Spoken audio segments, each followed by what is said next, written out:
The god of thunder delivered a crushing blow to the demon, tearing it apart with bolts of lightning. The defeated enemy lay at his feet. He looked at it with contempt. Wounded in battle, the god of thunder breathed heavily, standing amid clouds of steam and sparks. With his left hand, he pressed his palm tightly against the wound on his shoulder, from which blood was oozing. Through the pain, a thought surfaced in his mind that the enemy was weaker than he had expected. He had expected a longer and more furious battle than this. He slowly walked forward, leaving a trail of blood behind him. People began to appear around him. They surrounded him on all sides. Instead of relief or support, he saw angry glances. They were his allies, but their actions did not show good intentions. He did not understand what they were doing. Paralyzed in place, he watched as one by one, his allies slowly drew their sword. The steel rang out with an alarming echo. Everything seemed unreal.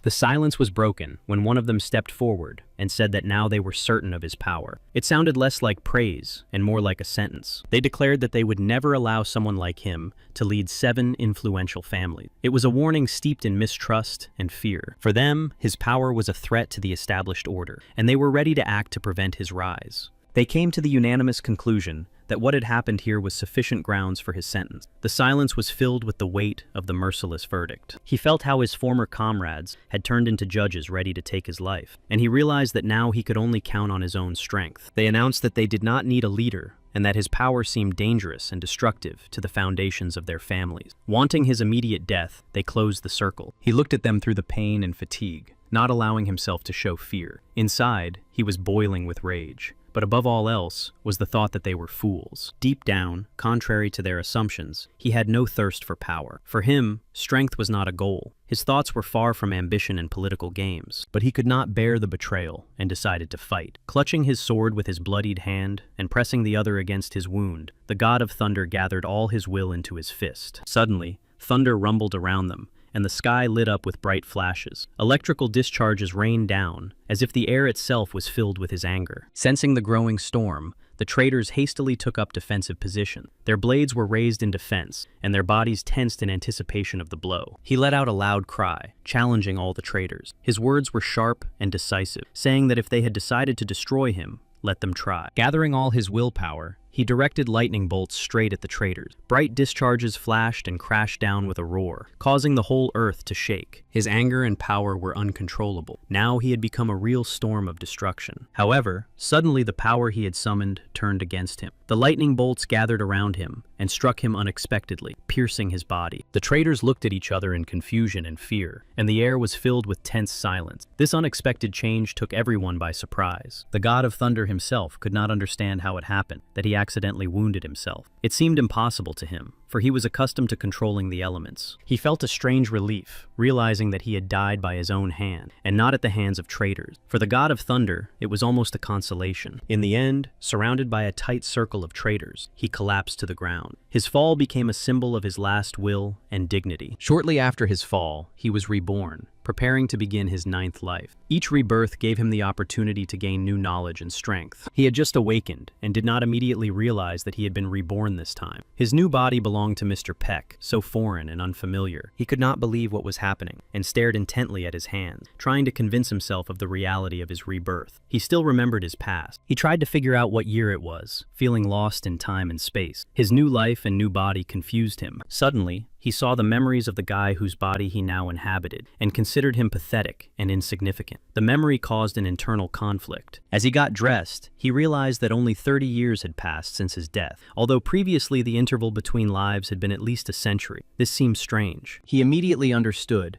that those who had betrayed him in his past life were still alive. This realization filled his mind with anxiety and determination to take revenge on them for everything. His anger was so intense that even the mirrors cracked, reflecting the storm raging in his soul. This uncontrollable outburst showed the depth of his resentment and determination. As soon as he gave in to the storm of emotions in his chest, the pain returned suddenly, like a reminder of past events. His soul suffered from the memories. Seeing his reflection in the mirror, he considered his new appearance shameful. The unfamiliar face seemed weak, devoid of the grandeur that his true body once radiated. He knew that the internal damage left by the old owner could not be healed by simple means. This wound was deeper than the flesh and lay at his core. For this reason, the former owner of the body began to slowly drown himself in alcohol and women, trying to drown out the pain that he could not explain or heal. He realized more and more clearly that this guy was leading a miserable and meaningless life. Lost and broken, he hid from reality and cheap pleasures. He knew that if he gave up now, everything would be over, and his revenge would never be fulfilled. This thought burned inside him like a red-hot blade, forcing him to hold on. He also had a severe headache, a consequence of the previous owner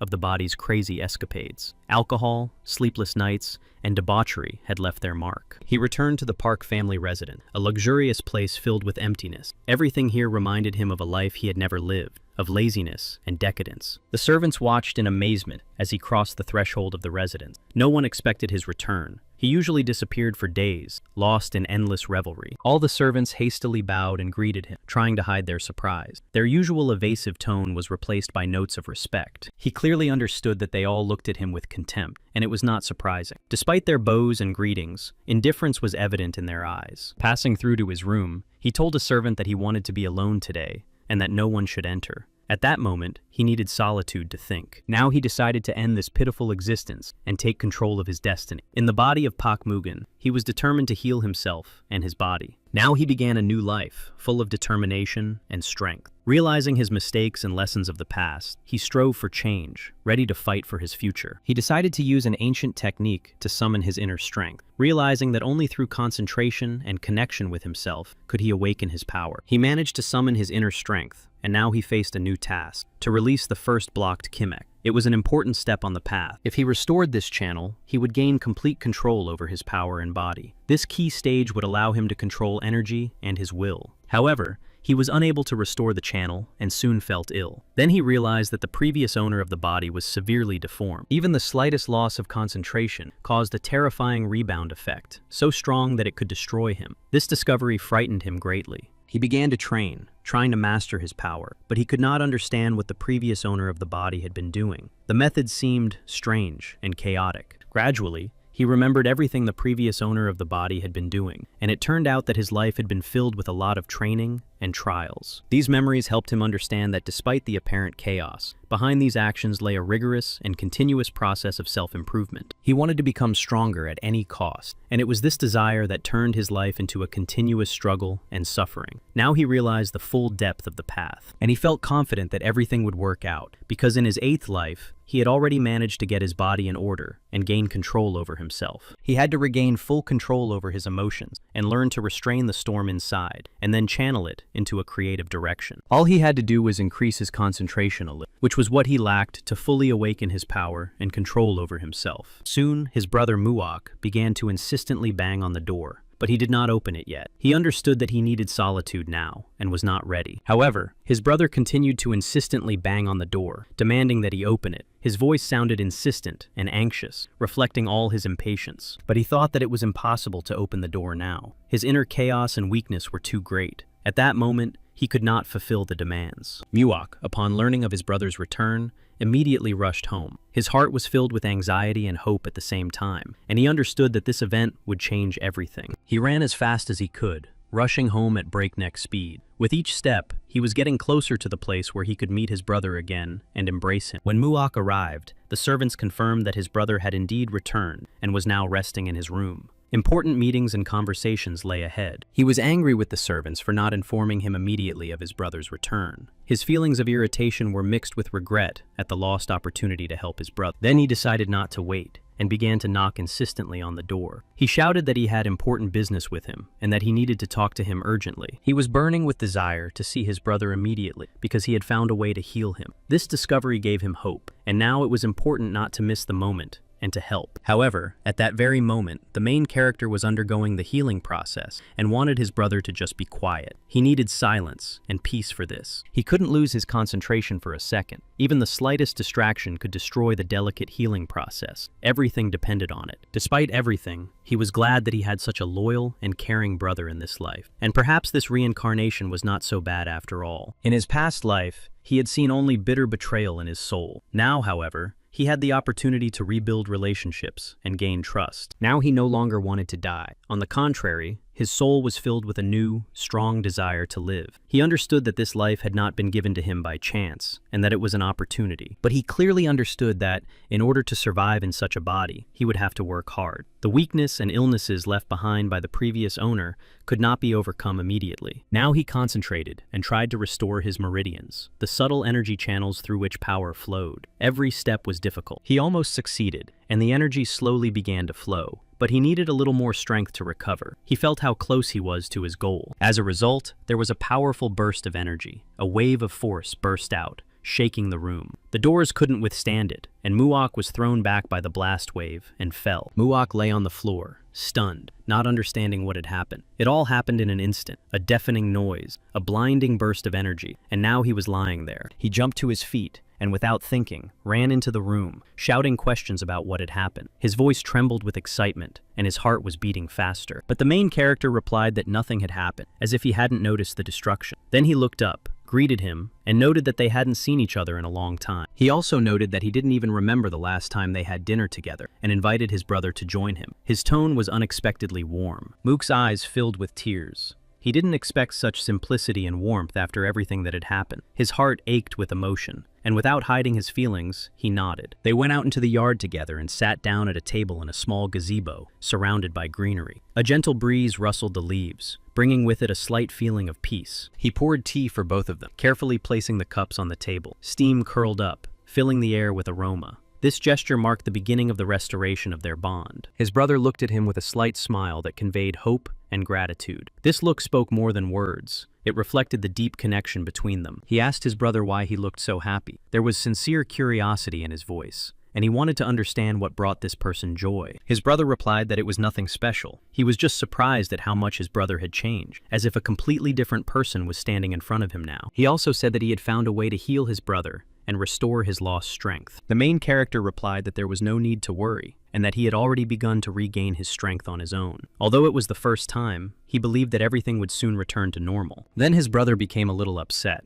but still said he was happy for him. His voice sounded sincere support and hoped that his brother would be able to overcome everything. The main character asked his brother not to bother him anymore today. He knew he needed peace and focus to continue restoring his strength. However, his brother did not understand his request and stopped him when he tried to leave. He could not accept the idea of leaving his brother alone at such an important moment. Then he returned to the room and continued his practice. Focusing, he immersed himself in the technique, striving to strengthen his inner strength and regain it. A single candle burned in the room, and a soft, subdued light enveloped the space with a warm, soothing glow. It created a calm atmosphere. He thought about what was happening in the Pak family home. Muak told him everything that had happened during his absence. He recounted the events in detail. During his absence, the number of their uncle's henchmen had increased significantly. His power was growing, and his influence was spreading, creating a threat. Their uncle had long dreamed of leading the Pak family. His ambitions grew with each passing day, and his growing army of followers only strengthened his position. Since their uncle was already old, he wanted to appoint his son, Yan Huan, as his successor. This decision was dictated by the desire to keep power within the family. It was obvious that with the help of his son, the uncle sought to expand his power by absorbing Herrenbone as well.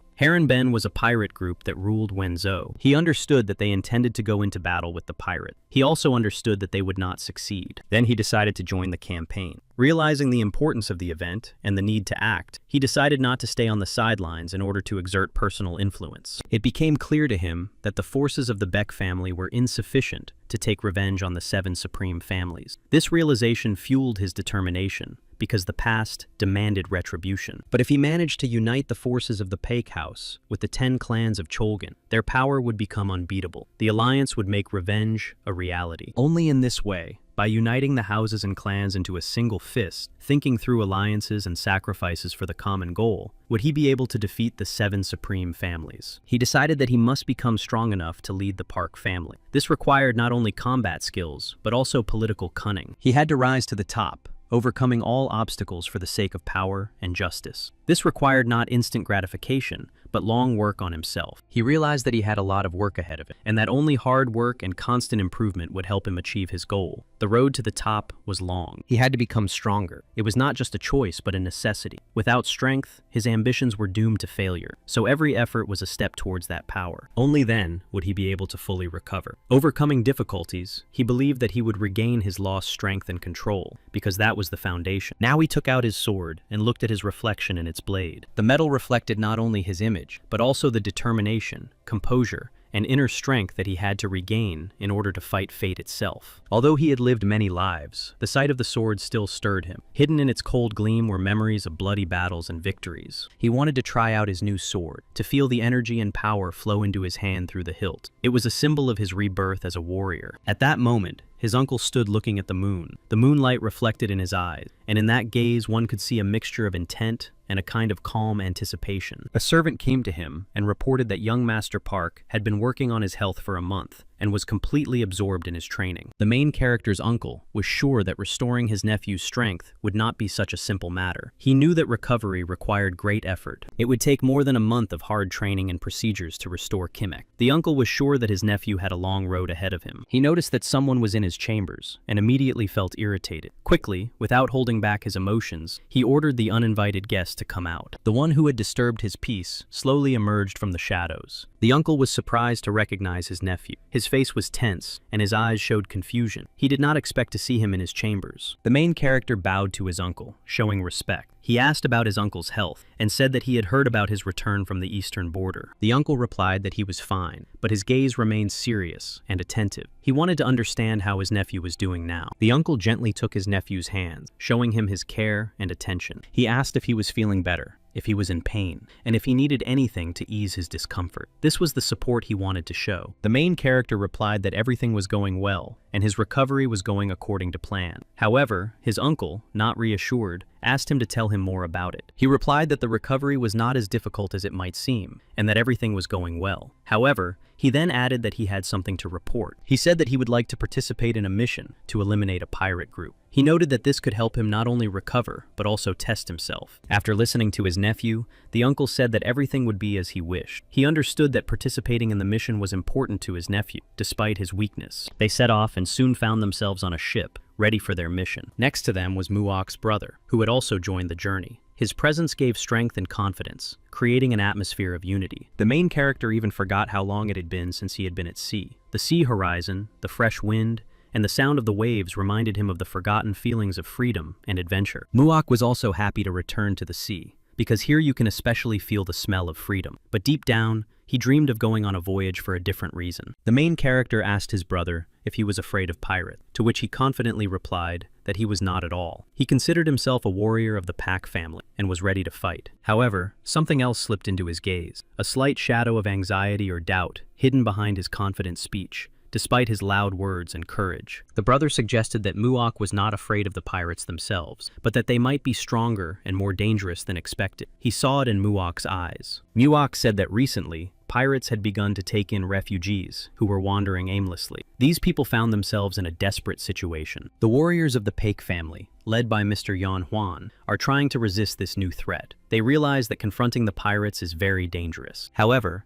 the pirates had numerical superiority, which greatly complicated the task of the Park family warriors. Despite their determination and skill, it was not easy. When Muok wanted to continue his story, his brother suddenly told him to be quiet because he had noticed something. A sudden feeling of danger made him fall silent. His brother began to look intently into the distance, scanning the horizon and trying to make out the slightest movements. His eyes caught any signs of danger. Then his brother realized that Haegu's gang was approaching them. His gaze became even more focused, and he instantly assessed the threat posed by their opponents. He began to shout that pirates had attacked the ship and urged everyone to immediately launch an attack. His voice sounded loud and decisive, mobilizing those around him for battle. The pirates themselves were shouting, and among their cries, a rough, hoarse voice could be heard saying that they needed to have a good time, so that everyone would see that this was the work of Haribon. The pirates planned to destroy anyone who stood in their way. Their goal was simple: to wipe out all resistance, take everything of value, and leave. Muok believed that these scoundrels from Haegu had completely lost their fear. They no longer hid, but acted openly and boldly,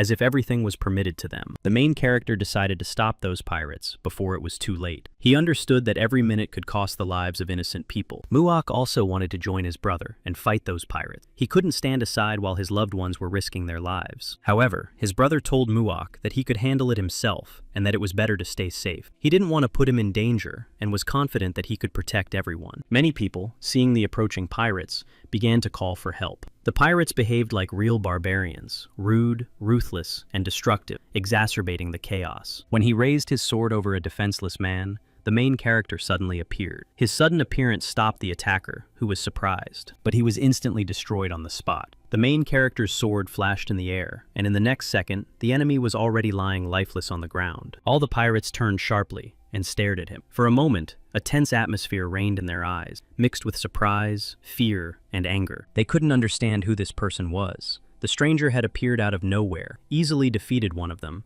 and now stood before them. The pirates were determined to destroy him and avenge their comrade. They clenched their weapons in their hands, their eyes flashing with rage, and now their goal was clear to everyone. But he feared no one and was ready to fight again. Calmly, without a shadow of doubt, he straightened up, gripped the hilt of his sword, and met the attack with his gaze. The battle began suddenly and fiercely. The pirates rushed into the attack, not expecting such strength from him. He moved swiftly, knowing exactly where to strike. They were destroyed, one after another. Despite their numerical superiority, none of the pirates could withstand his skill. The battle did not last long. He gave no one a chance. His strikes were precise, his movements honed. Everyone who dared to approach him fell in a matter of seconds. Soon, there was no one left around who could fight him. All his opponents were defeated, and the battlefield was plunged into a deathly silence. Those who stood further away could not understand who he was or where he had come from. His sudden appearance remained a mystery, as if he were a ghost who had come out of nowhere. Behind them stood the one who believed that someone interesting to fight had finally appeared. His voice sounded confident, and his gaze expressed a desire to test his strength. It was their commander who told them to get out of his way. His voice sounded authoritative and uncompromised. He was not going to allow any interference and was confident in himself. The commander believed that the main character was indeed quite skilled with a sword. He watched his abilities with interest, recognizing him as a worthy opponent. The main character simply watched silently, showing neither fear nor emotion. His calmness and confidence spoke for themselves, and he was ready for any outcome. The commander shouted loudly that luck was not on the main character's side today, for he was the shark of this sea. His words were confident, as if he were already anticipating victory. Without unnecessary words or demonstrations, the main character immediately proceeded to battle. His movements were quick and precise, and he did not waste time on empty talk. The battle ended as soon as it began. The main character finished off his opponent with one swift blow, leaving everyone amazed by his strength and skill. Everyone present was in complete amazement and fear after the main character's triumphant victory. They were overwhelmed with emotion and could not say anything. He asked them when sharks were allowed to come out of the water onto land. His question caused surprise and confusion among everyone around him. He considered all the remaining pirates unworthy and vile, making no secret of his contempt. In a decisive tone, he loudly declared this to them all. He used his ability to control lightning and sent it down, then said that now they needed to see if God would hear their prayers by sending bright flashes. The entire ship was illuminated by bright flashes of lightning, which created a tense and threatening atmosphere around the vessel. Soon they approached the pirate ship, preparing for the decisive encounter. The tension grew, as the enemy was already very close. One of them announced that they were approaching the pirate ship, and called on everyone to prepare for the capture, warning them not to spare anyone there. The collision occurred, and everyone watched what was happening with bated breath. The atmosphere was tense, and every moment seemed decisive for them. Something was wrong, but they couldn't figure out what the problem was. Everything seemed to be in its place, but the feeling of anxiety did not go away. They tried to find the reason, but each time they were met with uncertainty and inner turmoil. Everyone else also couldn't understand why things weren't going as they had planned. It seemed that every step had been calculated, and everything should have worked out as it should. They were very surprised and confused. What was happening did not fit into their idea of how everything should have developed. After all, everything had been thought out. Finally, they understood the terrible truth. The main character had already destroyed everyone. The realization came too late. Shock, confusion, and fear overwhelmed them all. But Yan Huan himself was genuinely happy to see his brother. His face lit up, and there was warmth in his voice. He immediately came closer and asked where he had come from. Then the main character became a little embarrassed, lowered his gaze, and quietly said that they hadn't seen each other in a long time. There was nostalgia and a slight sadness in his voice. After such an unexpected victory,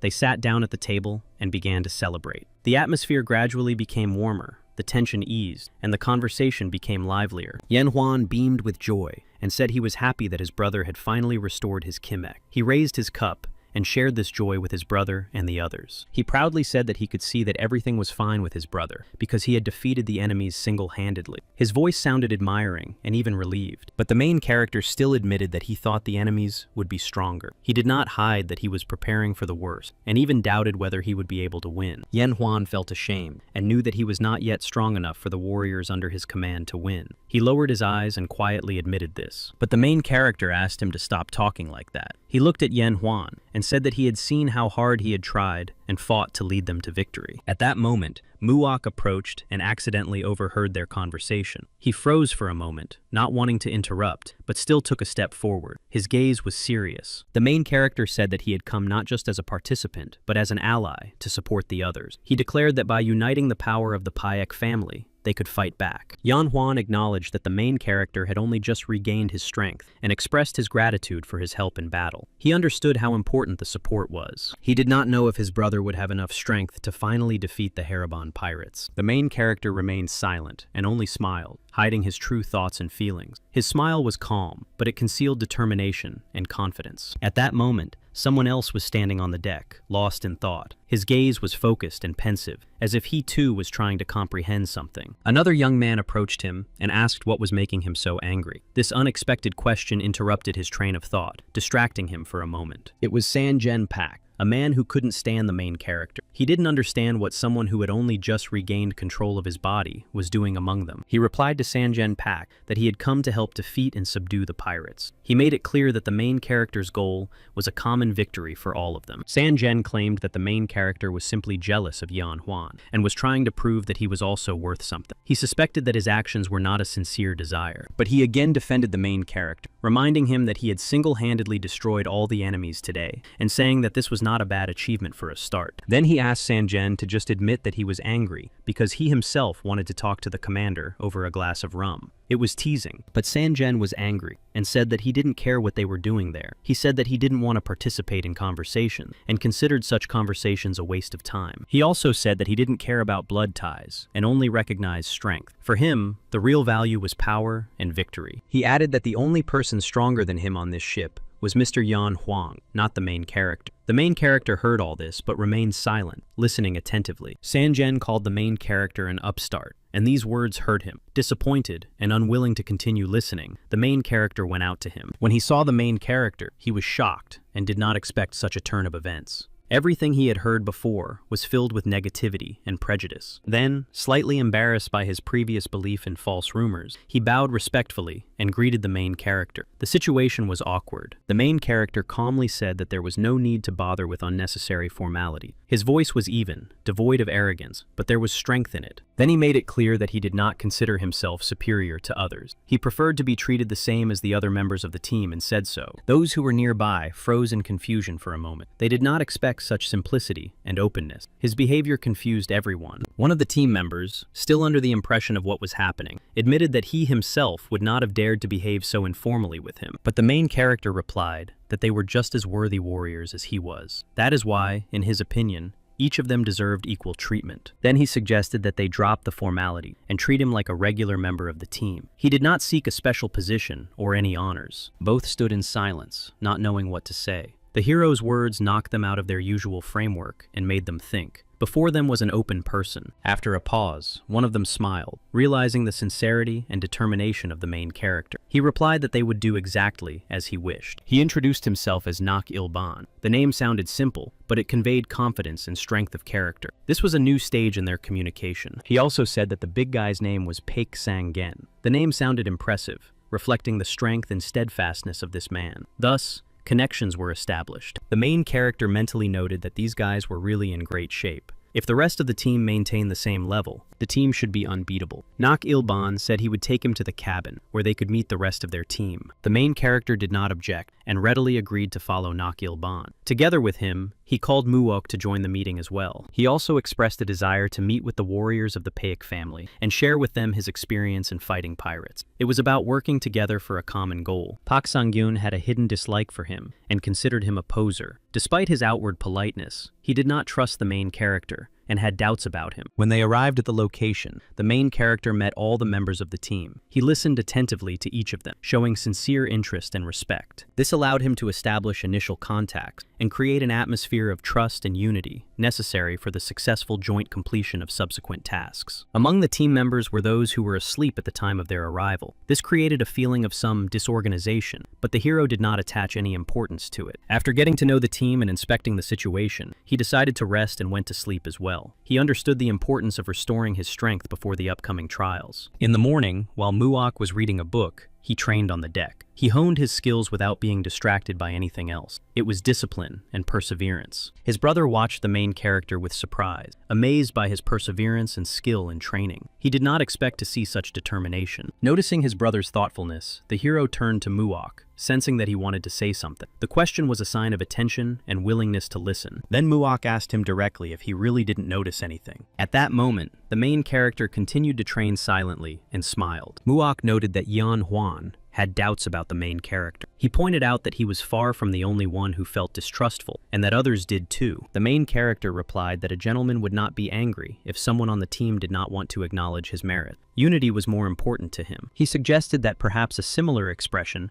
had already been found in Muok's book. Muok couldn't hold back and cried out, expressing his resentment on behalf of his brother. His voice was filled with emotional pain and disappointment, showing how important this was to him. He reminded everyone how hard it was for the main character to regain his strength and overcome difficulty. And despite all his efforts, some still doubted him. He put his hand on Muok's shoulder and sincerely thanked him for his concern and empathy. This gesture of support and recognition became an important moment. The main character frankly admitted that the doubts about him were quite understandable and justified, because he himself had once destroyed his reputation with his own hands. Moreover, he had only recently been able to regain his strength after a long period of decline. This explained why many still doubted his abilities. Muok continued to express his thoughts, trying to convey his feelings and doubts, but the main character interrupted him, reminding him that it was not fitting for a warrior of the Pak family to whine. He added that the true strength and dignity of a warrior are manifested not in empty words, but in deeds. One had to prove one's worth and loyalty through action. He admitted that Yan Huan had not said anything wrong. He understood that Yan Huan simply wanted to make sure he could rely on him. Doubt was natural. He noted that warriors who are unsure of their own strength behave in this way, showing doubt. Therefore,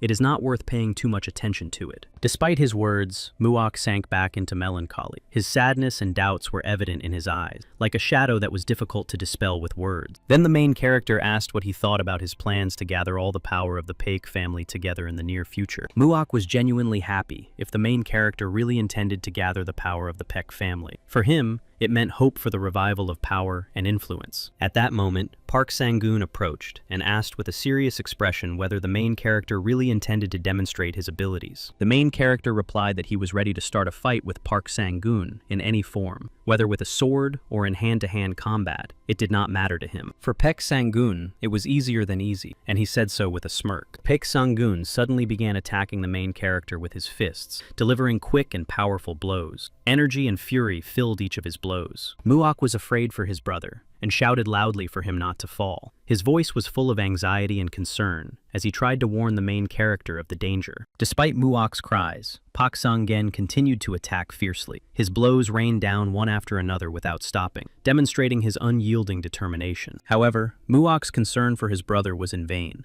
as the main character had already begun to strike back. He quickly gathered his strength and confidently repelled Pak Sang-gen's attacks. Pak Sang-gen had a clear dislike for the main character, which was evident in the fight itself. His blows were full of malice, and every movement reflected tension. Pak Sang-gun resumed his attack. His movements became faster and more precise, as if every muscle in his body had been trained for combat. He did not hesitate. Meanwhile, the messenger bird, having traveled a long way, reached the pirates. It landed softly on the railing of the old porch, carrying a message. He approached the bird and carefully removed the letter tied to its paw. The paper was slightly damp from the dew, but the seal remained intact. He unfolded it. The old man began to read the letter attentively, his eyes following the lines of neat handwriting. His face gradually clouded over, his wrinkles deepening. Then, without wasting any time, he went deep into the house and reported the contents of the letter to those who needed to know. He understood that the message was important. The chief pirate could not believe what he had heard. His face froze as if he was trying to comprehend it. The words were clear, but his mind refused to accept them. He was angry that the Payak family and their warriors were heading for the eastern border. This decision seemed to him a bold challenge, almost a provocation. He clenched his fists. Paik Sang-gun was also overcome with anger, not only because of the battle itself, but also because he had once again failed to defeat the main character. His pride had been hurt. The main character himself remained calm. Despite the tension around him, his mind was clear and his heart was calm, like the surface of a lake before a storm. Paik Sang-gun felt as if he was fighting not a man, but an iron wall. Every blow reverberated in his own bones, but had no effect. Then the main character finally acknowledged that all of Paik Sang-gun's attacks were powerful and well-aimed blows. He appreciated his opponent's strength and skill. However, he advised Paik Sang-gun to work on his technique, noting that strength is important, but without accuracy and proper execution,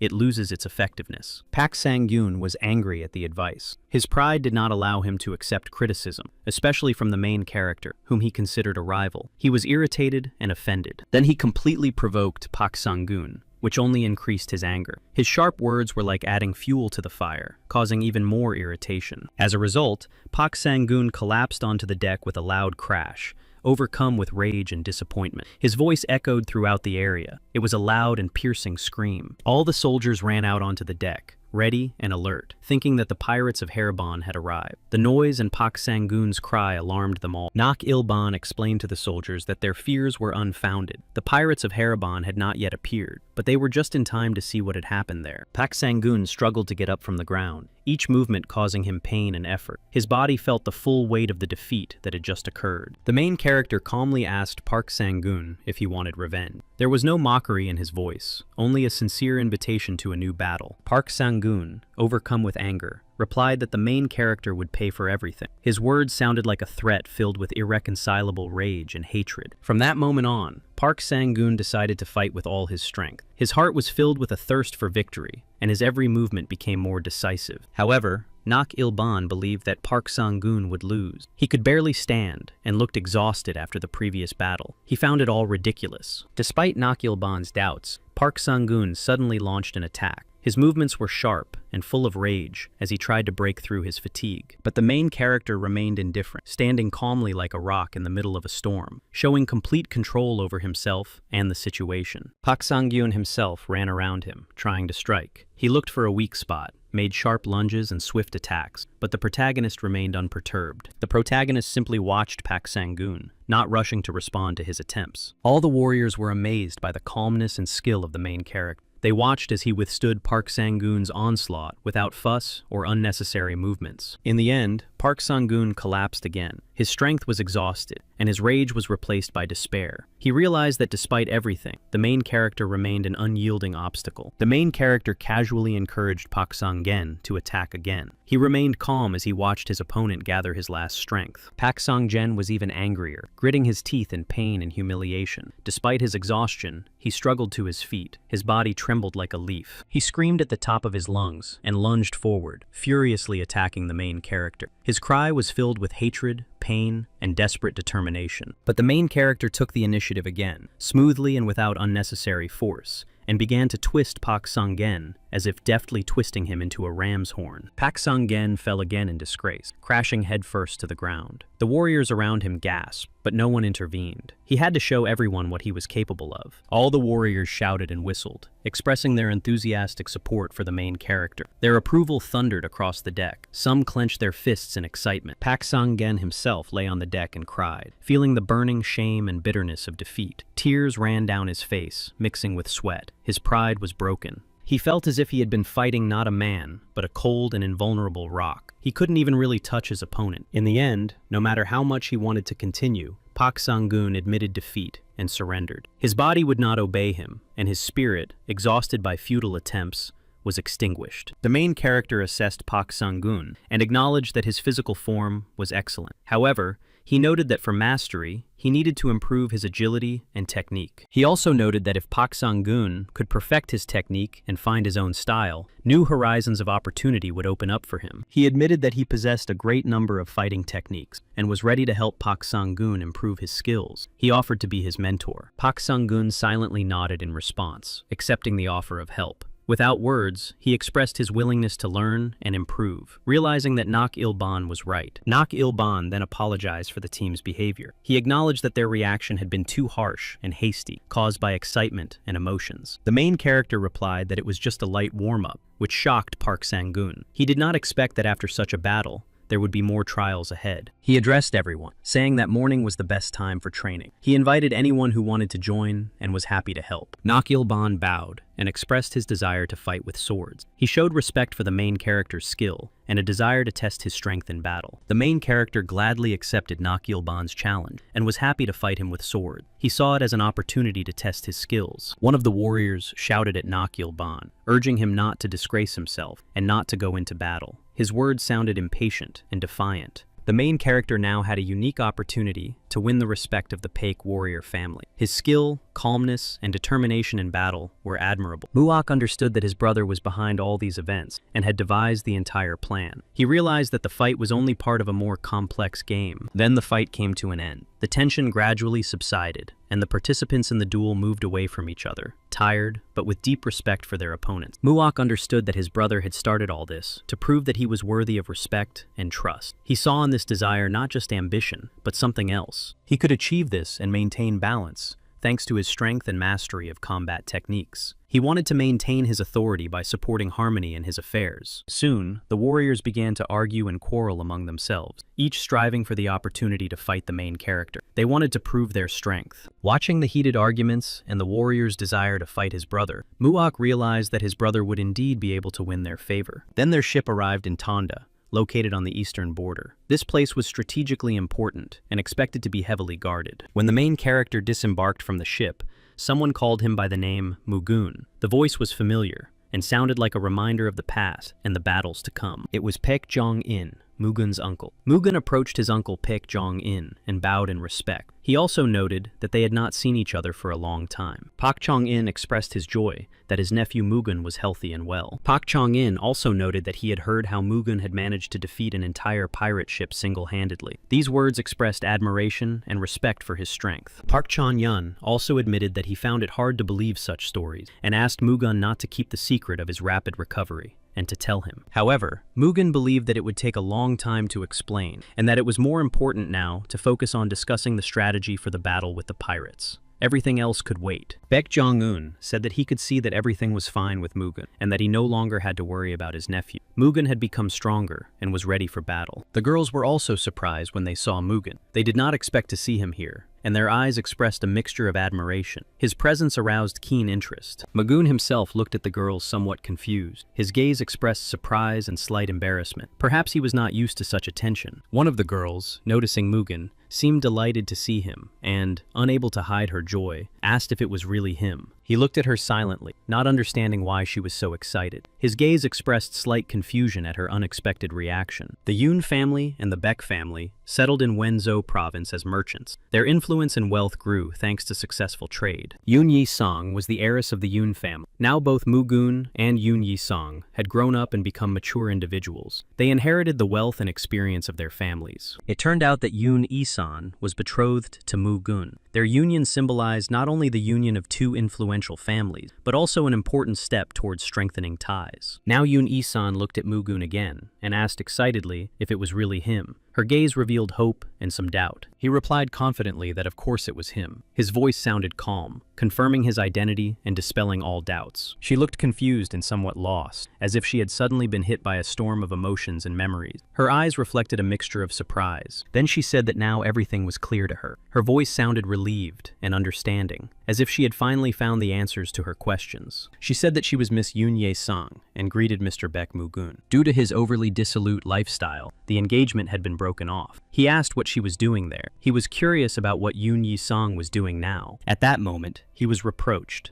told that he should have come home immediately to greet everyone and not linger. The voice was insistent. It was his uncle, Mr. Baek Jong-gi, who sternly reminded him that he should have come right away. Mugung was a little taken aback by his uncle's sudden remark. His face showed slight confusion and awkwardness because he did not expect such a stern reception. He bowed and said he was sorry for keeping his uncle waiting. His words expressed respect and recognition of his mistake, a desire to make amends. The other uncle noted that Mugen had not yet fully recovered, expressing concern for his condition. At the same time, Paek Jong-gi said that he looked healthy. Paek Jong-gi also wanted to check whether Mugen's fighting abilities had returned. He watched his nephew closely, assessing his physical condition. When his own son, Yan Huan, arrived, he was very pleased with him. His smile and warm gaze expressed pride and confidence in him, but he was very strict and biased towards Mugen. He praised his son for defeating the pirates, even though Mugen had actually won all the major victories. Yang Huan himself was very modest and said that he was not the one who won the victory. He wanted to emphasize Mugen's merits by refusing to take all the glory for himself. Yang Huan's father said that even though he was tired, he needed to discuss military strategy as soon as possible in order to finally destroy the enemy. He did not listen to him. At the same time, he gloated over Mugen, showing hidden dissatisfaction and rivalry. Mugen had not recovered, but decided to take part in the mission anyway. Mugen himself understood that his uncle could not even hide his malice. He clearly felt the hostility and ill will emanating from him. He hoped that Muok did not notice all the malice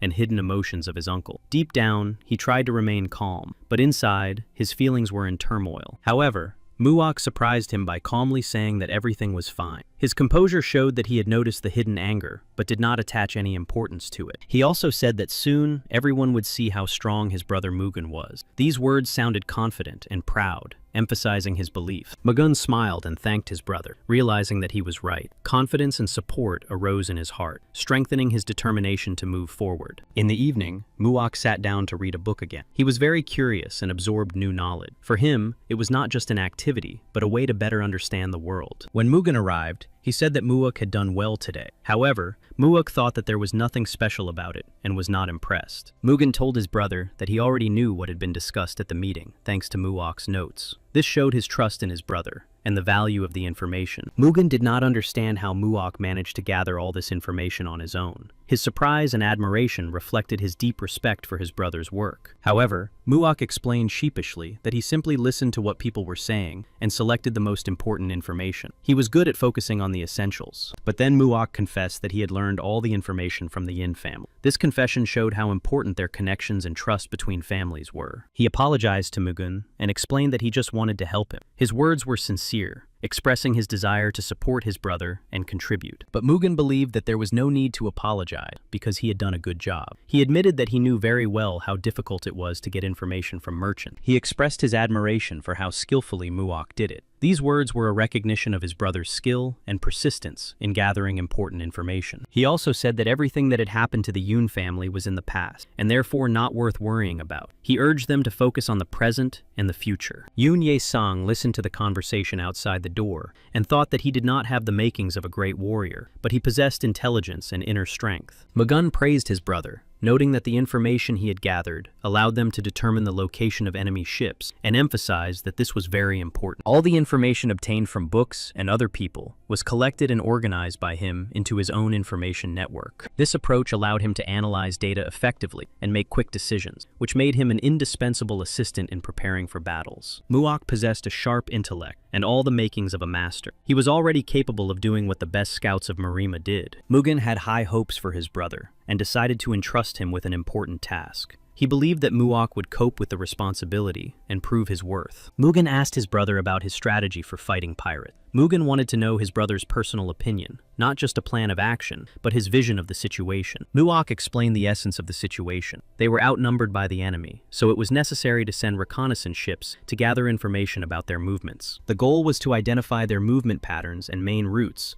so that, after receiving accurate data, they could organize an attack. Mugen was very pleased with his plan. Muok's proposal proved to be correct, and at the meeting, his conclusions were unanimously confirmed, and that tactic was adopted. Mugen praised Muok for his correct decision. He noted that this strategy was indeed appropriate, and that, in essence, they would now only be repeating what had already been done many times before. Throughout all the battles, it was mainly civilians who suffered, becoming innocent victims of the conflicts. Their fates remained in the shadow of the great battles. He wanted to find a way to protect civilians and minimize their suffering during the fighting, to develop more humane and effective tactics. Then he asked Muok what specific measures needed to be taken to resolve this unpleasant problem as quickly and definitively as possible. Muok thought for a moment, but then confidently replied that he knew what needed to be done to solve the problem. He believed in his brother's strength and suggested something. At that time, on the Heron Islands, they were discussing Mugen, remembering that 3 years ago he had lost some of his power and control over his body, and he should have died. However, Mugun suddenly regained his lost power and control over his body, which turned him into a serious threat to the Heron Islands and pirates. One of those present was angry and did not believe that Mugun could really regain his strength and control over his body, considering it impossible or some kind of deception. He was also informed that the Yoon family had convened a council to discuss the fight against pirates in order to develop a joint strategy against the new threat. For the pirate leader, this news was encouraging. The council's formation meant the possibility of effectively fighting them and possibly defeating the Paik family. Mugen liked Muok's plan and saw it as a reasonable and well-thought-out solution that could lead to success in the fight against pirates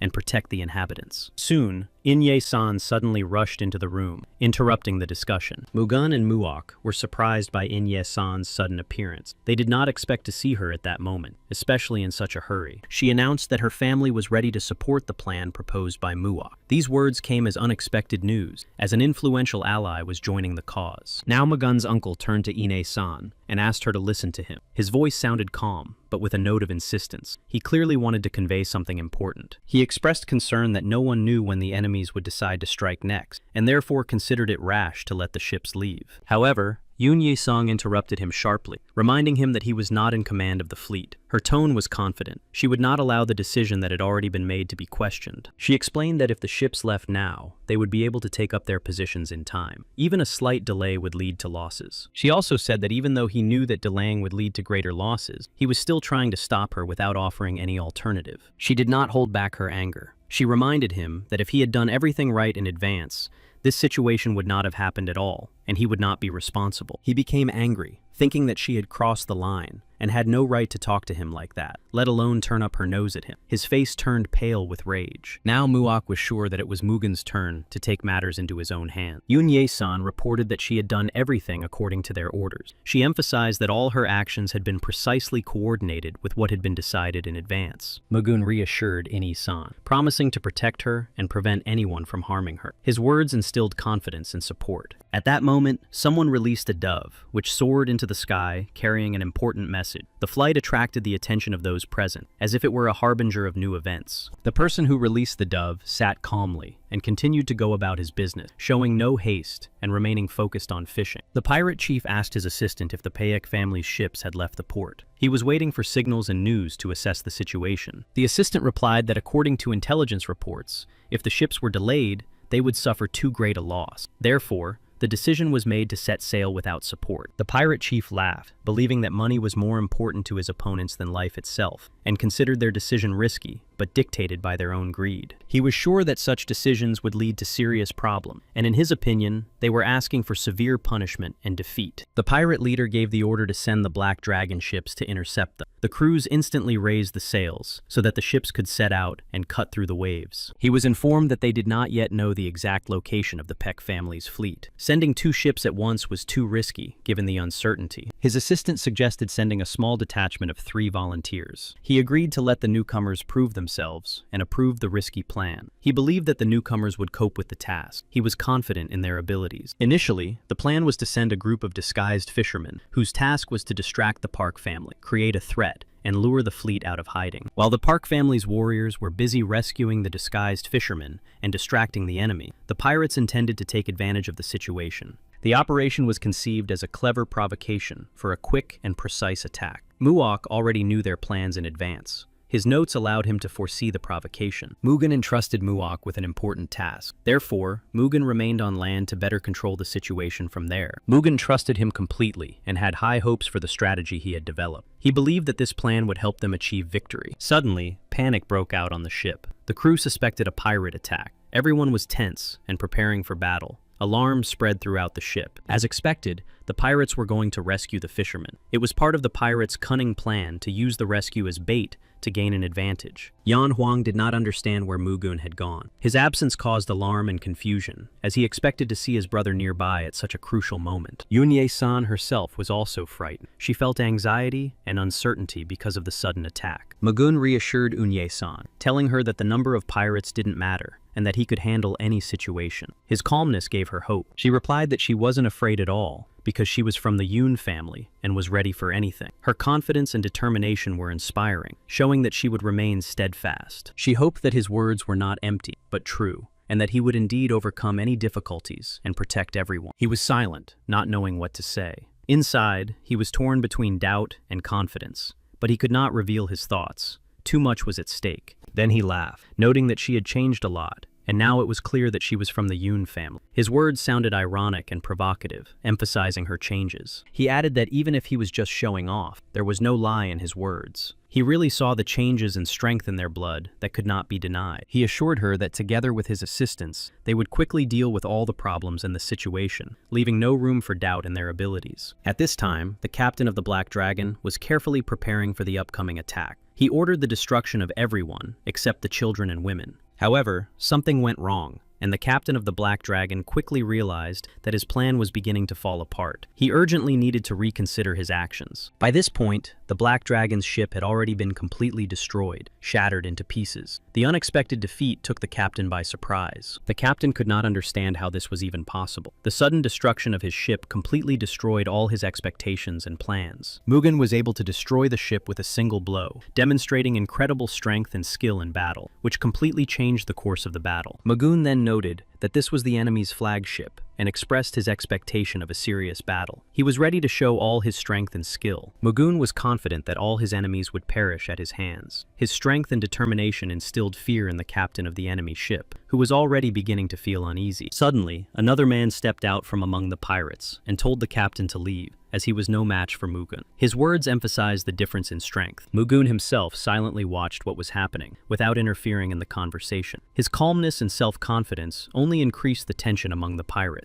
3 pirates gathered together, ready to fight Mugen. Confident in their strength and skills, they prepared for battle, deciding to join forces. At the same time, Mugen hoped that a worthy opponent capable of challenging him had finally appeared. He watched the 3 pirates closely. Pak Sang-gun and another warrior noticed that only 2 ships had approached. Pak Sang-gun took it upon himself to deal with the enemies approaching from the right flank. He focused on developing tactics and strategy. The other warrior abruptly joined the battle, declaring that whoever was the first to defeat all opponents would be the winner of the battle. They argued. The enemy threatened Mugen, confident that luck had turned away from him since their encounter. He believed that the outcome of the battle was now predetermined in his favor, but Mugen was not afraid of his opponent's threats and calmly called on him to attack, demonstrating confidence and a complete lack of fear of the upcoming battle. Soon, the opponent did not have time to do anything, as Mugen was already next to him, quickly and decisively closing the distance between them. The opponent was terrified. Yen Huan was puzzled by the disappearance of the pirate, because they themselves had seen them attack the fishermen. His confusion grew because there was no logic in it. He also suspected that the pirates had deceived them by playing on their trust and confusion. He felt that there was a cunning plan behind this disappearance. Muak understood that Yan Huan and the warriors were confused and suspicious because of the sudden disappearance of the pirates. He knew that their confusion was preventing them from understanding the situation. Everything that was happening was part of a carefully thought-out plan.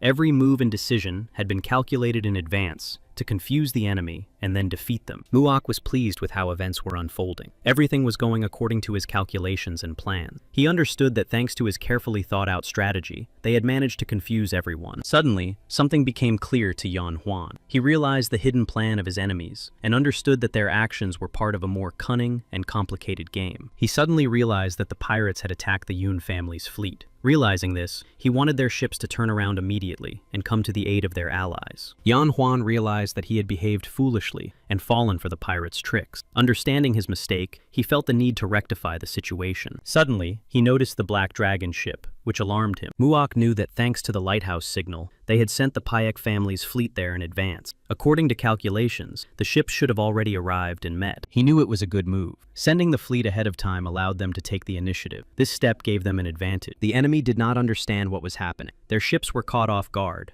and their plans collapsed one after another. The unexpected arrival of the fleet disrupted everything. He did not understand why the soldiers of the Pak family were already there. It threw him off his usual train of thought, and everything was happening too fast. Yan Huang did not understand why they were returning. Everything was going differently than he had expected. He also knew that they could not simply be ignored. Even if their actions seemed strange or incomprehensible, their presence posed a threat. They suddenly rushed into the attack, quickly, smoothly, without hesitation, as if everything had been calculated in advance. Their maneuver was unexpected and swift. The enemy began to retreat. The attack was too powerful and swift to withstand without losses. The enemy ranks were confused, and the commander was in turmoil. But during the retreat, they got stuck in the fishing nets that had been set up. Those that had previously served as simple fishing tools had now become a trap. He immediately realized that this was the work of the pack warriors. Only they could use the terrain so cunningly and accurately, turning ordinary fishing nets into a trap. He literally cursed and insulted them with his last word. Rage and helplessness overwhelmed him, and the feeling of defeat gnawed at him from within. Magoon appeared before him, and he did not expect such a turn of events. This sudden appearance confused him,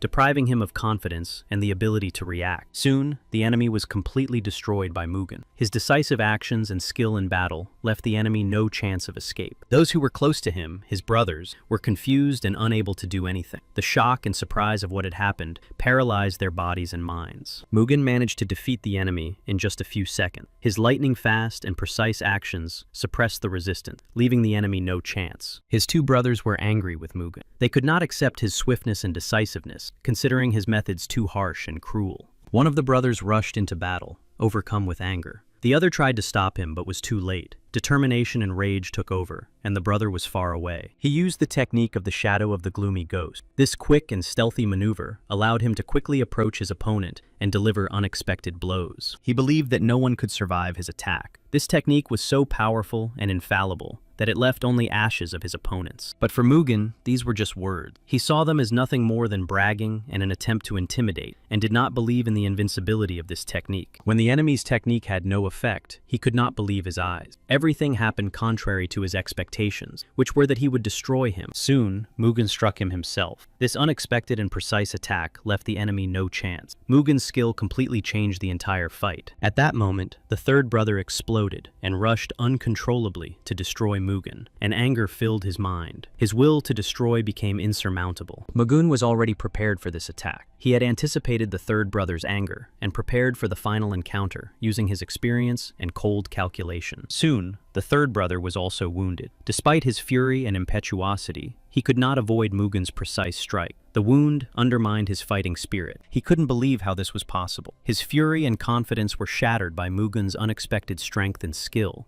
The wound was fatal. Those who remained on the enemy's side couldn't believe how Magoon had managed to defeat all three brothers. His skill and speed seemed incredible. He thought Mugen was a real monster. His incredible strength, speed, and ruthlessness in battle seemed terrifying to him. For the enemy, Mugen became the embodiment of horror. He tried to escape, thinking it was too early to give up his life. Panic and fear forced him to seek salvation in flight, hoping to avoid imminent death. However, he was immediately caught, and Mugen asked him how far he intended to go. Magoon found it ridiculous that he had decided to abandon his comrades. Such cowardice and betrayal seemed absurd and shameful to him. Yunyi-san did not understand when exactly Mugen had become so cruel. He had seemed different to her before, more gentle. Now it surprised her. She saw that he had become a different person. There was a determination in his gaze that had not been there before. Magoon had changed, becoming more uncompromising. She even seemed afraid of him. Her inner fear and insecurity were evident in her eyes every time she looked at Mugen. Yan Huan decided that the first priority was to save the fishermen. He understood that their safety was paramount and that any delay could lead to tragedy. Yan Huan believed that thanks to their support and timely action, they had managed to significantly reduce the losses. They had prevented the Red Dragon's attack. They had saved the fishermen, and now they needed to unite and return to the Yun family's ship.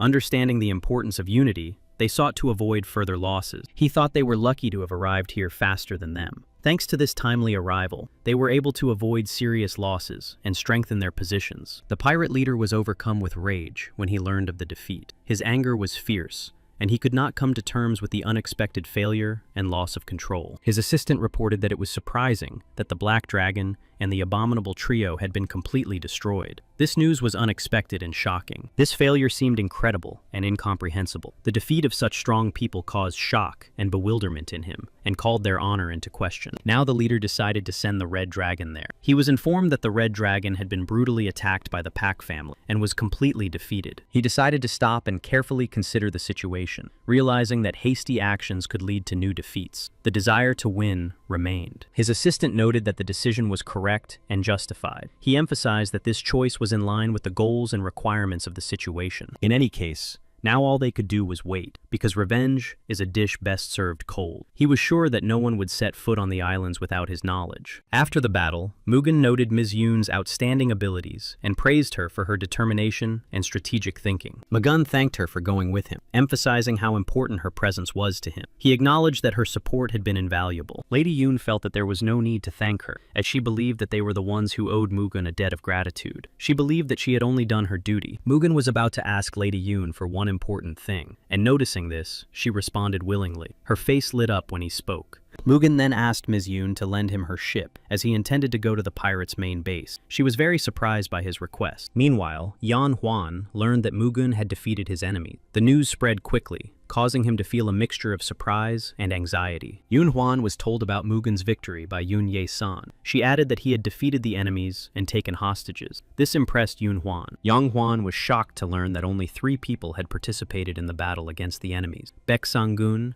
Nak Il-ban, and Mugen himself. He found it hard to believe. Yang Huan clearly realized that he himself would not have been able to accomplish such a task. But the 3 warriors, Mugen, Baek Sang-gun, and Nak Il-ban, were able to destroy the Black Dragon. Recovering from his shock, Yan Huan's first question was where Mugen was now. He learned that they had taken the ship's captain hostage and left. In addition, Mugen asked her to convey something to Yan Huan. This message was important and could influence the further development of events. Meanwhile, Mugen was already heading for the enemy base, confidently making his way through the waters. His determination and goal were already crystal clear to everyone. Before leaving, Mugen asked her to convey his words to Yan Huan and his troops immediately upon arrival. He attached great importance to this message. She knew that Mugen was strong and capable of overcoming any difficulty, but she considered his plan dangerous. Despite her confidence in his abilities, he thanked her for her concern, but assured her that the enemies must be stopped as quickly as possible. His words sounded decisive and confident, demonstrating his readiness. As he was leaving, she stopped him, not letting him go without saying anything more. She said that the Yi family would always be on his side, and they would always be ready to support any decision he made. He thanked her for everything, for her support,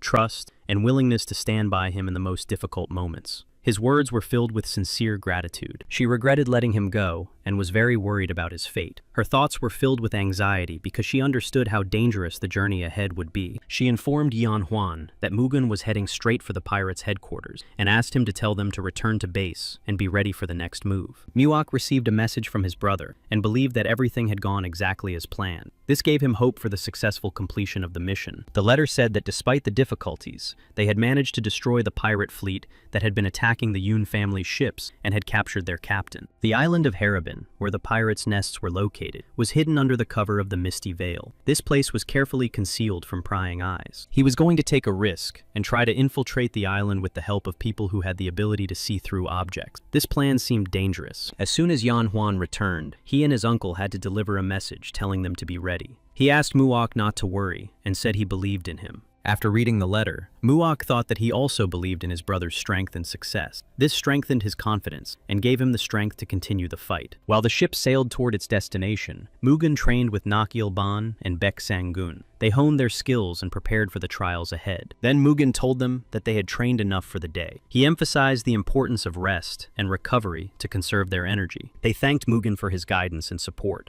Their words were filled with respect and gratitude for his inspiration. Mugen then said that he felt peace in his soul, seeing how they were improving. They believed that their success was primarily due to Mugen. Without a doubt, they had definitely become stronger. Joint training and Mugen's guidance had helped them significantly improve their skills and endurance. He believed that even with the pirates' numerical superiority, they would be able to win. His faith in the strength of the team and their preparation was unshakable. The warriors themselves also believed in their strength and in the success of the upcoming battle. Their confidence was reinforced by Mugen's training and guidance. Mugen knew that the two had not yet reached perfection. First, they needed to find the perfect fighting technique for them. Once they mastered it, they would be able to unlock their potential. He told them that they were not afraid and went with him. As a token of gratitude, he promised to help them find techniques that would be ideal for their abilities. They were very happy with this promise. Feeling Mugen's support and confidence, They were excited about the opportunity to gain knowledge. Soon they saw a thick fog and immediately realized that this was the foggy veil that the pirate captain had told them about. They prepared for the trials. They also brought out the captain of that ship and told him that there was business to be done. It was clear to them that he knew the situation better than anyone else and would be able to help them in the future. The captain was ready to fulfill any demands and orders just to save his life. His desire to survive was so strong. The other pirates were shouted at, accused of defeat,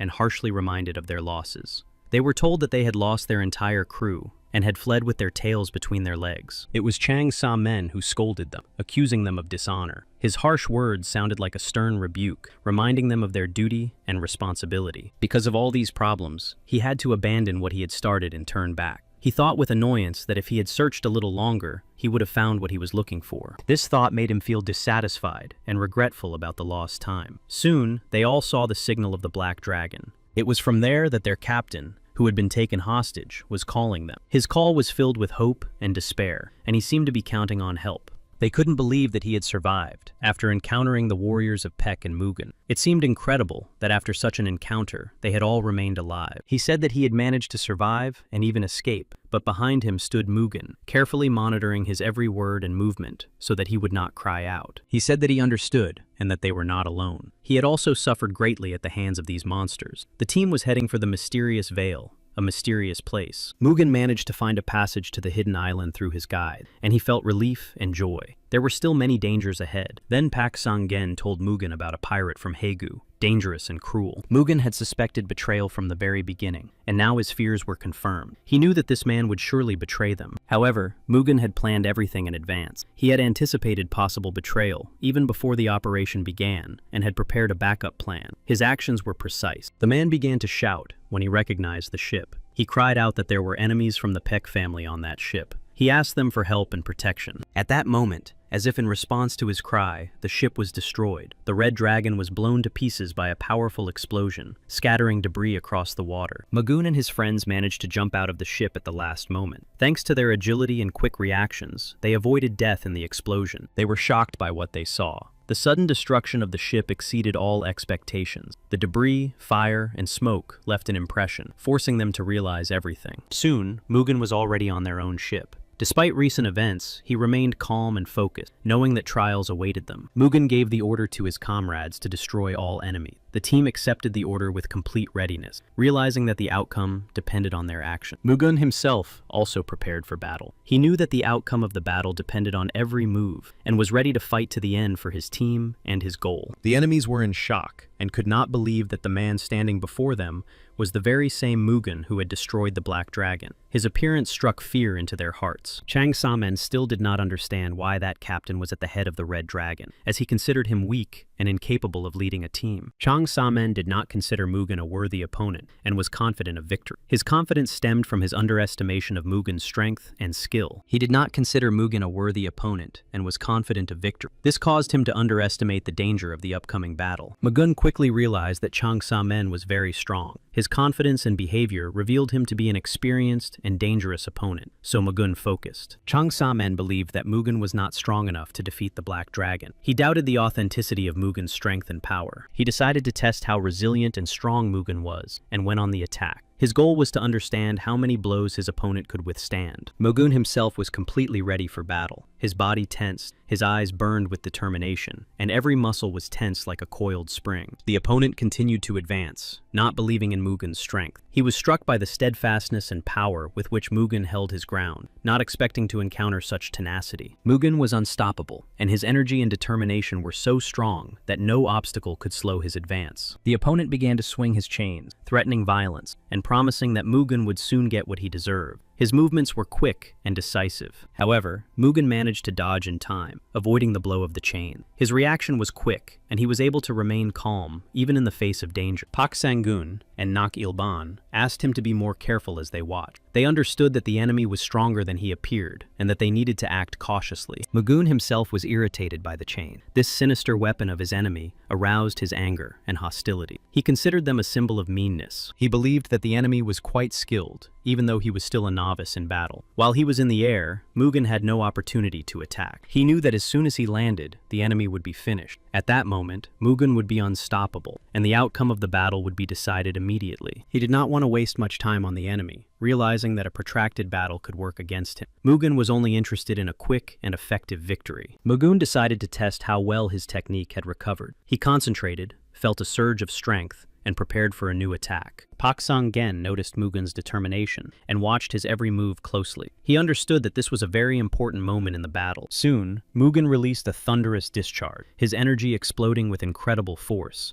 blinding and deafening the enemy. This blow was decisive in the battle. The enemy did not even have time to understand what had happened, and the thunderous discharge caught him off guard, leaving him unable to react. The instantaneous blow broke him. All of the enemy's other comrades were also seized with horror. They did not expect such power and determination from Mugen. Now Chang Sa-men lay on the ground, struck down and immobilized by the powerful blow. His condition reflected the seriousness of what was happening here. Nak Il-ban could not believe his eyes, and he did not understand how Mugen was able to win without even using a weapon. This skill amazed him. The others also realized that now they had no chance. Their spirit was broken, and their hope for victory was quickly fading. They knew they couldn't win. He fell to his knees and begged for mercy, realizing his powerlessness against Mugen's might. His voice trembled with fear, and his eyes showed despair. Mugen reminded him of the past, and he did not forget those who had once begged for mercy from him, but did not receive it. His gaze and attitude were completely unyielding. The enemy was silent, realizing that his end was inevitable. He felt the full weight of the situation and the hopelessness of his position before Mugen's power. Mugen reproached him, reminding him of his previous actions and the deaths of innocent people. And now, he suddenly considered his own life more important than the lives of those he had destroyed. From the very beginning, he had no intention of sparing anyone, and this intention was clear. He acted without pity or hesitation, pursuing his main goal. Enraged, he began to insult Mugen, trying to gain the upper hand in some way. His fury burst out in the form of attacks, but behind this lay only weakness. He was sure he had nothing to lose, and desperately rushed to attack Mugen. Recklessness and fury drove him forward, despite the obvious. Despite his desperate attack, he was wounded. And then Mugen grabbed the book of Chang Sa-men, which was legendary for its ability to help take the soul of an enemy. He understood that this technique was unlikely to be used in battle with demons. However, he was sure that this technique would be useful to his comrades in the future. In the book, he noticed an image with a description of someone descending from the heavens, and at that moment,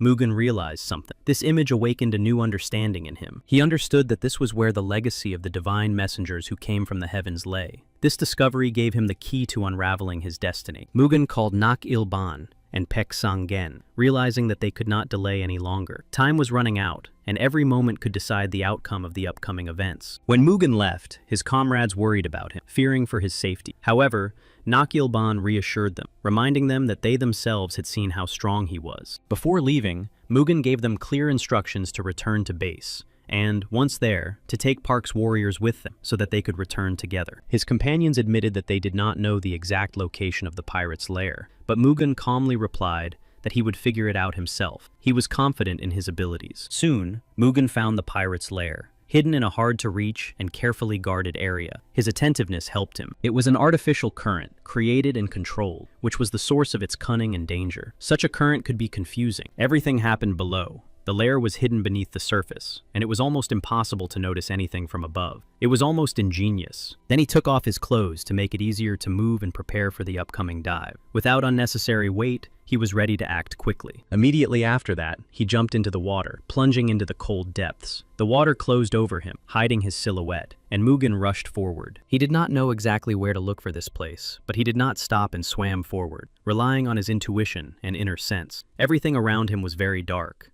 Mugen's uncle was very confused when he heard that Mugen had defeated the Red and Black Dragon. The news seemed unbelievable, even frightening. Pak Sang-gyun said he had important business to attend to, so he stayed behind. After they found the road, Mugen told them to go back and bring the ships. Then Muak came out and announced that his brother was preparing for the final battle with the pirates. This news brought a sense of impending doom. The pirates were sure that the foggy veil was impossible to overcome. Now they had an excellent chance to attack their base, because the enemy did not expect it at all. His uncle shouted, saying that he dared not suggest such a thing, considering it unacceptable and dangerous. At the same time, Yan Huan ordered everyone to advance. He began to speak to his son, urging him not to rush into a decision, and strongly advising him to weigh everything carefully before acting. But Yan Huan replied that now was the time to act decisively. After all, his brother had managed to accomplish what they had failed to do for many years. If he said so, then they really needed to move forward without delay. His determination was a signal that there was no time for hesitation. He once again ordered everyone to move out immediately, emphasizing the importance of coordinated and swift action. The team had to be ready for the decisive step. Yang Huan's father was worried about him, feeling anxious and uneasy about the dangers ahead. Despite his determination, his father was afraid of losing him. He said that he had always hoped that Yan Huan would not repeat his mistakes. His words were filled with bitterness and concern, reflecting his desire to protect his son. Muok looked at his uncle in bewilderment, not understanding why he had said that. To him,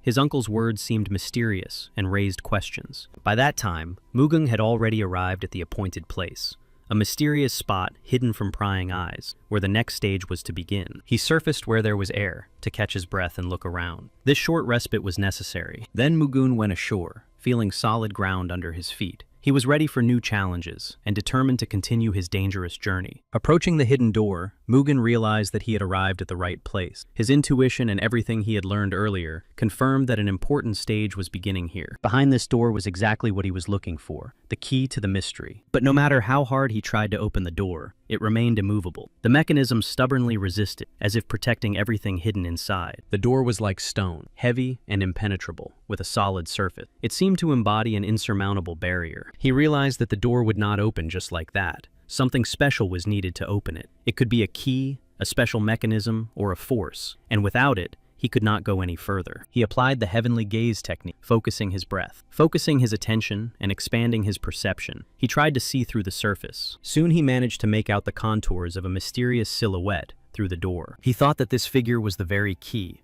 a mysterious object or creature capable of opening the door and leading to the solution of the mystery of the castle. He continued to look around carefully, trying to catch any details and clues. Every movement of light and wind could be an important detail. He did not understand why the heavenly messenger had hidden his treasure behind 7 locks, like some greedy nobleman. It seemed strange and mysterious. Soon he entered the mysterious room, crossing the threshold. Inside, it was dimly lit, and the mysterious atmosphere intensified the sensations in his body. Then Mugen approached the altar on which the treasures lay. Their glow softly illuminated the dark room, evoking a feeling of awe and respect for them. Mugen saw a golden shield sparkling in the dim light of the hall. The shield radiated powerful energy, as if it held ancient power and secrets. Next to the golden shield stood an elegant box decorated with fine carvings and mysterious symbols. It seemed no less valuable and mysterious. The letter stated that the technique described in the heavenly scroll was incredibly powerful and could not be mastered using conventional martial arts. Nevertheless, Mugen had already proven his worth by passing through the misty veil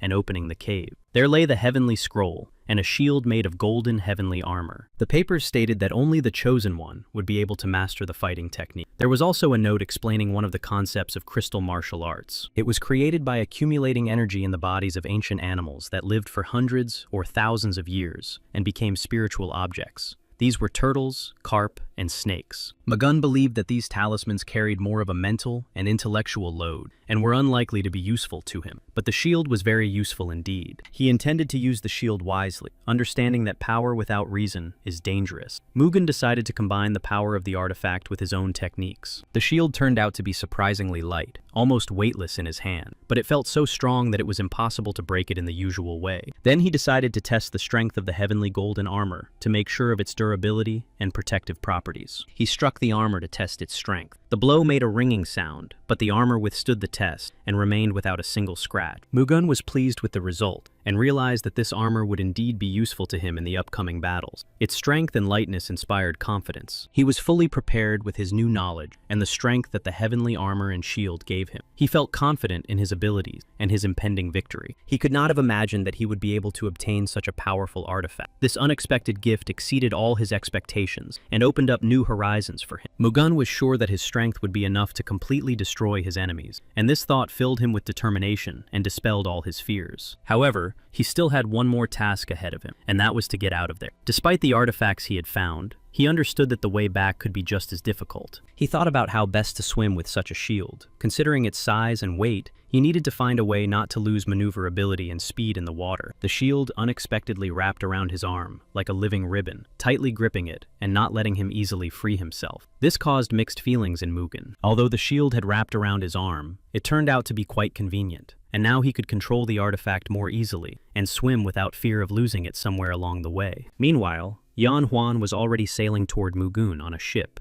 Soon, one of them noticed a small boat nearby, rocking on the wave. This sign caused tension and hope that the meeting was already close. It turned out to be Mugun. Noticing them, he quickly swam up and deftly jumped aboard the ship. His appearance caused relief and even some excitement. Mugen said that they had arrived just in time. Their support was extremely important at this moment, and it strengthened his confidence that together they would win. Everyone bowed to Mugen and reported that they had arrived at his command. This showed their respect and willingness to follow him everywhere now. He thanked them for their loyalty and willingness to come to his aid and follow him, realizing how important their support would be in the trials ahead. The time had come to put an end to this long struggle. Mugen felt that the decisive moment had come, and it was time to act decisively and without hesitation. The pirate chief asked his assistant if the Red Dragon ship had returned. He understood that the disappearance of this ship could be his downfall. The assistant reported that Chang Sa Men had joined the Red Dragon. The chief mentioned that this was the one who had tried to find the legacy of the divine messengers. The pirate chief believed that there was nothing to worry about, as he was considered the second most powerful man on the pirate islands, after the chief himself. At that very moment, an alarm sounded, and all his warriors began to shout loudly, raising a battle cry and preparing for immediate combat with an unknown enemy. The leader seemed frightened and was clearly not ready for the sudden alarm. This turn of events caught him off guard, and a shadow of doubt flashed across his face. Soon, the leader learned that the forces of the Pack family were advancing. This news increased his anxiety. He understood that the enemy was serious and well prepared. However, the pirates were not ready for battle, and were unable to hold back the attack. They began to retreat, fleeing and begging for help and mercy. At that moment, Mugen and his comrades quickly jumped from the ship onto land, ready to engage in battle. They acted decisively and in unison. They instantly ran inside, seeking to take advantageous positions and prepare for the upcoming battle. This allowed them to control the situation. Mugen wanted to move forward and asked his comrades to cover him. He understood the importance of support in order to advance without the risk of being surrounded. The deputy chief was amazed at how they managed to overcome the misty veil. It seemed incredible, as this barrier was considered impassable. The leader sat silently, which was completely unnatural for him. Usually decisive and loud, he now seemed pensive and somewhat anxious. Suddenly, the leader laughed and began to mockingly repeat the assistant's words about how they had managed to penetrate the misty veil after all. Then he said that he was even glad about this turn of events, because everyone was tired of petty skirmishes. Now everything had to be decided. Either he would survive, or they would. He believed that the time had come to put an end to this once and for all. All the long years of confrontation must end in order to start a new chapter. The pirate chief refused to leave his hiding place, despite his assistant's persuasion. The latter suggested leaving immediately, before the warriors of the Pak family arrived. If fate decreed that he would die here, so be it. He would not lay down his arms. He would not retreat because he had devoted his entire life to this mission. And to the one who had killed his warriors, let it cost him his life. But he would take revenge on his enemy. He drove his assistant away, accusing him of cowardice and treason. The chief acted without hesitation. For him, weakness was worse than the enemy. He ran without looking back, his legs carrying him with all their might, his heart pounding in his temples, and panic in his head. He wanted only one thing, to escape pursuit. At that very moment, when his assistant was running away in panic, not daring to look back, Mugen had already jumped inside. His silhouette flashed, and he stood face to face with danger. Mugen was truly brave. He was not afraid of death or the enemy's numerical superiority. Every movement he made showed the determination of a warrior. He was ready for anything, and Mugen had long since said goodbye to fear. Only an unshakable will remained in his soul. He knew that his end might be near. The pirate chief had already entered into battle with him. Their eyes met. There were no words, only will and determination. Steel clanged, and the air trembled with tension. Without hesitation, he lunged at Mugen, unleashing a storm of rage. Each of his attacks was swift and aimed at breaking his opponent. The pirate chieftain, striking blow after blow, uttered the name of Pak Mugen with a smirk on his face. He knew exactly who was standing before him, not just an enemy, but a sworn enemy. Mugen also knew perfectly well who he was about to fight. Standing before him was Ak Gun-hei himself, the pirate chief whose cruelty and cunning were legendary. Mugen warned Ak Gun-hei that his time was up and the end was near. His voice sounded firm and confident, leaving no doubt about his determination. Ak-gun. He simply smiled in response and told Mugen to try. His voice sounded defiant, and he was confident in his strength and had no intention of giving up. Mugen wasted no time and continued his fierce attack, not giving Ak-gun-hee the slightest chance to rest. Each of his blows was precise and unpredictable. Ak-gun. He swung his sword widely, his eyes flashing with anger. He declared menacingly that he would destroy Mugen and leave him no chance of victory. But Mugen did not give up. Despite Ak-gun-hee's threatening intentions, he stood firm, showing neither fear nor doubt. His spirit was unshakable. Mugen realized that his strength surpassed that of Changsha men. He gathered all his energy, focused his attention, and understood that he needed to destroy the enemy quickly. But Ak-gun-hee shouted that Mugen's pathetic tricks would not work on him. His voice sounded confident and dismissive, as if it were a trifle to him. Despite Ak-gun-hee's loud cries and threats, Mugen remained calm and confident in his strength. He knew that true power lay not in words, but in actions. As a result, Ak-gun-hee received an unexpected blow and was momentarily confused, not understanding what Mugen had done. His eyes widened in surprise. Mugen did not give Ak-gun-hee time to recover, and mercilessly continued his attack without slowing down or giving his opponent the slightest chance to recover. He concentrated and used his dangerous thunder whirlwind technique. His movements became fast and swift, like a whirlwind carrying destruction. The whirlwind struck Ak-gun-hee with such force that the air around him was filled with energy, causing even the most hardened warriors to shudder for a moment. At that moment, Ak-gun-hee finally realized that he had greatly underestimated his opponent. The power and speed of the attack exceeded all his expectations. After the thunder whirlwind, Mugen instantly moved on to his next technique, the lightning discharge. His movements became even more rapid. Blows with such speed and force rained down on Ak-gun-hee that he could barely comprehend them, sinking deeper and deeper into the abyss of his defeat. All the warriors around him froze, stunned by what was happening, not understanding what had happened. Their eyes darted between Mugen and Ak-gun-hee, trying to comprehend. Mugen's attack was so impressive and swift, the warriors held their breath, amazed by the incredible strength he demonstrated in battle. Ak-gun-hee was boiling with rage, but despite all his anger, there was nothing he could do. He realized that Mugen had completely seized the initiative. Then, Ak-gun-hee said that he recognized Mugen's strength. Too late, but honestly. However, he was not going to die alone. He would take Mugen with him. Then, clenching his fists and gathering his last strength, Ak-gun-hee shouted the name of his forbidden technique, Sea Ghost Palm, and he began to attack Mugen. But Mugen didn't care. The sinister energy of Sea Ghost Palm did not change his determination. He did not retreat. On the contrary, he passed through this wave. Ak-gun-hee screamed as he flew to the side. His scream was full of despair and anger. He couldn't believe he had lost. All his life, he had considered himself invincible. Mugen stood silently watching Ak-gun-hee writhe in helplessness, unable to accept his defeat. There was neither malice nor pity in his eyes. Then, without hesitation, Mugen raised his sword, and with a clear breath, unleashed the finishing move, the thunder strike of the heavenly sword. Mugen looked down at the defeated Ak-gun-hee. He knew that he was not even worthy of a last word. Without regret or doubt in his heart, he passed his sentence. So he simply watched as his enemy disappeared into silence, as if dissolving into the fog over the sea. He himself had ordered him to disappear from his sea. Soon, allies were waiting for Mugen and the others, including Yoon Ye-san. They stood ready, tense and alert, knowing that he must arrive. Yoon Ye-san was the most worried, her heart full of anxiety and concern for Mugen's safety. She couldn't shake this feeling. Soon, one of the warriors reported that the warriors of the Payak family had finally arrived. This news evoked mixed feelings of relief and even hope. Mugen himself and his warriors felt joy and relief at their return. After long and exhausting battles, they could finally feel safe. Muak and Yoon Ye-san were especially happy, their hearts overflowing with pride and relief for Mugen. In his presence, they felt strength and confidence. Yoon Ye-san could not contain her emotions and rushed towards Mugen, eager to embrace him. At that moment, all her worries and fears receded. Soon, everyone gathered around a large table. The warriors and allies exchanged stories and laughed, and the atmosphere was filled with warmth and comfort. Everyone raised their glasses, ready to make a toast. Their hearts were united as they celebrated their victory. Of course,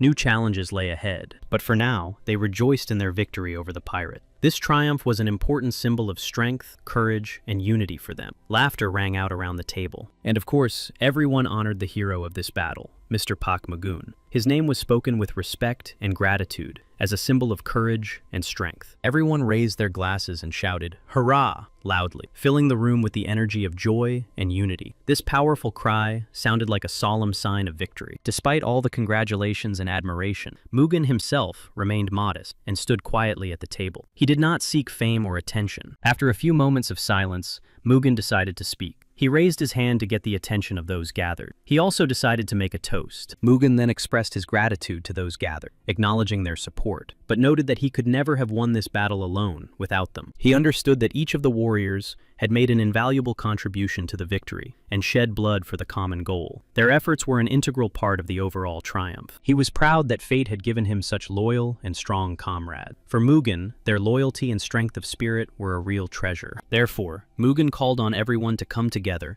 to glorify and honor the memory of those who had died in battle. He reminded them that their sacrifices should never be forgotten. He hesitated, but quickly decided not to tire people with long speeches. He believed that actions and the memory of the fallen were more important than words, so he asked only for a brief moment of silence. Then Mugen made it clear that it was now time to continue celebrating the victory. His calm and confident voice eased the tension, allowing everyone to relax. But Yan Huan said he would raise his glass and drink only after Mugen. His respect and loyalty were obvious. He wanted to be the first to acknowledge Mugen's achievements. However, Yan Huan's father was sad. His gaze revealed anxiety and regret. Despite the victory and the joy of those around him, he was very dejected. Soon, Yisang approached and joined the others. She moved calmly, observing what was happening. Mugen and everyone else immediately noticed her appearance. Their eyes involuntarily turned to Yisang, who was very beautiful and elegantly dressed. Yisang noticed that they were paying attention to her and felt slightly embarrassed. She lowered her gaze and blushed, feeling both joy and timidity. Everyone was stunned by her beauty. Her grace and energy attracted attention like a magnet. She captivated everyone who was there. Then Yun-Ye-san approached Mugu. Her steps were confident, and her gaze was filled with warmth and respect. At that moment, it was as if a mutual understanding arose. She bowed and congratulated Mr. Park Mugu on his victory, expressing sincere respect and gratitude for his courage and leadership on the ship. He also thanked her in return, appreciating her sincerity and support. His words were warm, reflecting the respect and mutual understanding between them. Then they left the hall together to get some fresh air. In the silence of the night, under the soft light of the moon, there was a calm and somewhat light atmosphere between them. He smiled and complimented her, saying that she looked even more beautiful than usual today. It sounded sincere,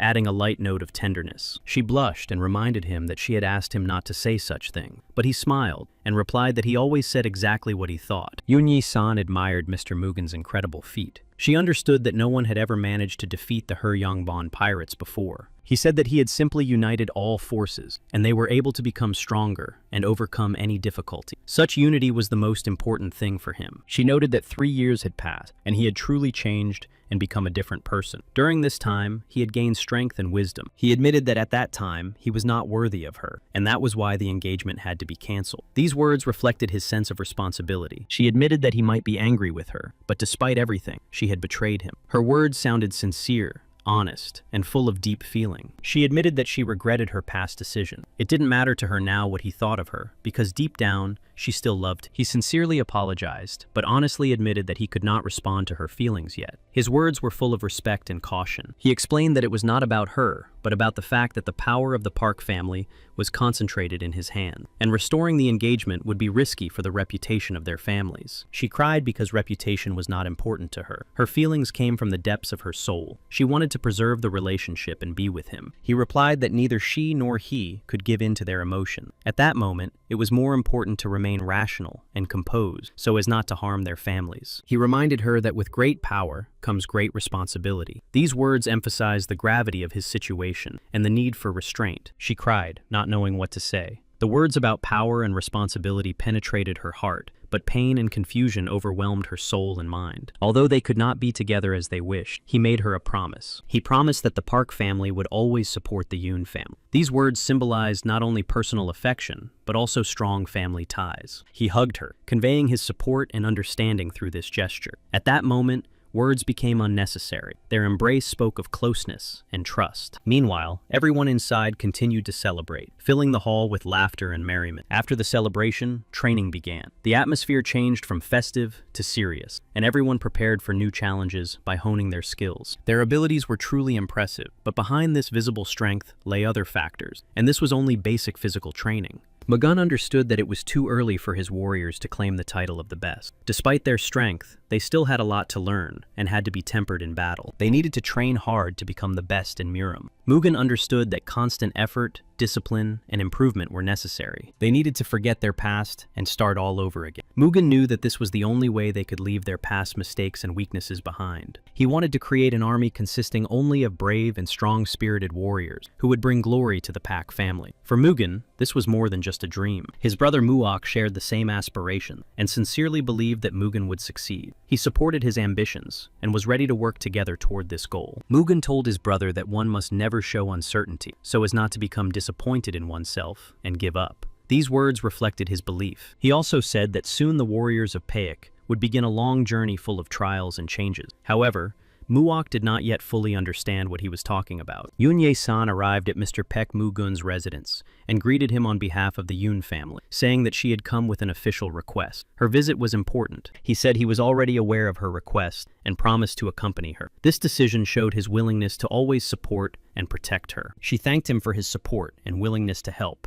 expressing her sincere gratitude. Then she turned and left. Muok asked if he would really accompany Yoon Ye-sang. He replied that he would, and that they would accompany them to Nanjing. Mugen asked his brother if he wanted to go with him. This offer reflected his desire to share responsibility and support each other in the cause. Muok was very happy. For him, it was an honor and an opportunity to walk an important path with his brother, share trials, and contribute. During the meal, Yan Huan asked Mugun if he was going to accompany Eun Ye-san. This question revealed his curiosity and desire to understand Mugun's plans. Mugun replied that the best warriors of the Pak family would accompany him. He apologized for not being able to take Yan Huan with him, explaining that Yan Huan had a very important role to play in the upcoming changes in the family. Success depended on the actions of everyone. Yan Huan replied that everything was fine, and acknowledged that Mugun had entrusted him with an important task. He was ready to fulfill his role with full responsibility. However, he wanted to know why Mugun was so eager to accompany Eun Ye-san. He wanted to understand his brother's personal motives, which might be hidden behind this. Mugun replied that, first of all, pirate groups such as the Four Seas Pirates were still active in the area. That was why he had decided to go. Yan Huan noted that such groups were quite influential in Murim, and that the pirates of Hyoyo-bren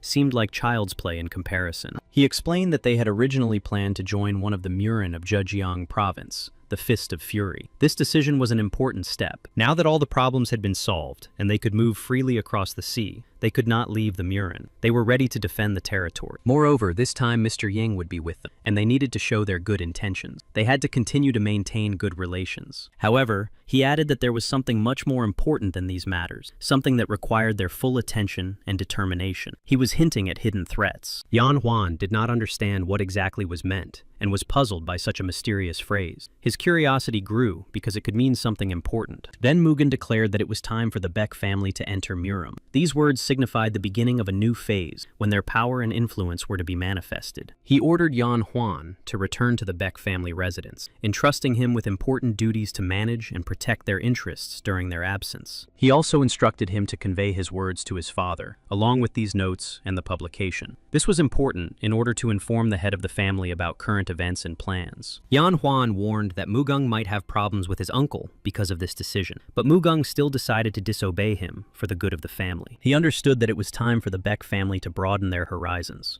go beyond their usual limits, and strengthen their influence in Murim. It was necessary. He arrived in Zhejiang province, where he met with Zhang Ho. This meeting was an important step in establishing alliances and discussing future plans. Zhang Ho noted that he had heard that Mugun had already died, but apparently he was alive and well. His words expressed slight irony and interest in Mugun's condition. But Mugung noticed that Zhang Ho had gained some weight. Zhang Ho explained that the weight he had gained was muscle, but Mugung warned him to be careful, otherwise everything could quickly disappear as it had appeared. He was happy about Mugun's return and greeted him enthusiastically. In response, Mugen suggested going for a drink to celebrate their meeting and strengthen their alliance. Soon, Mugen, Chong Ho, and Muok were sitting at a table enjoying each other's company. The atmosphere was relaxed, which allowed them to discuss everything. Mugun admitted that he did not expect him to meet him personally upon his arrival. This admission spoke of his surprise and gratitude for the attention. Zhang Ho replied that everything depended on money and their time. Even some influential families struggled to make ends meet. This underscored the harsh realities. Then Zhang Ho asked if Mugun had already fallen under the spell of the beautiful woman from the Yoon family. The question was half joking, but it showed an interest in his personal life. However,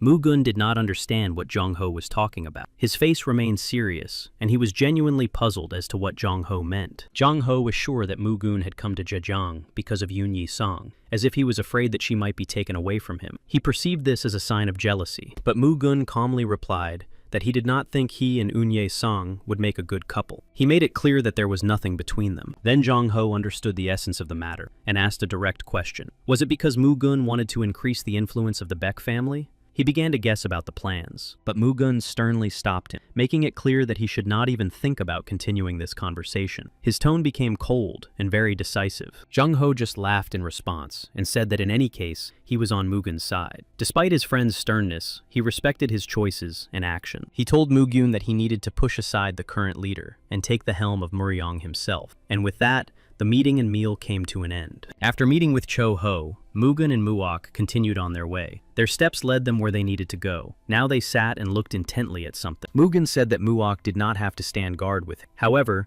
Muok objected and said that he was doing almost nothing anyway. Muok asked to be allowed to stay close, even though he couldn't fight alongside Mugun. He expressed his desire to be nearby. Mugun then said that Muok helped him with his resourcefulness, and that he couldn't compare himself to others. He was sorry that they spent so little time together. These words brought tears to Muok's eyes. He felt a confusion he could not hide, and it touched him deeply. Mugun said that he did not need to say anything else, and that this was actually why he had decided to go to Nanjing. He wanted to be with him, but Muok could not verify Mugun's words. His brother had set aside time especially for him. Mugun explained that it was because of his talent. His words indicated that his abilities and resourcefulness influenced the situation and decisions. There is a group of people who gather information from warriors and merchants throughout Murim. This group is called Haomun. It consists of an organization, and it is engaged in the collection and analysis of important information. If you obtain the information they possess, you can gain power over the 7 great families. The headquarters of the organization that collects and analyzes information through the network was located in Nanjing. He wanted to get their support and help. Muok did not understand how he was going to find them and enlist their support. He felt helpless and doubtful, but at the same time, his determination was awakened. But Mugun reassured Muok by taking on the burden of responsibility. He had several cunning tricks and backup plans that he had carefully honed along the way. Mugun said that they had to find the Cheongmiglak organization at all costs. Only 30 years had passed since his previous life, which meant he still had a chance to see Jung Yuhua, and that chance still remained. For the first time since his previous life, he felt connected to something, not just memories, but a vivid sensation that awakened hope and faith in his revenge. Jung-ho sailed with them to Nanjing, and noted that for the first time, their journey had gone without incident. But Mugun himself did not understand whether he wanted trouble. He replied that he did not want trouble, but at the same time, he felt somewhat bored. Unlike him, Mugun was responsible and took what was happening seriously. Then Mugun said it was time for him to go, and that he would be back in a couple of days. Jong-ho was surprised that he was leaving, but Muok himself wished him luck. Jong-ho wanted to go with him, but he replied that he would go alone. He preferred to act alone, relying on his own strength and experience. He walked through the entire city in search of Jong Yuhua, carefully examining the streets, alleys, and crowded squares, asking questions, hoping to find at least some trace of her. He had almost given up hope when he noticed someone who looked like her. His heart beat faster, and this unexpected hope rekindled a spark in him. He also noticed several people in dark, closed clothing sneaking across the rooftops.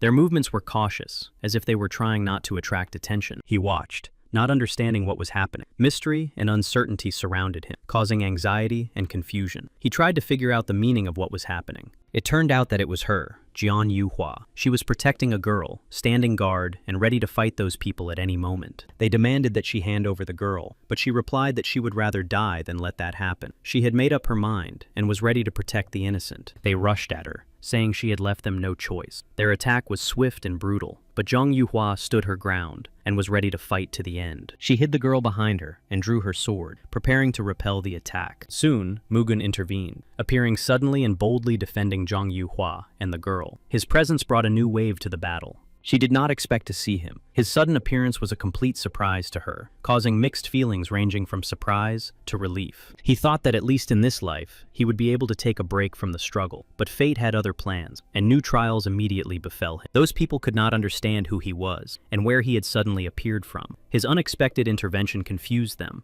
and disrupted all their plans. Mugun replied that he was just passing by, trying to hide the reason for his appearance and not reveal his intention. His composure only added to the mystery. He used his lightning technique against them, quick and powerful strikes that blinded and immobilized his enemies. His attack was swift and accurate. They did not expect such a powerful attack and cried out in surprise and pain. Their cries spread throughout the neighborhood, filling the air with chaos and fear. Chang Yuhua was also hiding from her enemies, trying to conserve her strength and find the right moment to strike. Her caution and wait-and-see attitude helped her survive. After all this, he asked her if she was okay and if she was hurt. When Mugung looked at the girl who was hiding, he thought he recognized. In her appearance and gaze, he saw something very familiar to him. He realized that this girl was Zhang Yuhua. This realization filled his heart with an unexpected mixture of joy and anxiety, because now everything had become even more important. He helped them get home, accompanying and protecting them along the way. His support was a reliable source of strength, allowing them to feel safe. Then he asked the other girl what had happened to them. His voice expressed his concern and desire to understand what trials they had gone through. She replied that traitors had poisoned the lady and attacked the headquarters. Among them was a very dangerous spy, which only exacerbated the situation. It turned out that many people had sacrificed their lives so that they could escape.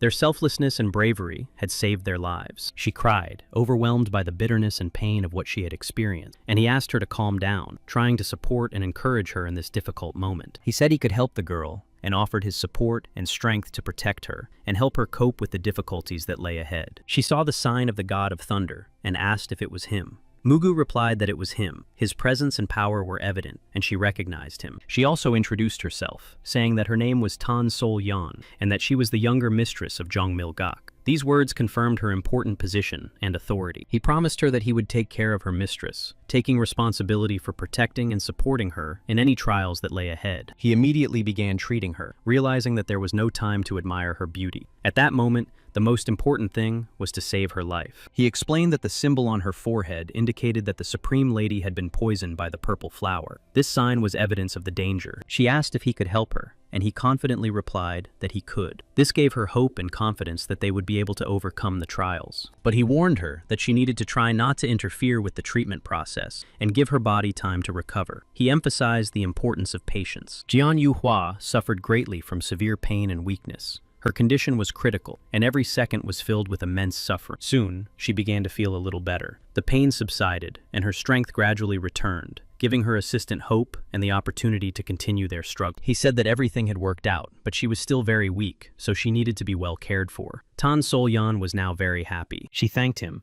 but he replied that it was nothing and asked her to tell him where the headquarters was located. He needed to be there. She told him that the headquarters was on the outskirts of Nanjing, in the Chonghuaru district. This information was important and valuable, paving the way for the next step. She didn't understand why he was asking, and he replied that he needed to investigate the situation. She tried to stop him, believing that going there alone was too dangerous. Her concern was sincere. There were great dangers lurking in these places, but he didn't care. He was sure that these villains were finished, and he was not going to back down despite the dangers and all her warnings. Soon he found himself at the headquarters on the outskirts of Nanking, in Chonghua. The atmosphere around him was tense, and he prepared himself for anything. He quietly slipped inside through a window, trying not to attract attention. Each step brought him closer to solving the mystery and completing his mission. For now, he carefully surveyed the situation, assessing the layout. His sharp eyes and concentration helped him not to miss a single detail. He noticed the Supreme Master and two first-level masters next to him. Their presence spoke to the seriousness of the situation and the high level of security. He thought that if only the Supreme Master were here, he could defeat him with a surprise attack. But the presence of two masters complicated the task. He understood that he would have to deal with them, and thought that using the Thunderer technique could quickly solve the problem. At the same time, he was aware of the risk. But then he realized that he did not yet have enough strength for this technique. He began to observe and think about how to break through the guards with small, precise actions. He was still thinking about the plan, going over the options in his head, observing the placement of the guards and the rhythm of their steps.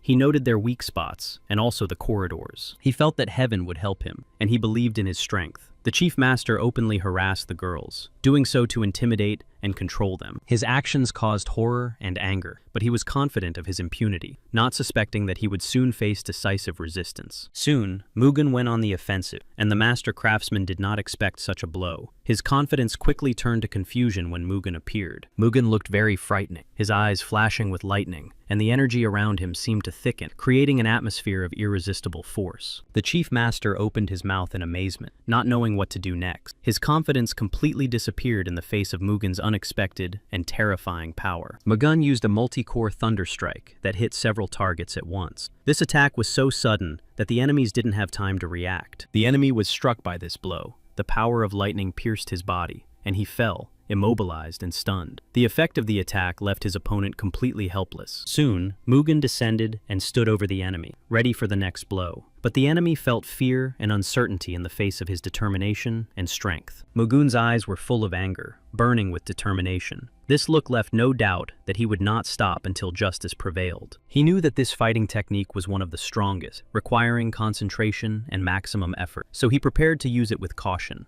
All of the enemy's minions fled and asked if their master was all right. They were alarmed and hoped that he had remained unharmed after the attack, but they did not expect Mugen to attack them as well. His sudden attack caught them off guard, depriving them of the opportunity to resist and forcing them to flee. But Mugen caught up with them and destroyed them. His attack was swift and accurate, leaving his enemies no chance of escape, and they were unable to attack him. The technique Mugen used was the bloody touch of Sura, a rare martial art belonging to the warriors of the otherworldly gods. 30 years ago, it was this technique that killed them all, leaving not a single one alive. He thought that none of those vile people had survived, but it turned out that they had all somehow survived and returned to life to continue their evil ways. What should have been left behind stood before him once again, but now he was determined to put an end to it. There was no more room for mercy or doubt. Once evil had been resurrected, it had to be destroyed completely. Soon he noticed some women hiding, and they were very frightened. He approached them and reassured them, saying that their mistress was fine and that she had sent him. He realized that everything here needed to be put in order. The warriors could have helped with this, but they had already fallen. Now all the responsibility fell on his shoulders. He began to examine their clothes. Traces of struggle and dirt were on every detail. He tried to understand where they were from and who they were by the symbols and patterns. And he noticed something very interesting on the clothes of one of them. It was a sign. Soon, Tan Sol came running up. Seeing the girls, she immediately ran up to them and hugged them, struggling to hold back her tears. Her relief was evident in her trembling hands. She thanked Mugen and bowed to him, expressing her gratitude for saving them. She said that if there was a way to repay him, they were ready. He replied that the best way to thank him was to help him right now. Time was of the essence, and every minute could be decisive. Instead of words, he waited for concrete actions. He asked them to feed him, as he was very hungry after a long struggle and journey. Simple human care seemed more important to him at that moment. They laughed and asked him to wait a little. They promised to prepare something delicious and filling soon, understanding how important it was to him. They prepared very tasty noodles with herbs, and he quickly began to eat, enjoying it. The food gave him the strength he so desperately needed after the struggle. He said it was incredible, so delicious and nutritious. He said she was beautiful and a masterful cook. His words were very sincere. Then he admitted that he was eating slowly on purpose to enjoy her beauty. Every movement she made and every bite she took seemed like real art to him. She asked if he always treated girls this way, expressing surprise because she thought that the heir to such a family would be stingy and even cold. At that moment, another girl ran up. She looked alarmed and quickly approached, as if she was in a hurry to share some important news. It turned out that Zhang Yuhua had regained consciousness. Her return brought relief, and now they had the opportunity to continue with their plan. Then they all went to see Zhang Yuhua. Their journey had been long and full of trials, but it was their meeting with Zhang Yuhua that became a turning point for them. Turning to Mugen, the Supreme Lady Zhang Milgok greeted him, calling him the heir to the God of Thunder. She said she was indebted to him and owed him her life. Mugen replied calmly and without emotion that he was only doing his duty. His voice was steady, without pride or justification. Outwardly, he remained unperturbed, but deep down, a thought flashed through his mind that even after so many years, she was still as beautiful as ever. She looked at him intently. Surprisingly, even though his body had no blood ties to the previous one, it reminded her of the past. Even after living 9 lives, meeting a dear person from the past was still just as difficult. These encounters did not become easier with time. He told her that those who attacked were not just bandits, but key figures in the Sura clan of the Otherworld Gods Squad. They used the technique of Sura's bloody touch, an ancient and forbidden art known only to the chosen few. There could be no mistake. She was sure that things were bad. If the squad had indeed returned, they were already hiding among Miram's warriors, concealed under false names and disguises. He was determined to act and proposed to destroy the enemies with one swift blow, relying on his strength, and to destroy all those who were covering for them. He knew that this was the destiny of the heir to the god of thunder, a burden that was not chosen, but accepted. It demanded sacrifice and fortitude, pushing aside personal feelings. Chang Yuhua declared that according to their agreement, they would support him with all possible resources and efforts. Her words were confident and decisive. He emphasized that the help provided would be invaluable, expressing his gratitude and awareness of the importance of that support. His emotions were sincere. Then he showed her the medallion that had belonged to the leader of the scoundrels who had appeared today. He asked if she knew what it was, hinting at its importance. She replied that it was the medallion of the Sama family, a symbol of lineage and power that had been passed down from generation to generation. This item was of great significance. The Sama family was located in the Yanzhou Valley, where they had achieved considerable power over the past 10 years. This made them one of the key forces in the region. He reported that a secret investigation had been conducted to learn more about the Sama family, but the motives and reasons for their rapid growth were still unknown. She replied that the Sam family was backed by the otherworldly gods squad. They had been watching them closely, waiting for the perfect moment to attack. He didn't want to waste any time and was ready to take revenge, but she stopped him, reminding him that the Sam family was one of the strongest and should not be underestimated. Tan Solyan said that they needed proof of the Sama family's connection to the otherworldly god squad. Without it, they would not be able to enlist Muram's support. He thought about it and admitted that they were right. Realizing the seriousness of the situation, he hurried to restrain his impulse and act more deliberately and cautiously. She also added that among the information obtained by Zhang Milgak, there was one incident related to the Sama family. This fact could be of great importance. Zhang Yuhua realized that this incident was their chance, and using the information they had obtained, they would be able to quietly approach the Sama family and gain access. Meanwhile, disturbing news reached Sama's family. The head of the family, Chung Kyung, learned that the entire otherworldly god squad had been completely destroyed. He couldn't believe the news. It seemed impossible to him that the destruction of the entire otherworldly god squad would cast a shadow over their entire power. Sama Chunheng confirmed that the information was true, and that there was evidence to support it. He emphasized the seriousness of the situation, noting that the information had been verified. He reported that everyone associated with Chun Milgak had disappeared, even their key figure. Now they were trying to find some clues to understand everything. Chun Hyung himself was furious. He could not understand who dared to strike such a blow. His rage was boundless, and he felt a sense of loss and helplessness. He gave the order to immediately find and punish everyone involved in the destruction of the squad. He demanded a full investigation and harsh punishment for the guilty. He also stated that he would not allow anyone to interfere with their plan. He was formidable and warned everyone of a merciless response to any resistance. On the way, Mugen asked her if it was too hard for her to keep up with his fast pace. He wanted to make sure she wasn't tired and was ready to continue. Tan Solyan replied that she was fine because she had studied complex techniques and martial arts. She was cheerful and ready to continue on her way. He thought to himself that he seemed to have completely exhausted her with his fast pace. Despite this, he was impressed by her resilience and inner strength. Then he sat down on a rock, pretending to be tired, to rest a little. Despite his apparent fatigue, he was ready to continue on his way. But for her sake, he suggested they take a break and rest. He understood how important it was to maintain their strength, and therefore decided to slow down a little. She agreed, and replied that since he had asked, she could not refuse. He asked her if this was indeed the road that led to the Yaquan family estate. She nodded, and confirmed his assumption. The Shandong Mountains were, indeed, as magnificent as they had been described. This route was considered the safest and most reliable way to approach that place. She reminded him that they were not coming here for fun, but for a serious reason. He, in turn, confirmed this without hesitation, emphasizing the importance of the mission. She said that as the youngest lady of Cheongmilgda, she usually devoted all her time to Muram affairs. Her life was completely immersed in her duties. She had almost no opportunity to leave the city, let alone climb the mountains.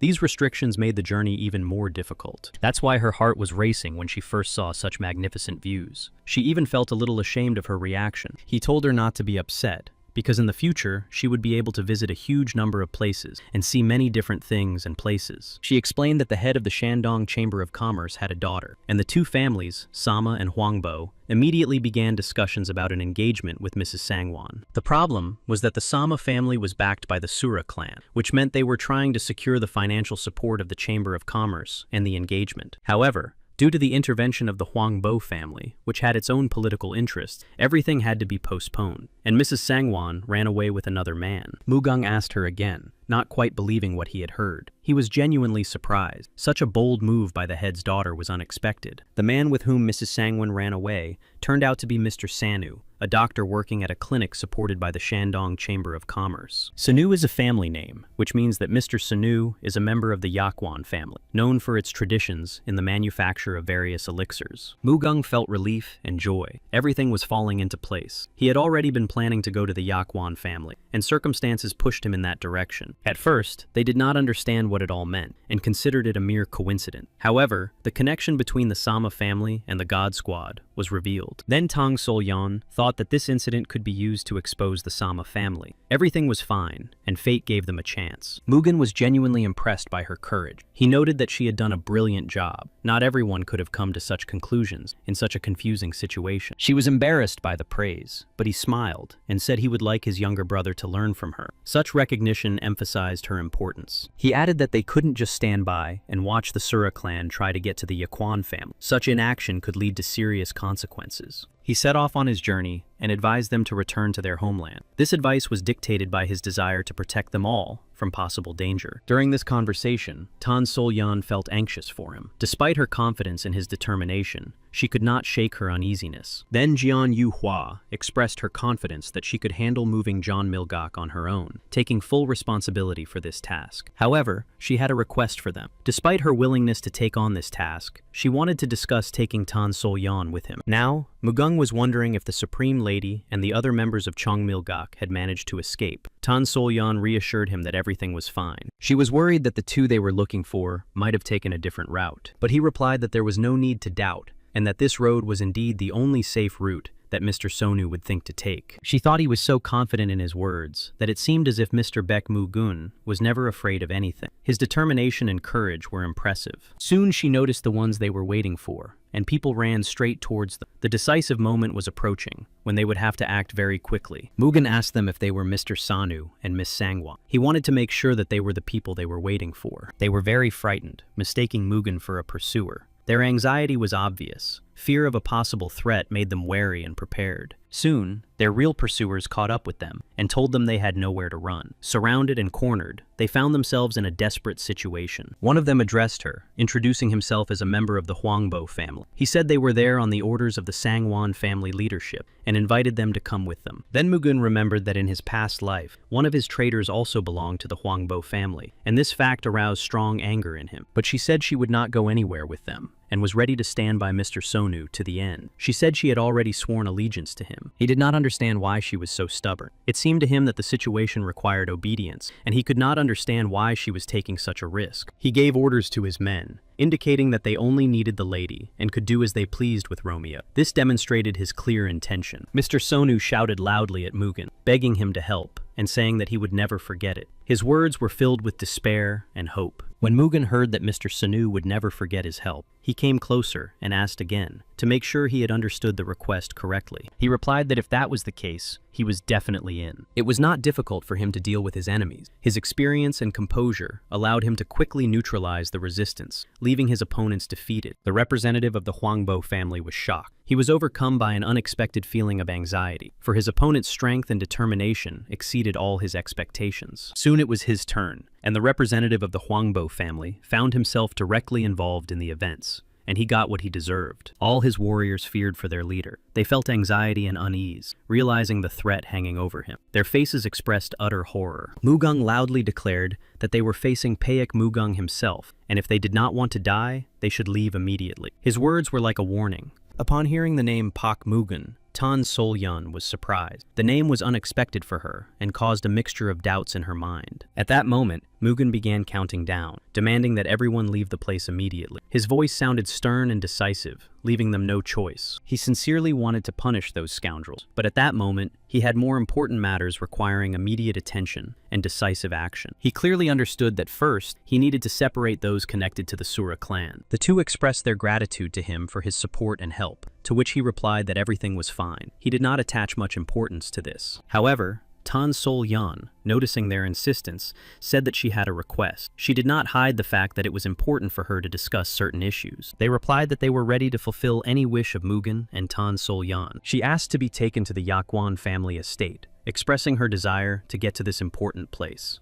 This request was dictated by their need. They hesitated a little, as if suddenly agitated. Their behavior betrayed their inner tension. Tan Sol-yan reminded them that it was the safest place to be right now. In any case, they had no choice, so it was better to just try to help each other. After a short silence, Mr. Sonu finally agreed. Despite his inner turmoil, he realized that there was no other way out and decided to act together, relying on mutual trust and common interest. Mugen was very pleased with how Tan Sol-yang handled the situation. Her composure, confidence, and ability to find the right words made an impression. Soon they arrived at their destination, the Valley of 1,000 Pines. Quiet and hidden from prying eyes, it stretched between the mountains, filled with the freshness of pine needles. The head of the family introduced himself as Sun Wu-pei and greeted Mugen. He said he was the owner of these lands and expressed his gratitude for saving his son. However, Mugen replied that there was no need to thank him and that he had only done his duty to the Yakwan family. His voice sounded calm and confident, without pride. Sun Wu-pei admitted that his son just wanted to see the world, but ended up getting into trouble. He was ashamed to even look Muguan in the eye. Mugan assured him that everything was fine, but reminded him that the Huangbo family would not give up so easily. Their authority had been undermined, and they would seek to restore it. He noted that the real threat came not only from the Sama family, but also from the squad of gods of the other world behind them, and they would not back down. Sun Wu-pa acknowledged that it was impossible to stop the Sama family and their patrons, the squad of gods of the other world, alone. He stated the scale of the threat. Mugun reassured Sun Wu-pa, assuring him that there was no cause for concern. He confirmed his oath and determination to protect the Yakwan family, promising to be a reliable support. However, Mugen also had a request for Sun Wu-bei that he wanted to discuss before proceeding further. It concerned the divine radiance. Sun Wu-bei understood the significance of this concept and realized that it played an important role in their cause. They arrived at a place of extraordinary beauty. The calm blue water of the lake reflected the sky, creating an atmosphere of peace and the grandeur of nature. This place seemed like a true paradise on earth, so harmonious and magnificent that it was impossible to take your eyes off its beauty and tranquility. However, Ms. Sangwon wondered if there was really a reason to worry. What if enemies could get here without hindrance? She had doubts in her heart. Her fiancé tried to reassure Ms. Sangwon, warning her not to exaggerate the danger, because this place was reliably protected by a veil. He explained that those who did not know the way would never be able to penetrate this place, thanks to its reliable defenses and traps. This gave her confidence. At that moment, it seemed that the defenses had been damaged, but no one could understand what exactly had happened, and who or what had caused it. This caused alarm. Magan approached them and noticed that the veil was indeed collapsing and warned everyone of the impending danger, increasing the anxiety among those gathered. Mr. Sanu could not believe what was happening, but Mugen explained to him that the destruction of the protection was the work of thinkers, masters of all kinds of secret arts. Mugen added that their enemies had been able to track them down by the scent of Lady Sangwon's skin. Tan Sol-yan understood that it would be extremely difficult for him to fight the Huangbo family, but he assured her that if he increased his strength, everything would become much easier. He said that he had already asked Mr. Yang Wan to create a special elixir that would significantly strengthen him. This drink should help him. Mr. Sonu promised to personally create the elixir in 3 days. Mugen was confident that he would be able to hold out for that long, despite all the difficulties. Tan Sol-yan expressed doubt that the veil would be able to hold out for 3 whole days. She understood that the situation was critical and that every hour counted. Mugen understood that in such a critical situation, they needed to buy time. He realized that as long as the veil held, they had a chance to prepare. Huangbo Men was confused. He did not understand who could have secretly infiltrated their camp and launched an attack. This situation angered him. The warriors were exhausted. Their energy had waned. One of those present noted that, in such a state, they were unlikely to be able to do anything. Huangbo Men demanded not bloody reckoning, but urgent measures to restore his people, and to organize care, treatment, and reinforcement. Sama Chun Hen was disappointed in the Huangbo family. He expressed his dissatisfaction with their weakness, emphasizing that their actions did not meet expectations. Huangbo Men responded sharply, condemning his opponent. He reminded him that if Sama's family had sent pursuers after them in time, they would have already dealt with them. He noted with contempt that they had relied on their former reputation, and now the consequences were clear. They were not prepared to have to clean up after them. Sama Chun Hyun noted that despite all the difficulties, the girl had escaped and had not given up. Although Huangbo Men insisted that this was impossible, Sama Chun Hyun nevertheless declared his unwillingness to destroy long-standing diplomatic relations because of this incident. Despite Huangbo Men's fury, he calmed down. Chun Hyun decided to increase his support, promising to send more thinkers and, if necessary, an additional detachment of warriors. Huangbo men rejected the idea of obligations and assistance in exchange, as he did not want to be indebted to anyone and believed that his own warriors were sufficient. Chun Hyun thought about his desire to destroy these people right now and prove to everyone that the Sura clan had returned. But he was sure that they were not yet strong. He wondered what would happen if the enemy attacked and Huangbo's troops were destroyed, and they would shift the responsibility to the one who pretended to be a member of the Sama family. Tang Solyan finished the messages that Mr. Beck had asked her to send. As soon as Tang Solyan finished the messages, she saw that Mugun was training. She realized that they had not had a conversation. Despite their desire to discuss important issues, problems prevented them from exchanging thoughts. She hoped that the elixir would be ready on time.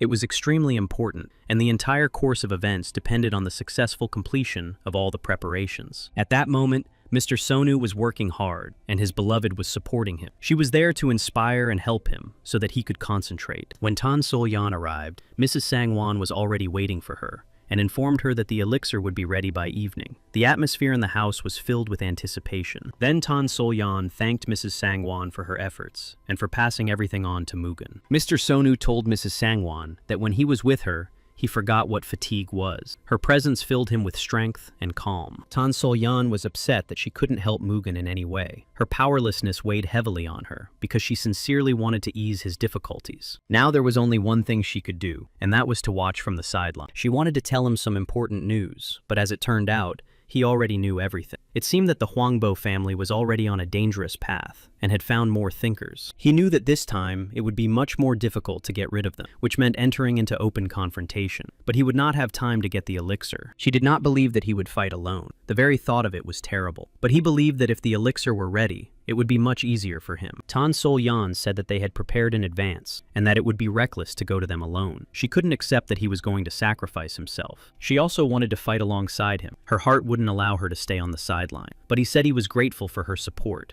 Yet she couldn't go there. It was obvious that the upcoming battle would be extremely difficult. Every step would require complete dedication and composure, and there was a risk of losing everything. He wanted her to just believe in him because he was confident in his strength. He needed her faith and support, which would give him strength in battle. He assured her that he would not be alone. Brother Muok was aware of the latest developments. Muok understood that Mugun wanted him to draw his own conclusions and act on his own. Although he was strong, this time he had a worthy opponent in the warriors of the Huangbo family. The confrontation promised to be particularly tense for him. Muok understood that the real enemy was only the Sama family, not the Huangbo family as a whole. Their influence and power posed a much greater threat than others. Soon, Muok ran to his brother's aid, sensing that fate was being decided at that moment. He understood how critical the situation had become and was ready to support him. Meanwhile, Mugen had already entered the fray. He stood up to his enemies, not allowing himself the slightest weakness because their lives depended on his actions. Those who attacked Mugen not only fought, but also insulted him, trying to undermine his spirit and confidence. Their words were poisonous and malicious, but Mugen paid no attention to their insults. He was completely focused on the battle, and the words of his enemies could not change his determination and will. He was like a beast, and his every movement was filled with unbridled strength and wild determination. His enemies could not predict his next move. Huangbo men quickly realized that Mugen was a strong opponent. His skill and tenacity in battle were impressive, and his confidence in his movements spoke of true power. He suddenly attacked Mugen, shouting about how he dared to disrespect the Huangbo family. The enemy fiercely threatened Mugen, challenging him to a duel, and declaring that he would not leave the battlefield alive. His words were full of anger.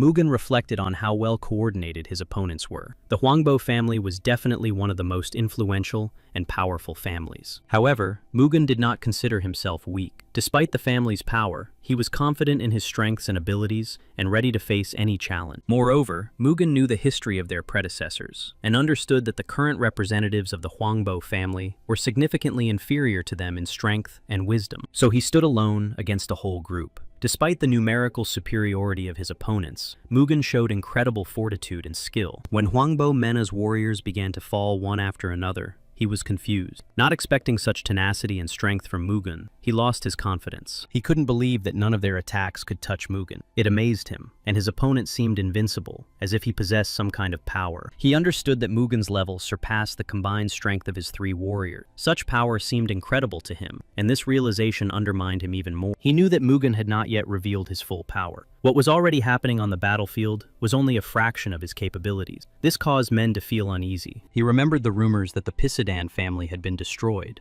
and wondered if it was really Mugen. The thought struck him. Watching the fight, Tan Sol-yun clearly understood that Mugen was holding back. His movements were precise and measured, but they lacked power. She wondered why, because everything that was happening looked as if Mugen was waiting for something. It seemed as if he was waiting for the right moment, or for someone to appear. Suddenly, Mugen shouted loudly, interrupting the fight. His voice sounded sharp and commanding, and he declared that enough of this spectacle, and that they could not defeat him. Then he ordered the survivors to leave immediately, and convey his words to the warriors of the Huangbo family. He saw that those who called themselves representatives of the great family were still pursuing the wounded and exhausted lovers, losing their honor for the sake of a showy victory. He also shouted that they should see that the enemy was the Sama family. The enemy accused Mugen of hypocrisy, claiming that he himself was pretending to be a member of the Sama family. He demanded that they stop feeding them all lies. Then Mugen realized that for the Huangbo family, power always took precedence over reason. Their decisions were born not from wisdom, but from a desire to suppress and control. When Mugen decided to stop delaying the battle and move on to the decisive blow, he suddenly sensed someone approaching. Perhaps it was Muok. However, to his surprise, the new arrivals turned out to be members of the Sama family. At their head was Chun Hyuk,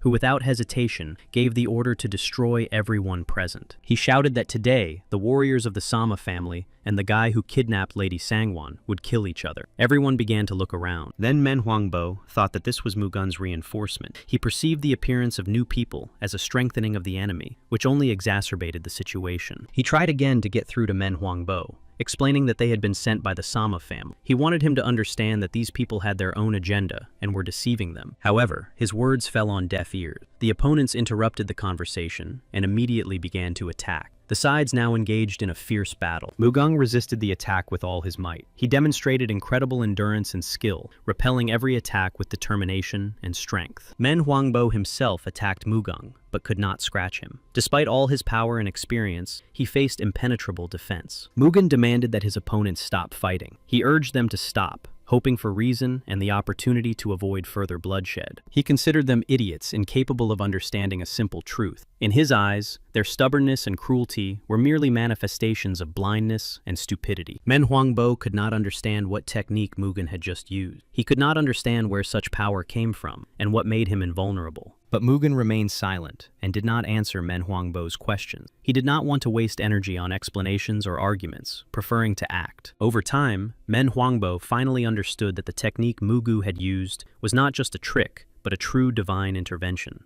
They finally realized that Mugen was the heir to the god of thunder. His strength and technique were manifestations of divine power that set him apart from ordinary warriors. At that moment, the warriors of the Sama family began to attack everyone indiscriminately. Their actions were decisive and merciless, sowing panic and chaos among the warriors. Mugen watched what was happening with complete readiness. Inside him was an unshakable will, and he was ready to act at the most crucial moment. He once again used one of his powerful techniques, demonstrating his outstanding strength and skill. This move was precise and even destructive. No one could resist him. His actions were coordinated, and his enemies were confronted with his power. Each of his actions destroyed the opponent's defenses. It was simply impossible to stop him, as if thunder and lightning were embodied in his movements. His power was an element that could not be restrained. His opponents screamed in horror, struck by his incredible power. They simply fell one after another. It was a defeat from which there was no escape. Suddenly, as if out of nowhere, Men Huangbo appeared and began his attack again. He sought to turn the tide of battle, despite everything that had happened. He could not understand what was happening, or where Mugen got so much strength. His bewilderment grew with each new step,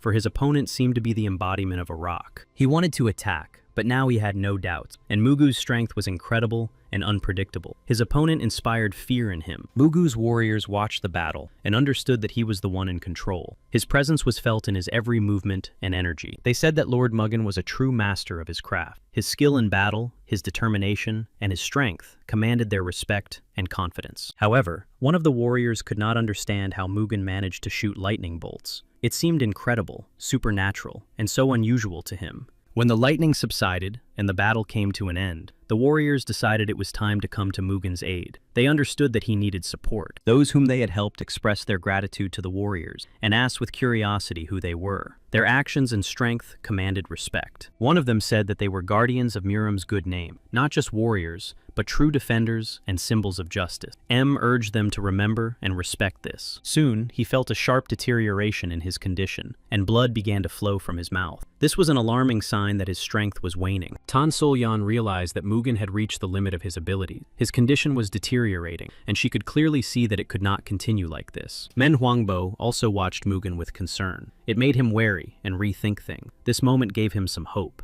Now he couldn't even move a finger, and didn't understand why his body was failing him. His strength was leaving him completely confused and helpless. He was afraid that all his efforts up to this point, including the prepared elixir, had been in vain and meaningless. This thought filled him with despair. Men Huangbo reached for his sword. He considered the moment opportune, as Mugen was exhausted and unable to defend himself. He gauged his breathing and the distance between them. Tan Sol-yan realized that he had to be stopped immediately. She understood that if she allowed events to unfold further, the consequences would be irreversible. He had already lunged toward Mugen like a hyena, ready to attack a weakened and defenseless opponent. His movement was swift and ruthless. Suddenly, Tan Sol-yan stood in front of him, shielding Mugen with her body. She did not allow him to come any closer. She was ready to defend him, even at the cost of her own life. He shouted at her, indignant at her interference. He demanded an answer, asking who she was and why she was standing in his way. He did not understand. Mugen was scared for Tan Sol-yan. He could barely move, but his heart was pounding with fear, and she stood between him and the threat. She could get hurt. Tan Sol-yan explained that Mugen was not going to fight the Huangbo family. She asked him to stop the fight, appealing to his reason and understanding.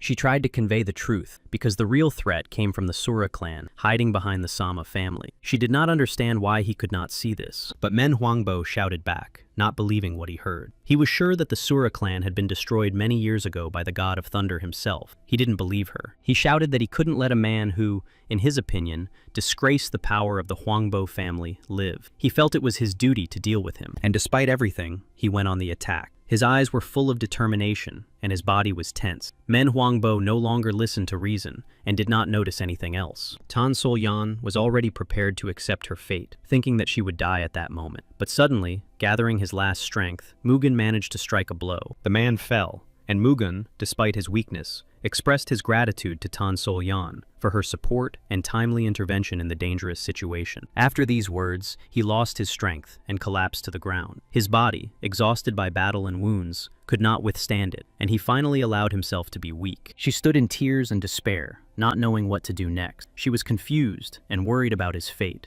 All paths seemed closed to her now. She did not know if she could carry him to safety on her own. Mugen's weakness and her own confusion created a huge obstacle. They were found by allies who were on their side. These people came in time to support and help them, and gave them hope for Mr. Mugen's salvation. They greeted Tan Sol-yan and immediately announced that they had come to help. They said they had received their letter, and that there was now no reason to worry. They picked up Mugen and began to carry him to safety. The Huangbo family received news that thousands of their allies, including the Huangbo and Huangbo Mina warriors, had been destroyed. This news promised major changes. This news came as a significant shock to the Huangbo family. They realized that the situation was changing rapidly, and that they would now have to face problems. They could not understand who this mysterious and powerful warrior was, who was able to stand up to them and their powerful family. His strength and courage frightened them. The father realized that it was most likely not the warrior who had pretended to be a member of the Sama family who had destroyed everyone. He was sure that it was someone else entirely. According to the surviving warriors, they were suddenly attacked and surrounded. However, a group of unknown warriors came to their aid and helped them fight back. In addition,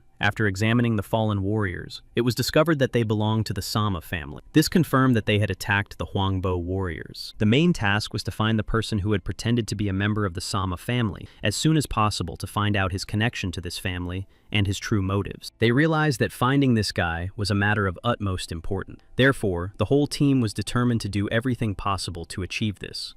Meanwhile, Maguna continued to receive treatment, but he was still unconscious. His condition remained unstable, and the doctor was doing everything he could. Tan Sol-yan noticed that Maguna had a high fever and seemed to be burning up. She was worried about his health, sensing his weakness and inner struggle. She decided to use a technique reminiscent of the divine power of thunder to ease his suffering and help Mugen finally come to his senses more quickly. Thanks to her efforts, he began to regain consciousness, but his body was still in severe pain and weakness. Every muscle ached from overexertion. He was delirious and asked for forgiveness from Zhang Yuhua. His mind was confused, but deep down, he felt the weight of the past and sincerely regretted something. He promised to return to her, expressing hope for a future meeting. This promise reflected his inner strength and desire to correct his past. Tan Sol-yan heard these words and felt the depth of his emotions. Her heart was filled with compassion. She was ready to help him. She realized that she could transfer the power she had inherited from Zhang Milgok to him, to help restore his health and also strengthen Mugu's spirit. She used the Heavenly Thunder Harmony technique to transfer her power to Mugen and help him. This powerful practice filled his body with strength. In the morning, Mugen woke up feeling better than the day before. His body no longer ached, and his head was clear. Looking around, he realized he didn't recognize the place. Tan Sol-yan had fallen asleep by his bed, not straying far after a restless night. She sat leaning on the edge of the mattress with her eyes closed. Then she woke up and immediately noticed that Mugen had regained consciousness. She froze for a moment, staring at his face, and then sighed with relief. Mugen sat up slightly and looked at her with sincere gratitude. He nodded slowly and expressed his appreciation for her help and care. Then she blushed slightly and lowered her eyes, trying to hide her excitement. She said it was the least she could do for him. Mugen felt the weight of his mistakes made out of self-confidence. He wanted to fix everything as soon as possible, but she stopped him because he was weak. He assured her that he was fine. He noted that his body felt lighter, as if the heaviness of the last few days had begun to fade. He wanted to take action. Even though his chi energy flows were damaged, Mugen felt that something important had happened inside him. His inner strength had grown significantly. Mugen realized that his recovery was not simply the result of rest or inner strength. He felt that it was Tan Sol-yan who played a decisive role. She said that she used the technique of internal rebirth, which was passed on to her by the Supreme Lady Chon Milgaka. Thanks to this, he got back on his feet. Mugen understood that the technique was extremely difficult. Realizing its value, he thought about how he could thank her and asked her about it. She blushed when she heard his words and explained that she had simply done what she had to do. She did not expect any gratitude from him in return. Mugen's friends suddenly rushed into the room. His words conveyed joy and relief. Mugen's long-awaited awakening was an important event. When his friends saw Mugen and Tan Sol-yan holding hands, he was puzzled and did not immediately understand what was happening. This caused mixed feelings. Noticing the awkward situation, the comrade decided that he had come at the wrong time. He immediately turned around and began to leave, leaving Mugen and Tan Sol-yan alone. In the Valley of 1,000 Pines, it was necessary to evacuate everyone, and preparations for this had already been completed. The warriors had carefully planned each stage. Mugen watched with satisfaction as the evacuation in the valley was carried out in a careful and organized manner. He appreciated the efforts of all those involved. He entrusted Nakilban and Pek Sangun with the important role of accompanying the Yangquan family to Nanjing. Mugen trusted them completely and was confident. He also informed them that the Pak family's fleet in Nanjing would escort them to Wenzhou, where their headquarters were located. Upon arrival, they would be able to settle in. They expressed their gratitude to Mugen and promised not to remain indebted for his help. Mugen assured them that everything was fine and that there was no need for thanks. He handed him a box, explaining that it was the only thing he could offer in return. For Mugen, it was exactly what he needed at that moment. They slowly walked away, and Mugen stood watching them. His gaze was focused and pensive, and at that moment, he realized the importance of what was happening. Mugen expressed his gratitude to his friend for his support and help, but the latter smiled and replied that they were friends, and that helping each other was natural. He also admitted that he was just loitering around as usual, and happened to be useful. He added that it made no difference whether it was the Yangquan family or someone else. Helping friends had always been a natural thing to do. Mugen insisted that he would definitely repay his friend's debt. His friends simply wished Mugen a safe journey. Then Tan Sol-yan approached Mugen. She approached quietly, as if wanting to support him at that moment, and share her thoughts and feelings with him. She was worried that he was setting off alone again. In response, Mugen assured her that he would try to unite with the Huangbo family to oppose the Sama family. She said that because of the long-standing feud between them, it would be very difficult for them to come to an agreement. This irreconcilability added obstacles to the path to unification. Then Mugen thought about it and realized that she was right. Because of the deep and long-standing feud between the families, it would indeed be difficult to find common ground. She offered to try to negotiate, despite all the difficulties and animosity. She believed that even in such a situation, she could handle it. He replied that he had no doubt about her ability, but still thought it would be dangerous. Therefore, he advised her to go to Nanjing as well. She replied that she was not afraid. As the youngest lady, she was ready to face danger at any moment. For her, it was not just a duty, it was her destiny. But most of all, she wanted to help him. Behind her outward calmness lay a sincere desire to be there to support him and share his journey. He sighed, realizing that it was impossible to change her mind, and with a smile, admitted that there was nothing he could do about it. Mugun said he wanted to trust her. She was genuinely pleased by his words, and a smile appeared on her face. At that moment, it seemed that complete mutual understanding had been established between them. She was truly glad that he trusted her. This trust meant much more to her than words. It confirmed that her efforts had not been in vain. Meanwhile, the enemies arrived at the Valley of 1,000 Pines, hoping to take its inhabitants by surprise. However, to their surprise, they found the valley empty. They quickly realized that they were too late.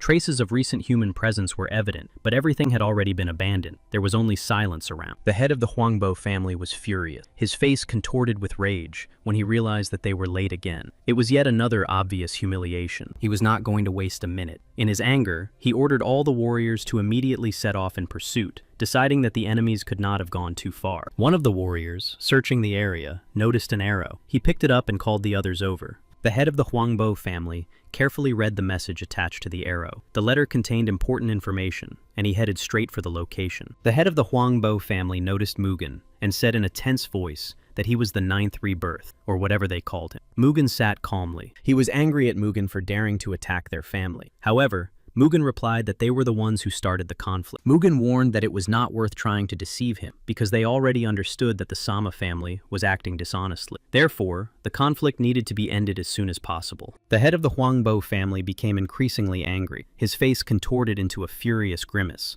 like a wild beast ready to attack. His teeth were clenched. Then Tan Sol-yan reminded him that they couldn't just mend relations with the Huangbo family. Despite their differences, they now had a common enemy. Tan Sol-yan suggested that the Huangbo warriors in the Valley of 1,000 Pines had been killed by the Sama family's warriors. She said this with great confidence. The head of the Huangbo family admitted that this was indeed the case, and that the Sama family was behind the attack. He sighed heavily, confirming the truth of these words. She said that from the very beginning, they had tried to protect the Huangbo warriors from attack. Therefore, now was the time to unite against their common enemy. She admitted that she had lost her family because of the feud. If they did not stop the Sama family and the Sura clan, the tragedy could repeat itself and claim the lives of innocent people. The head of the Huangbo family agreed with her words, but emphasized that they did not know the true nature of their relationship with the Sama family. Therefore, they could not trust them immediately. She asked if they were going to wait for confirmation from the Sama family before making a final decision about uniting with them. She offered to take responsibility and find the squad to determine who they really were.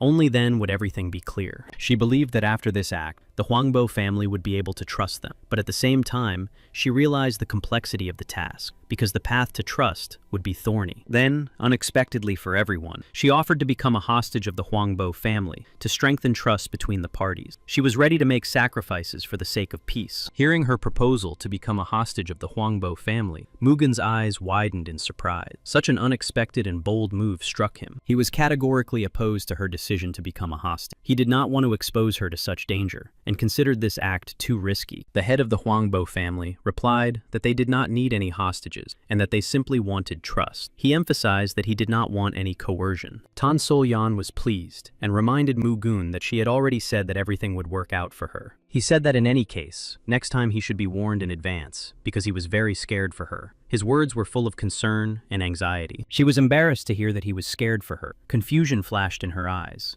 It was unexpected and very touching for her. Meanwhile, life was bustling in the main square in Nanjing. People were rushing about their business, merchants were loudly offering their wares, and children were playing in the street. Sam Chunheng watched the scene and thought that members of the Chongmilgok must appear here. He had to catch them at all costs. The image of his brother, Sam Chungjen, came to mind. His brother had warned him that if he failed the mission again, he would be punished to the fullest extent. He realized that failure would mean the loss of his life. He had to catch the girl and the man who was posing as the master of the Sura clan. Suddenly, he noticed Tan Sol-yan and Mugun, their figures standing out among the crowd in the square. His heart sank. These two were the ones he was looking for. He immediately realized that the younger lady in front of him was Jung Milgok. Recognizing her, he felt how important this meeting was and what consequences it could have. He was glad to have found them and believed that now they were in his hands. In fact, Mugun and Tan Sol-yan deliberately flashed before his eyes to attract his attention and test him. It was a cunning move on their part. Meanwhile, they were already being pursued from behind the bushes, trying to catch them. Their enemies secretly followed their every step,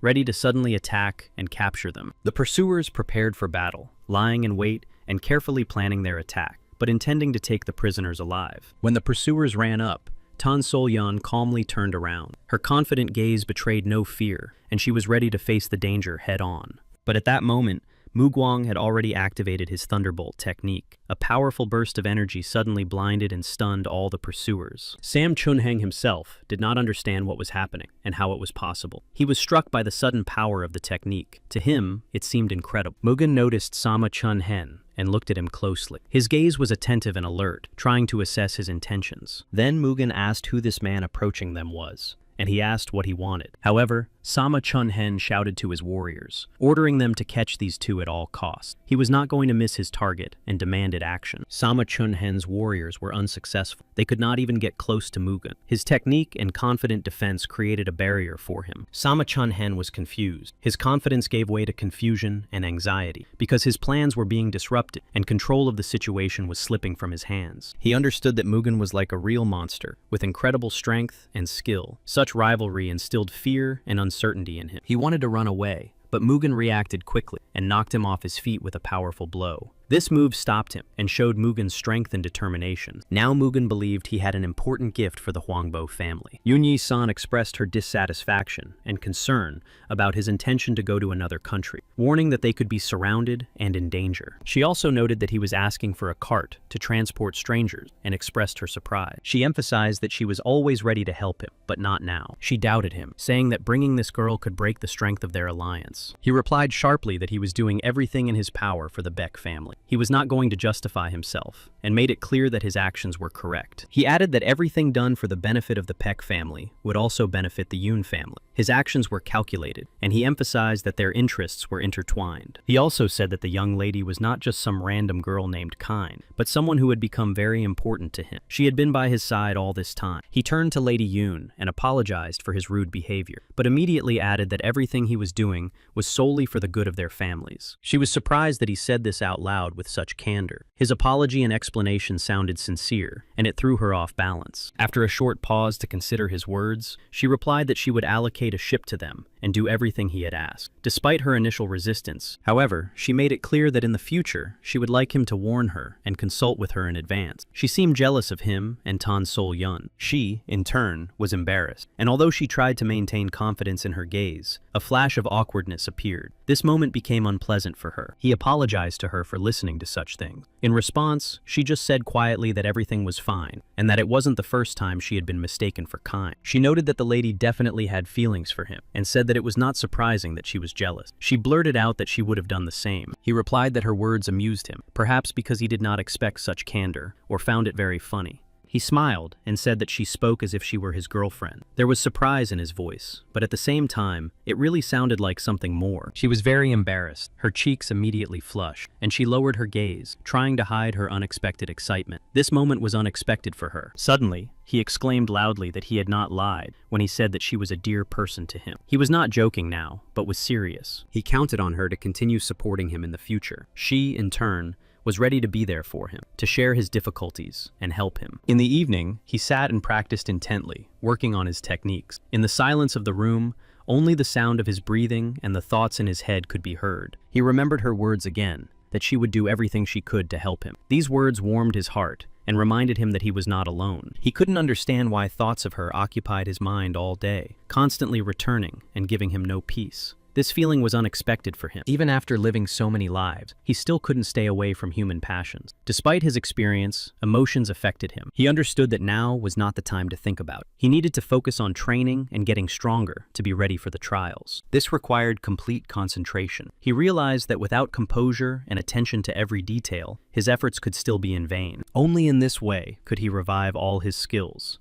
focusing completely and putting all his strength into training to regain his former power. At this time, Sama Chun-geng was angry at his brother for failing the mission. His disappointment and anger were strong, because their honor depended on the success of the task. Now the battle with the Huangbo family was inevitable, and the tension had risen to the limit, and everyone understood that a very violent conflict would soon erupt. He immediately summoned his two assistants to discuss strategy and prepare for the upcoming battle with the Huangbo family. Meanwhile, his brother was brought before the head of the Huangbo family. As promised, Mugen proved himself through his actions and skill. Now there was trust. Mugen told him that here he was, along with the gift he had promised. He was surprised that Mugen had kept his word, which earned his respect and strengthened his trust, because promises were rarely kept in their circle. Now Mugwan waited for an answer as to whether the head of the Huangbo family would decide to attack the Sama family with him, knowing that the outcome of his battle depended on this decision. The head of the Huangbo family confirmed that they would act together as previously agreed, and realized that Mugen had become much stronger than before. He clutched his head, unable to understand how Mugen had managed to become so strong. His thoughts were confused, and anxiety grew in his heart about the upcoming events. Muak approached Tan Sol Yan and asked if she was worried about his brother.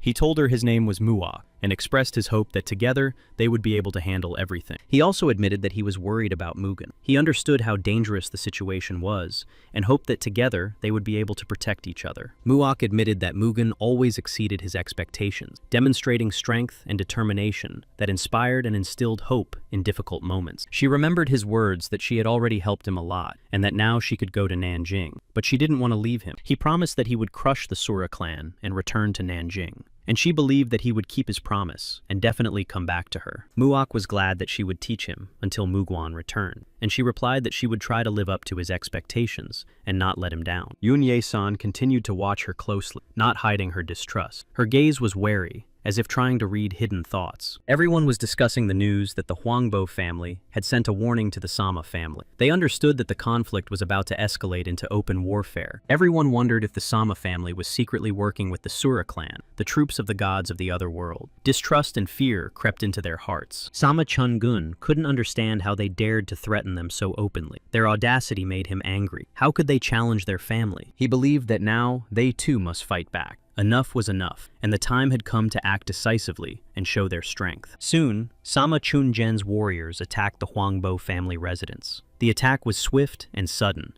and the clang of swords and cries filled the house. The head of the Huangbo family and Mugen were informed of the alarming news that they had been attacked. The warriors of the Sama family had launched a surprise attack, and there were already casualties among their people. He could not believe that the enemies had decided to attack first. But Mugen calmly remarked that even a rat cornered in a corner can bite a cat first. The head assured them that their forces were more than sufficient to withstand the enemies. He was determined to repel the attack and protect his people by mobilizing his warriors. Mugen believed that the fact that they had attacked first could mean an attempt to buy time. The enemies were probably trying to distract attention in order to prepare themselves and to find ways for their leaders to retreat. Mugen suggested striking the enemy base to prevent them from leaving and disrupt their plan. Everything was already in place. They managed to surround the enemy base, and the warriors silently took up advantageous positions. The Namgun family joined the operation, strengthening the encirclement. Their elite fighters took key points, ensuring complete control over the territory. The joint actions of the three forces showed high coordination and power, making the enemy's chances of escape negligible. Mugen and the head of the Huangbo family expressed their gratitude to the head of the Namgun family. His timely assistance and participation in the operation strengthened the entire encirclement. The head of the Namgun family replied that he was only doing his duty to Muram, because unity is strength, and only in this way can common enemies be opposed. Mugen reported that he had been observing the enemy detachment for a long time, and asked for understanding that in this situation he could not reveal his identity to them. The latter stated that now there was no other choice but to trust him. Mugen understood that now was not the time for personal disputes. He restrained his anger, knowing that he needed to be patient, but he wanted to get even with those who had betrayed him in the past. The head of the Namgun family watched Mugen with interest. Despite his youth, he already possessed impressive strength.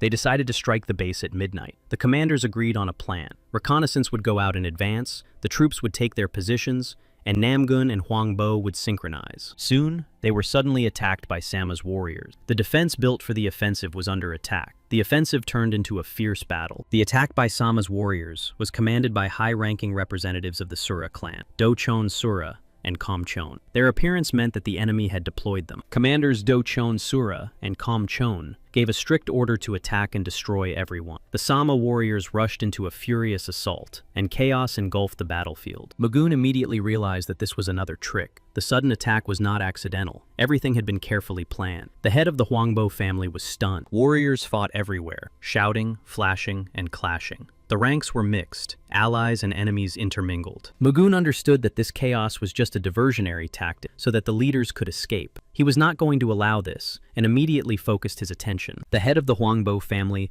realized that they had to support Mugun. Otherwise, they would not be able to win this battle. He decided to join forces with the head of the Namgun family. They tried to stop Mugun and his allies with all their might, creating obstacles and setting up ambushes. But Mugun was determined, and the other two were also strong. Mugun concentrated and activated the Eye of the Thunder God technique. His gaze became as bright as lightning. Sparks of energy flared around him. Despite the power of the technique, the enemies did not give up and continued to attack, like a wave crashing against the rock. Mugun prepared to meet them and destroy them. The enemies failed to harm him, and his defense withstood all attacks. Mugun stood like a rock, confidently repelling the onslaught and striking back. Then he suddenly ran away, rushing towards the front lines. The head of the Huangbo family covered Mugun, standing between him and the advancing enemy. Mugun broke down the front door with a powerful blow, and it burst open with a crash. He rushed inside, moving at incredible speed. The enemies tried to stop him, but no one could match his power and determination. He noticed that they had prepared a tunnel in advance for a quick retreat,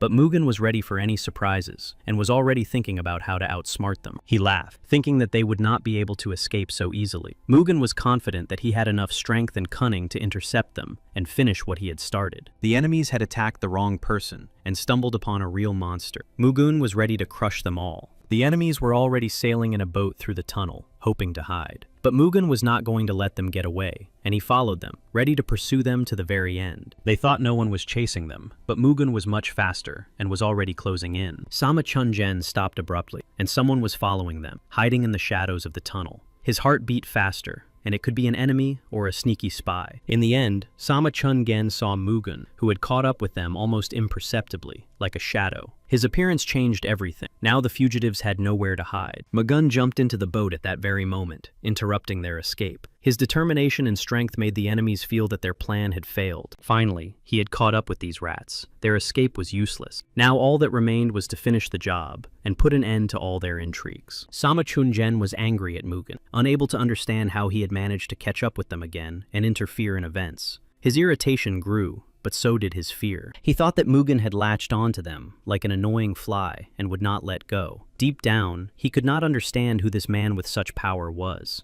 Mugun took a deep breath, clenched his fists, and with determination in his eyes, rushed into battle, ready to prove his strength and show who he really was. He loudly proclaimed that he had come to destroy trash like them, and his words sounded like a sentence. Mugun's aura became even stronger, and silence hung around him. In response to Mugun's words, the enemy sharply called him a nameless nobody, not understanding how he dared to speak to him that way. His voice trembled with rage. Mugun knew that the enemy was hiding his true face behind a mask of charms. Realizing that Mugun had exposed him, the enemy threw off the last shackles of deception and revealed his true form. The real confrontation was just beginning. His warriors rushed to attack Mugun. The battle became fierce, and every blow could be decisive, with the tension growing with every passing second. Mugun stood firm, not allowing anyone to get close to him. His movements were quick, and he parried every attack. He was like an invincible shield. Thanks to his powerful techniques, Mugun confidently held back the onslaught of his enemies. And thanks to the technique of the coming of the God of Thunder, Mugun once again gained the upper hand, and powerful lightning strikes rained down on his enemies, sowing chaos and fear among them all. Soon, the ship was completely destroyed, engulfed in fire and explosions. Now the enemies had lost their last chance for salvation and escape. At that moment, the leader of the surviving enemies, looking in horror at the raging elements that had destroyed the entire ship, finally understood that Mugun was indeed the God of Thunder. Now that the enemy finally realized who he was dealing with, Mugun looked at him through the veil of smoke and spray. He believed that his end had come, and yet, despite the hopelessness of the situation, he continued to fight with all his might, trying to survive. They watched in horror, unable to believe their eyes. Everything happened too quickly, and now the ship was smashed to pieces. No matter how hard they tried to get close to him, it was impossible. Every attack was easily deflected. Every step towards him turned into a mistake. Mugun stood rooted to the spot, not moving, and the enemy's attempts to move him were in vain. Resistance became more and more hopeless. Every time Mugun activated his thunder and lightning technique, the air shook with thunderclaps, and flashes of blinding light reflected off the darkness. The warriors were thrown back as if by a wave. They could neither approach nor stand their ground, and it was as if they were fighting not a man, but the heavens themselves. Seeing his warriors fall, one after another, The bloody blade Sura looked at them with contempt. To him, they were now nothing but pathetic and useless. The magic of blood descended upon Mugen, but he did not allow its power to break his defense. He attacked Mugen, spewing dark energy, but Mugen could not be broken. The battle grew more and more fierce, but Mugen was driven by strength and determination. Mugen confidently repelled all of Bloodblade's attacks. His movements were fast and precise. Every attempt by the enemy to break through his defense was shattered to pieces. Blood, Blade. Sura looked at Mugen with his mad eyes full of rage and determination. But Mugen was not afraid. He only clenched his fists tighter. The enemy's assistants tried to intervene, but Mugen instantly overpowered him in a stance. Without wasting a second, they used Sura's all-consuming fire technique. Mugen remained completely focused and mobilized, every movement precise and calculated. He was like steel, ready for any turn of events. They used the Sura blood immortality technique, which increased their survivability and regeneration, making them virtually invulnerable to the enemy. Mugen's lightning and thunder were so powerful that their energy broke through the defense of the Sura blood immortality technique. He turned the enemy's power against them. In his rage, he shouted, demanding that Mugen not look down on the Blood Guardian, for it was their power that sustained the might of the Sura clan.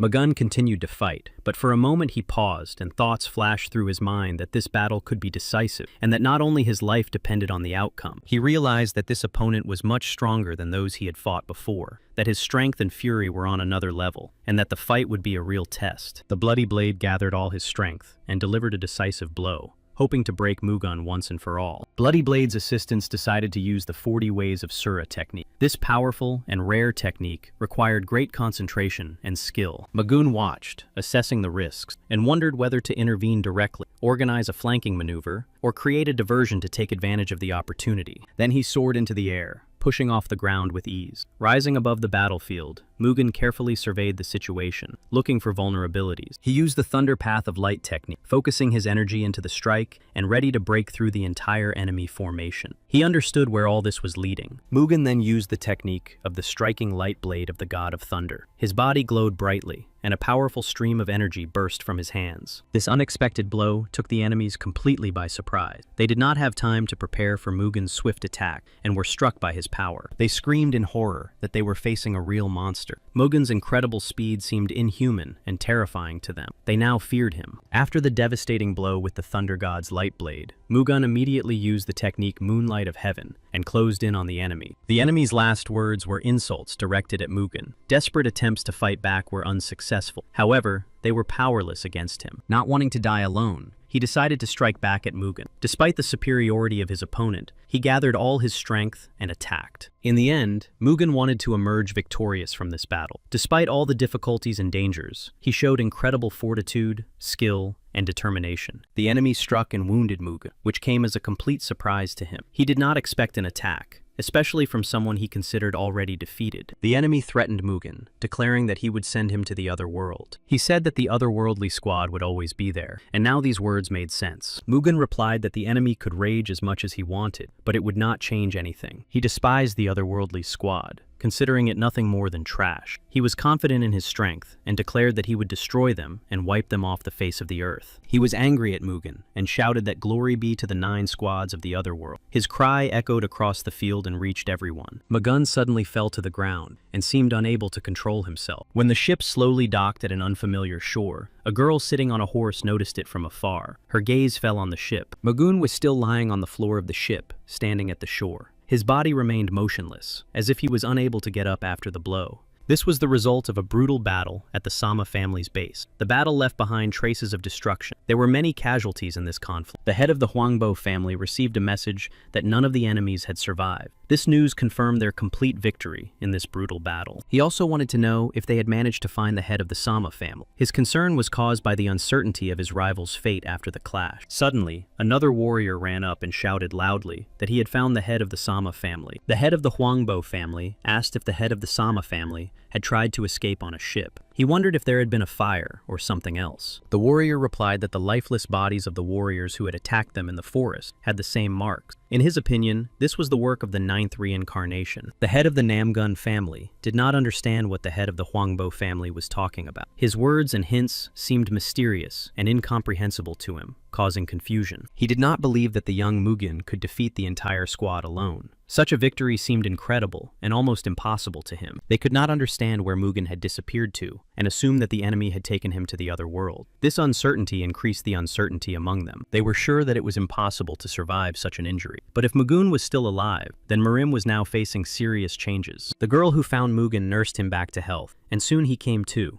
Thanks to her care and attention, he gradually began to return to life. He did not understand where he was or how he had lost consciousness. Everything around him seemed blurred. His memory was confused, and he tried to gather his thoughts together. She was surprised that he woke up so quickly because she thought he was already dead. She thought he looked pretty good and was happy about it. His condition gave her hope for a full recovery and a return to his former life. He didn't understand who she was, but she immediately gave him fish cooked over a fire. This simple act was a sign of care and support for him. She understood that he was probably hungry, so she immediately offered him fish to help him regain his strength after losing consciousness and being wounded. She asked him how he ended up on the wrecked ship. Her voice was quiet, but it conveyed curiosity and a desire to understand what had happened. He noticed her sword and thought she was a swordswoman from the Bota clan. This assumption came to him immediately, as the weapon revealed her to be an experienced warrior. The Bota clan consists only of swordswomen, many of whom are known for their great bravery. This clan regularly sends troops on journeys throughout Marimu. She was surprised by his intense gaze and thought that perhaps she had embarrassed him with her attention. After all,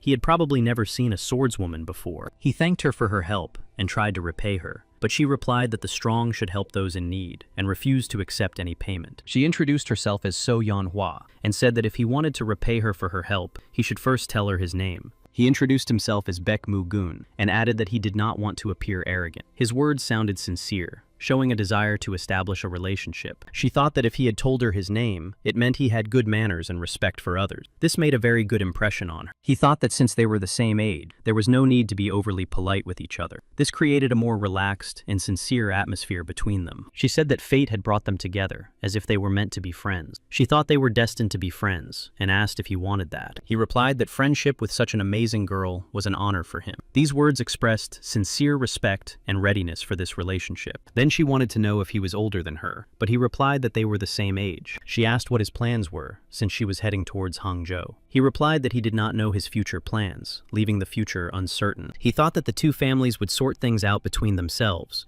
and that he only needed to return to Wenzhou by ship. That seemed to him to be the only important thing. He thought it would be better to go with her to Hangzhou now. Such a decision seemed more reasonable to him than remaining in uncertainty. She noticed that someone was chasing them and thought that they had followed her after all. That guy was from the 5th squad of the Black Warriors. Mugen was surprised that she knew those people. It seemed unexpected to him because he did not expect to meet anyone like the Black Warriors here. She explained that he had been pestering her for several days, and she had hit him and run away, but he had found her again, and now he was chasing her. He thought for a moment and said that the Black Warriors were one of the most influential squads in Shaoxin. This made Mugen take the situation seriously. He considered it despicable that a guy from the 5th squad was pursuing a girl. For him, such behavior was shameful and unworthy of a true warrior. He jumped off his horse and headed towards her, quickly closing the distance between them. He said his name was Yang Sochu, and that he had been looking for her for a long time. His appearance was unexpected and alarming. She tried to understand the reasons for the pursuit. He said that last time he was very drunk and had committed an unforgivable act. So now he had come to her to make amends. He asked her to have mercy and forgive him for his transgression. These words expressed his sincere desire to mend their relationship and correct his past mistakes. He added that if she refused, he would have to take full responsibility for what happened. At the same time, he asked if she was against cruelty. She stated that she was not afraid of his threats, and that this was unworthy behavior for a warrior of the 5th squad. She emphasized that she wanted nothing to do with him. He said that he had intended to be lenient with her, but now he had changed his mind. He was prepared to act cruelly towards her. Mugen was not going to just stand by and watch. He wanted to intervene and protect his friend. However, she stopped Mugen with her hand and did not want him to interfere. She thought he might hurt himself, so she wanted to deal with it herself. She was sure she could handle it on her own and did not need outside help.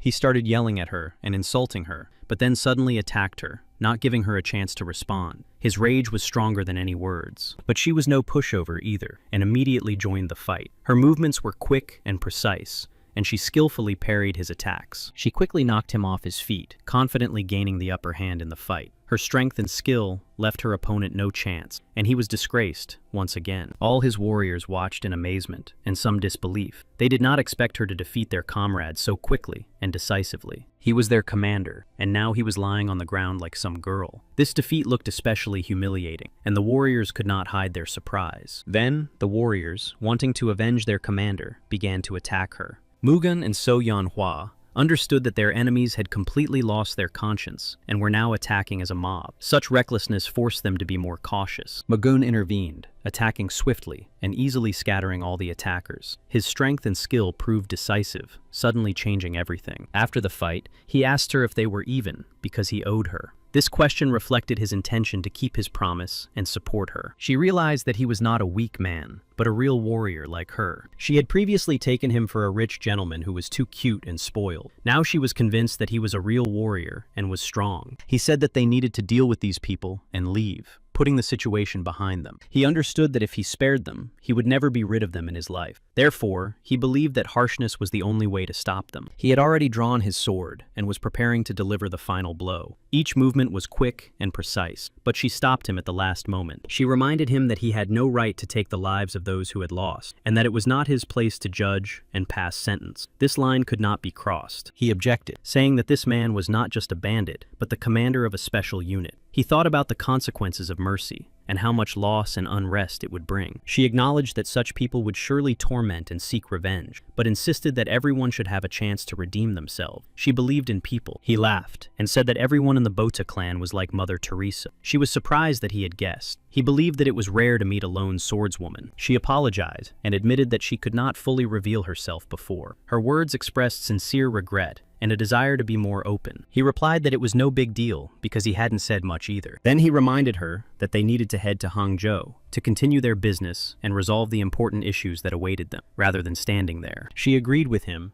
and also went to her horse, ready to continue the journey together. She told him not to fall behind, because she wasn't going to wait for him. He replied that he would see which one of them would get there faster. Soon they arrived at their destination, and immediately began training. They understood that a serious test lay ahead, and wanted to be as prepared as possible. She was a very good swordswoman. Her movements were precise and confident, and her technique was honed to perfection. She was able to quickly assess the situation. She embodied the style of the Bota clan, fast and flexible, but at the same time graceful. He knew this and admired her, realizing that he was facing an outstanding swordswoman. For both of them, this training proved to be extremely useful. It helped them improve their skills, identify weaknesses, and prepare for future events. He was very happy about this acquaintance. It brought new impressions and inspiration, as well as opened up the opportunity to learn and grow alongside a worthy warrior. When they had dinner that evening, she remembered who he was again. This thought crept into her mind once more, evoking respect and amazement at his status. She wondered what could have made the prince leave his ancestral home. He explained that he had a lot of business to attend to, which is why he had to leave home. When she offered to pour him a drink, he replied that he had hardly ever seen a girl pour a drink for a stranger.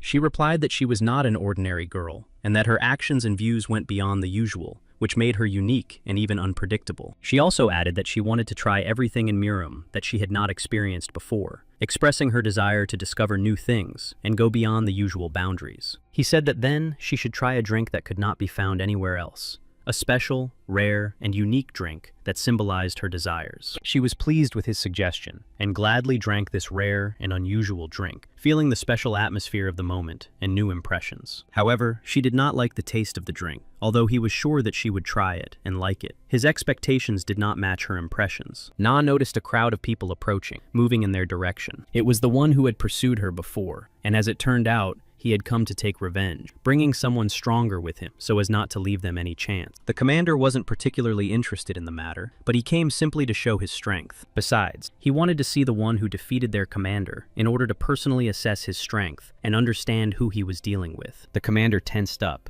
and, turning to him, said that he could do whatever he wanted, but that he should help him in resolving their common cause. Then she realized that Mugen was right, and that it was useless to pity them, and that they would not change. And he noticed that only the grave could correct the hunchback. He took this problem upon himself, and was going to deal with those who threatened her. Mugen attacked him immediately, without wasting a second. He acted quickly, and without warning, simply getting down to business as soon as he realized who was in front of him. The man did not expect such an attack. It was too fast. He was confused for a moment, losing control of the situation, clearly not expecting everything to happen so suddenly. So Manhwa herself went to attack the one who was pursuing her. There was no fear or doubt in her movements. She wanted to end this once and for all. She was clearly stronger than him, and it remained unclear what he was counting on. Her every move showed the difference in their levels. She had already knocked him off his feet and moved swiftly, almost without pause, as if she knew exactly where to strike. She was unstoppable, and his resistance crumbled. She was very graceful and impressive, each of her movements combining strength and grace. It was a pleasure to watch her. There was not a single unnecessary detail. Soon, he watched in horror as she approached him, and his terror grew with every second, realizing that it was already impossible to avoid the collision. The warrior was distracted for a moment to see how the commander was doing, hoping that he would cope with the rest, but that moment cost him dearly. Magoon immediately took advantage of this moment and, without hesitation, delivered a quick and accurate blow, not giving his opponent time to recover from his distraction. The warrior was unable to resist Mugen, and the blow came too suddenly, leaving him no chance to defend himself or counterattack. Soon, Mugen was already walking towards her without wasting any time. The enemy, defeated and lying on the ground, tried to recover, but his strength was already running out. The commander knelt, cursing her from his helplessness. He realized his defeat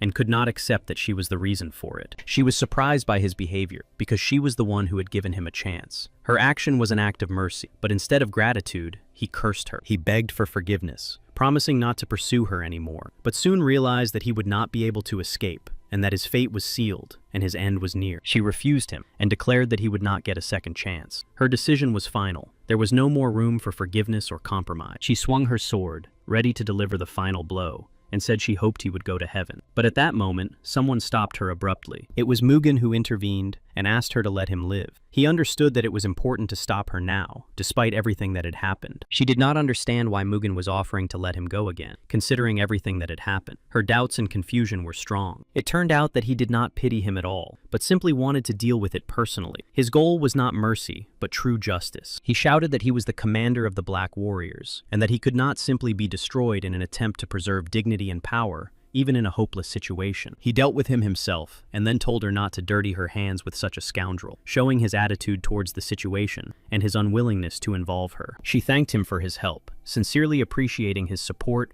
and protection from danger. Now they needed to leave this place as soon as possible, before the commotion began and they attracted unnecessary attention. They couldn't waste any time. Her heart was pounding like crazy. She had never felt anything like it before. She didn't understand what this thrill was when she looked at him. It was a new feeling. When they rode past the waterfall, she said it was very beautiful. The sound of the falling water and the sparkling spray created a mesmerizing atmosphere. Indeed, people weren't lying. It was truly beautiful here. And as the saying goes, while he was looking at the mountains and rivers, the years flew by unnoticed. He thought that her beauty was also impossible to take his eyes off. Her charm and grace attracted the gaze as much as the majestic mountains and rivers. In her native land, she could not even dream of such beauty that now surrounded her. All this was new to her, but so was the thrill in her chest. He had already heard similar words from Tan Sol Yan, the same feelings of surprise and admiration. It reminded him of the past and immediately brought a smile to his face. He advised her to gain more experience while traveling through Murim, because such an opportunity was rare. He understood that trials awaited her ahead. She noticed and said that she could see from his face that he was thinking about someone else. Her words hit the mark and were accurate, as if she had read his thoughts. She wanted to know if he was thinking about another woman. This feeling bothered her. In his gaze, she sensed something that made her search for answers. He admitted that it was true, and that he was thinking about another woman who was as beautiful as she was. His words were sincere,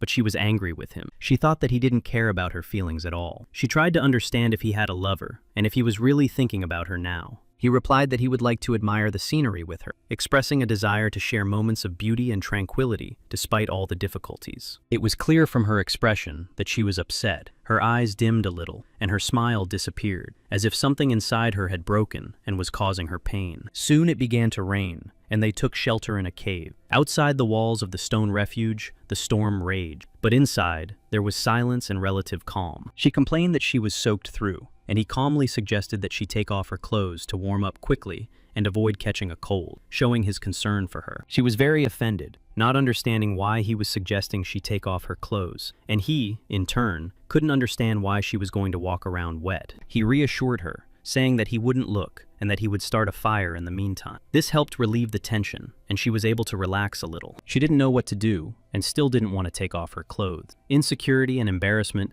prevented her from making a decision, despite the cold and her wet clothes. She was afraid that he was a man, and worried that she might give in to temptation. Her fears were related to the fact that her appearance would arouse uncontrollable desires in him. She was red with embarrassment, and her heart was about to burst out of her chest. Excitement and embarrassment overwhelmed her, causing her to tremble and even cry. Then she turned to him and said that he was not like the others. He was different from anyone she had met before, evoking unusual feelings in her. He wanted to understand how he was different. She believed that men were a complete disappointment. After a long search, she still couldn't find her match. She admitted that they either didn't take her seriously or tried to take advantage of her trust. This attitude caused her pain and disappointment. She just wanted to go home, but then she unexpectedly met him. This meeting changed everything and awakened some kind of hope in her heart. She thought he was stronger than anyone she knew, always saying what he thought and caring for her at the same time. He was a person she could trust. She asked if he was going to marry the woman he was thinking about. In her heart, she was anxious that her feelings would remain completely unrequited. He replied that he wasn't, and that there was no romantic relationship between them. She said aloud that it was a relief for her, although she didn't even notice how she breathed a sigh of relief. These words reflected her inner tension. Suddenly, she hugged him, and he didn't immediately understand why she was behaving this way. This sudden display of feelings surprised him and raised various questions in his mind. She confessed that she could no longer hide her feelings, and that she liked him. Her candor revealed the depth of the emotions she had been keeping inside. She said that he was the first person who had made her heart beat so fast. Hearing this, he asked what he should do to make her feel better. She asked him to hug her, feeling a strong need for support and warmth. His embrace became her salvation and gave her a sense of security.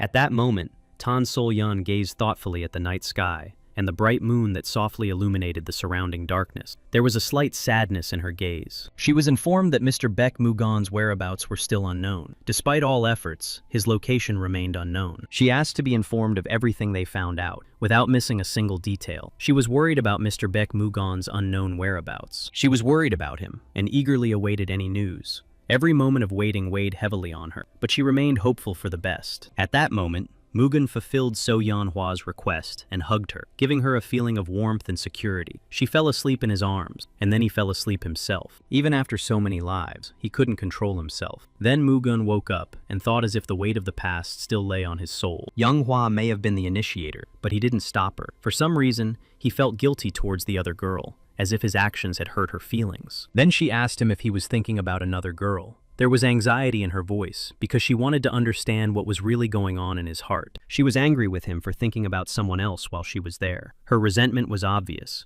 and she felt that her feelings and presence were being ignored. Then he admitted that she was right, and sincerely apologized. Soon she smiled, and even laughed, letting go of her resentment. She hugged him again, and made it clear that she was ready to forgive him, and be there for him, despite everything. He told her that there was no other girl in the world like her. Then they set off again together, supporting each other. Their journey together became a symbol of unity and strength, strengthening their bond with every step. During their stops, they rested and practiced sword fighting, improving their skills together. These moments helped them stay in shape. Together, overcoming all difficulties, they finally arrived in Hangzhou, a city full of new opportunities and unexplored roads. There, the continuation of their journey awaited them. Na was surprised to see Hangzhou, a huge city full of people. The noise and bustle of the streets intertwined with bright colors, causing her admiration. He wanted to know what she would do here and how she was doing. She replied that the Boda clan would not leave its members without money. The reason for her stay here was the need to go to the bank to get her money. She didn't know exactly how to do it, but she had heard that the money could be withdrawn at this particular place. He also thought about trying to find his past savings from previous lives. His finances were scattered across banks across the continent, and Shinhwa Bank was one of them. This meant that some of the funds might be available here. He understood that he would have to pay to get information about the affairs of the Yakwon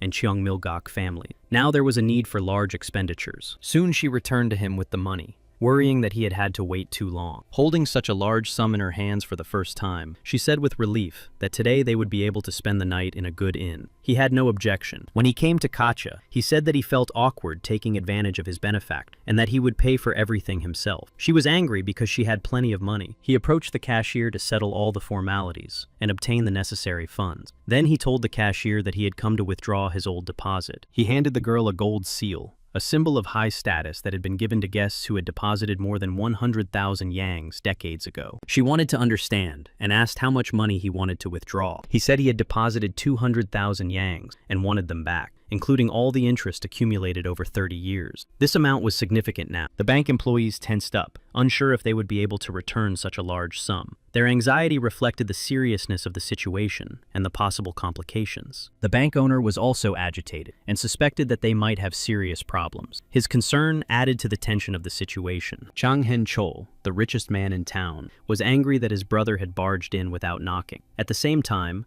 the bank manager was upset by the whole situation. He was shocked that the depositor was demanding his money back, plus interest. This unexpected situation called into question the stability and reputation of the bank. The director told his brother that the gold seal was not a fake, that the interest was genuine, amounting to 300,000 yang, and that the total amount was 500. The brother believed that even with all the gold in Hangzhou, they would suffer huge losses. He was worried about the future because the consequences could be serious. The interest was also significant because the depositor was not a simple farmer. His capital and savings reflected his high status. The bank director asked what they should do next and whether it was possible to postpone the payment date. At that time, the brother was still considering all possible options. In the end, the brother said that there was no need to pay the deceased. His words sounded clearly dishonest, and it was obvious that he wanted to harm Mugen. The bank director understood what his brother was getting at, because he was trying to avoid payment and possibly harm Mugen and even take his life. He said that it was worth entrusting this matter to the matchmaker and Mu's family, while he would take care of settling the situation, and instructed the director to continue monitoring Mugen. Meanwhile, Mugen and So Yanhua were eating at the best restaurant in Hangzhou. She really liked all the food, and the variety of dishes amazed her with their taste and aroma. She also believed that food tastes better when you are with your loved one. His presence added a special warmth and joy, making the taste even more pleasant. He remained silent, only smiling in response. His smile reflected the deep feelings and calmness he felt when he was with her, cherishing these moments together. As they walked down the street, he asked her what she was going to do next. She said there was a lot to see and thought she would stay here for a while. He said he would stay for a couple of days until he got paid and asked if they could arrange a tour of Hangzhou. It was an interesting offer. She was worried that he would leave as soon as he got the money. This feeling of anxiety did not give her peace because she wanted him to stay with her. He said he needed to return home to Wenzhou because they were already waiting for him there. She wanted to suggest that they not part and stay together. The thought of him leaving worried her, and inside she had a desire to keep him close. At that moment, the people sent by the bank director's brother were already approaching them. They moved cautiously, trying not to attract attention, but their goal was clear. They began to taunt them, throwing sarcastic remarks and smirking. One of them said with feigned disgust that the couple was too sweet,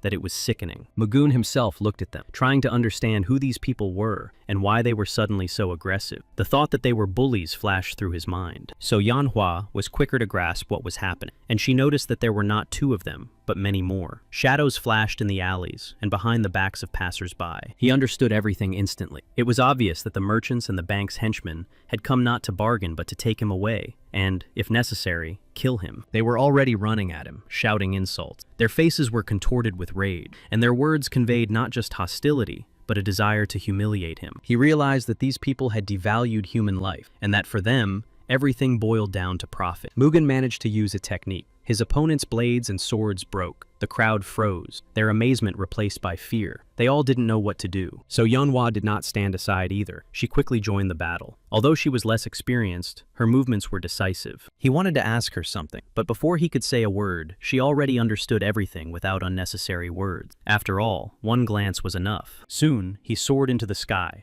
as if freeing himself from some kind of shackle. His movements became light and swift, and his gaze fixed on the distance. She followed his example and soared into the sky after him. The attackers, confused, did not have time to understand how the two had disappeared from view so quickly. They thought she and Mugen were crazy. So incredible were their actions and speed of reaction. They couldn't understand how two people could be so agile. They wanted to quickly chase after them, trying not to let them get away so easily. But even with such determination, it was not easy to catch up with So Yanhua and Mugen. The leader of the group was angry at the bank director's brother, believing that he had given him a difficult and dangerous job. He was irritated and dissatisfied with the whole situation. Everyone rushed after Mugen and Yanhua, not wanting to let them get away. It seemed as if the whole world had frozen in suspense, watching the chase. People were hot on their heels. Soon, their pursuers caught up with them and began to close in from all sides. Mugen and Enwa stopped, realizing that it was pointless to run any further. They were surrounded. But even though they were surrounded, they were not going to give up without a fight. Their every movement showed determination. They could not retreat. The chief pursuer watched them, assessing their every move. There was surprise in his eyes, for this pair was fighting much better than he had expected. However, despite this, he quickly dismissed his thoughts and gave a clear order not to let them escape under any circumstances. He knew they could not be allowed to get away. Manhwa couldn't understand why they were being chased. It all seemed pointless. They weren't even enemies. Mugun knew everything that was happening because of money. Mugun realized that without weapons, they didn't stand a chance. He decided that they needed to return to the inn where they had left their equipment earlier. Manhwa didn't understand why he needed a sword. In her eyes, they were just petty thieves. She believed that even without weapons, they had a chance. She thought that they could defeat those who were chasing them with their bare hands through willpower, determination, and courage. Then Mugen noticed that an attack was coming at Manhwa. He reacted instantly, warning her of the impending danger and urging her to be on guard. The enemy was right in front of her and raised his sword to strike. Time seemed to slow down. Every moment counted. Manhwa sensed the approaching danger, but Mugen managed to cover Manhwa in time, standing between her and the enemy. Mugen instantly used his thunder and lightning technique, and a powerful burst of energy rushed around him. The enemies recoiled. This technique was unexpected. After that,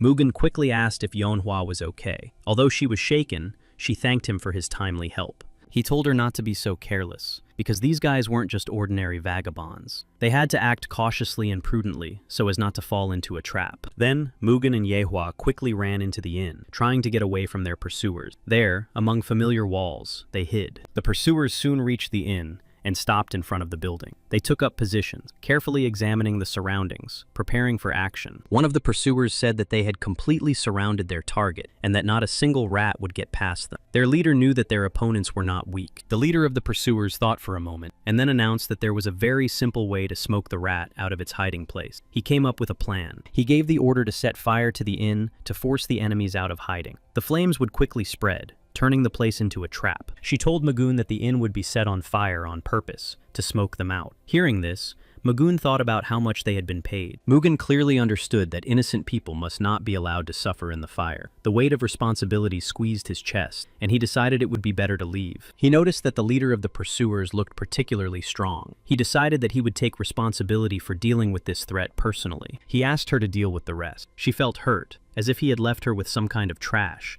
and did not trust her with serious matters, considering her weak. A fire flared up inside her, for she was a warrior of the Boda clan, and would not humbly live under someone else's rule. She prepared to prove her strength with deeds, not words. He tried to stop her, realizing that her pride could lead to rash action. He wanted her to understand that he wanted to protect her from danger. At that moment, the main pursuer, who had come up with the arson plan, was rejoicing in his cunning. He was sure that now they were trapped. She still did not understand anything, and, overcome with rage and despair, swung her sword, believing that this way she would be able to defeat her pursuers. It was her rash behavior that played into the hands of the main pursuer, and everything went exactly as he had planned, now weakening her defense. The pursuer also took up a sword and began to attack her. His movements were precise and calculated, aimed at neutralizing her. She immediately fell to the ground, feeling the power and accuracy of his blows. Realizing that she could not cope in such a confrontation, she went on the defensive. Soon, all the pursuers joined forces and launched a joint attack on her. They attacked from different sides, giving her no time to think. She desperately tried to fight them all off at once,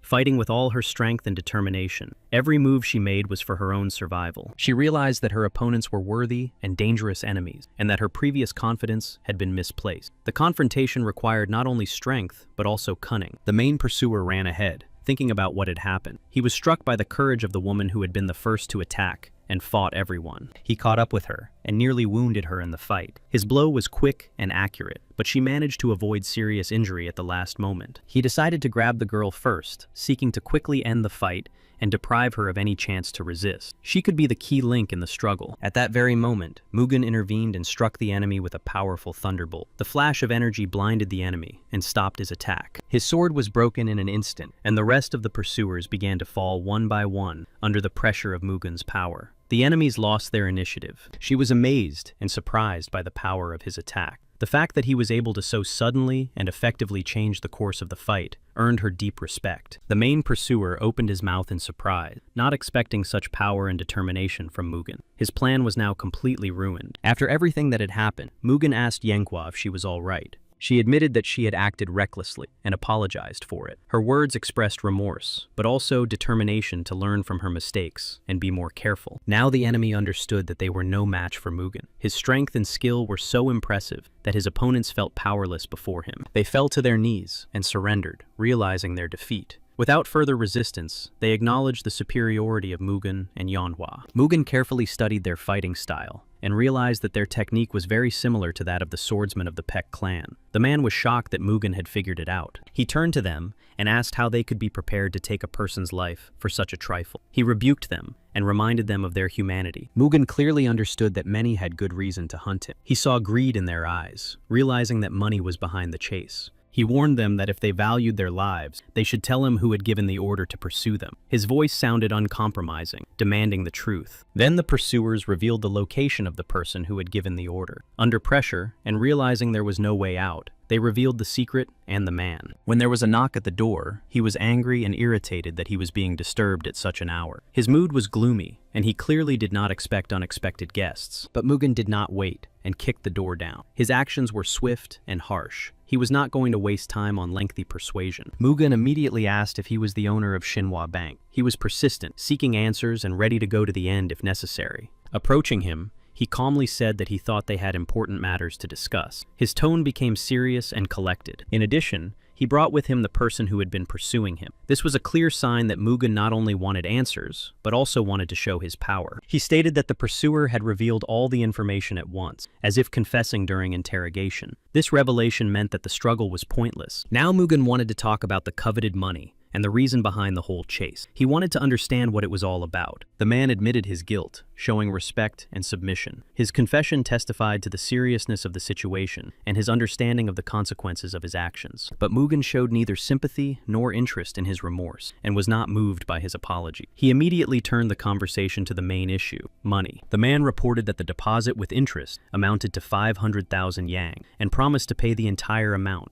including compensation for the inconvenience caused. Now Mugen was sure he would get what he wanted, but the next moment, he reminded him that there was a limit, and that he would, of course, do everything in his power. Then Mugen decided for himself that the compensation should be 500,000 yang, which was exactly how much he estimated everything they had gone through to be worth. He was stunned. Hearing the amount of 500,000, he almost lost his composure. His contribution alone had already dealt a serious blow to the bank's business. Then Mugen slowly stood up, and his face became serious. His gaze was stern, without the slightest hint of compromise. He made it clear that the other man did not seem to understand him. He added that this was not a deal at all. His words sounded harsh, and it was not a bargain, but a fact. Mugen made it clear that the terms had already been determined. Mugen said that if necessary, he would wipe out the bank in one night. It was not a commercial concession, but a threat. He wanted to put the man in his place. The man who had previously persecuted them, and now turned in the head of the bank, quickly realized that Mugen was not joking. His words were too confident, and his gaze was stern. The frightened banker, realizing the scale of the threat and the risk of collapse, became confused and began to cry. He admitted that the payment of 1,000,000 yang would doom the bank to collapse. They clearly understood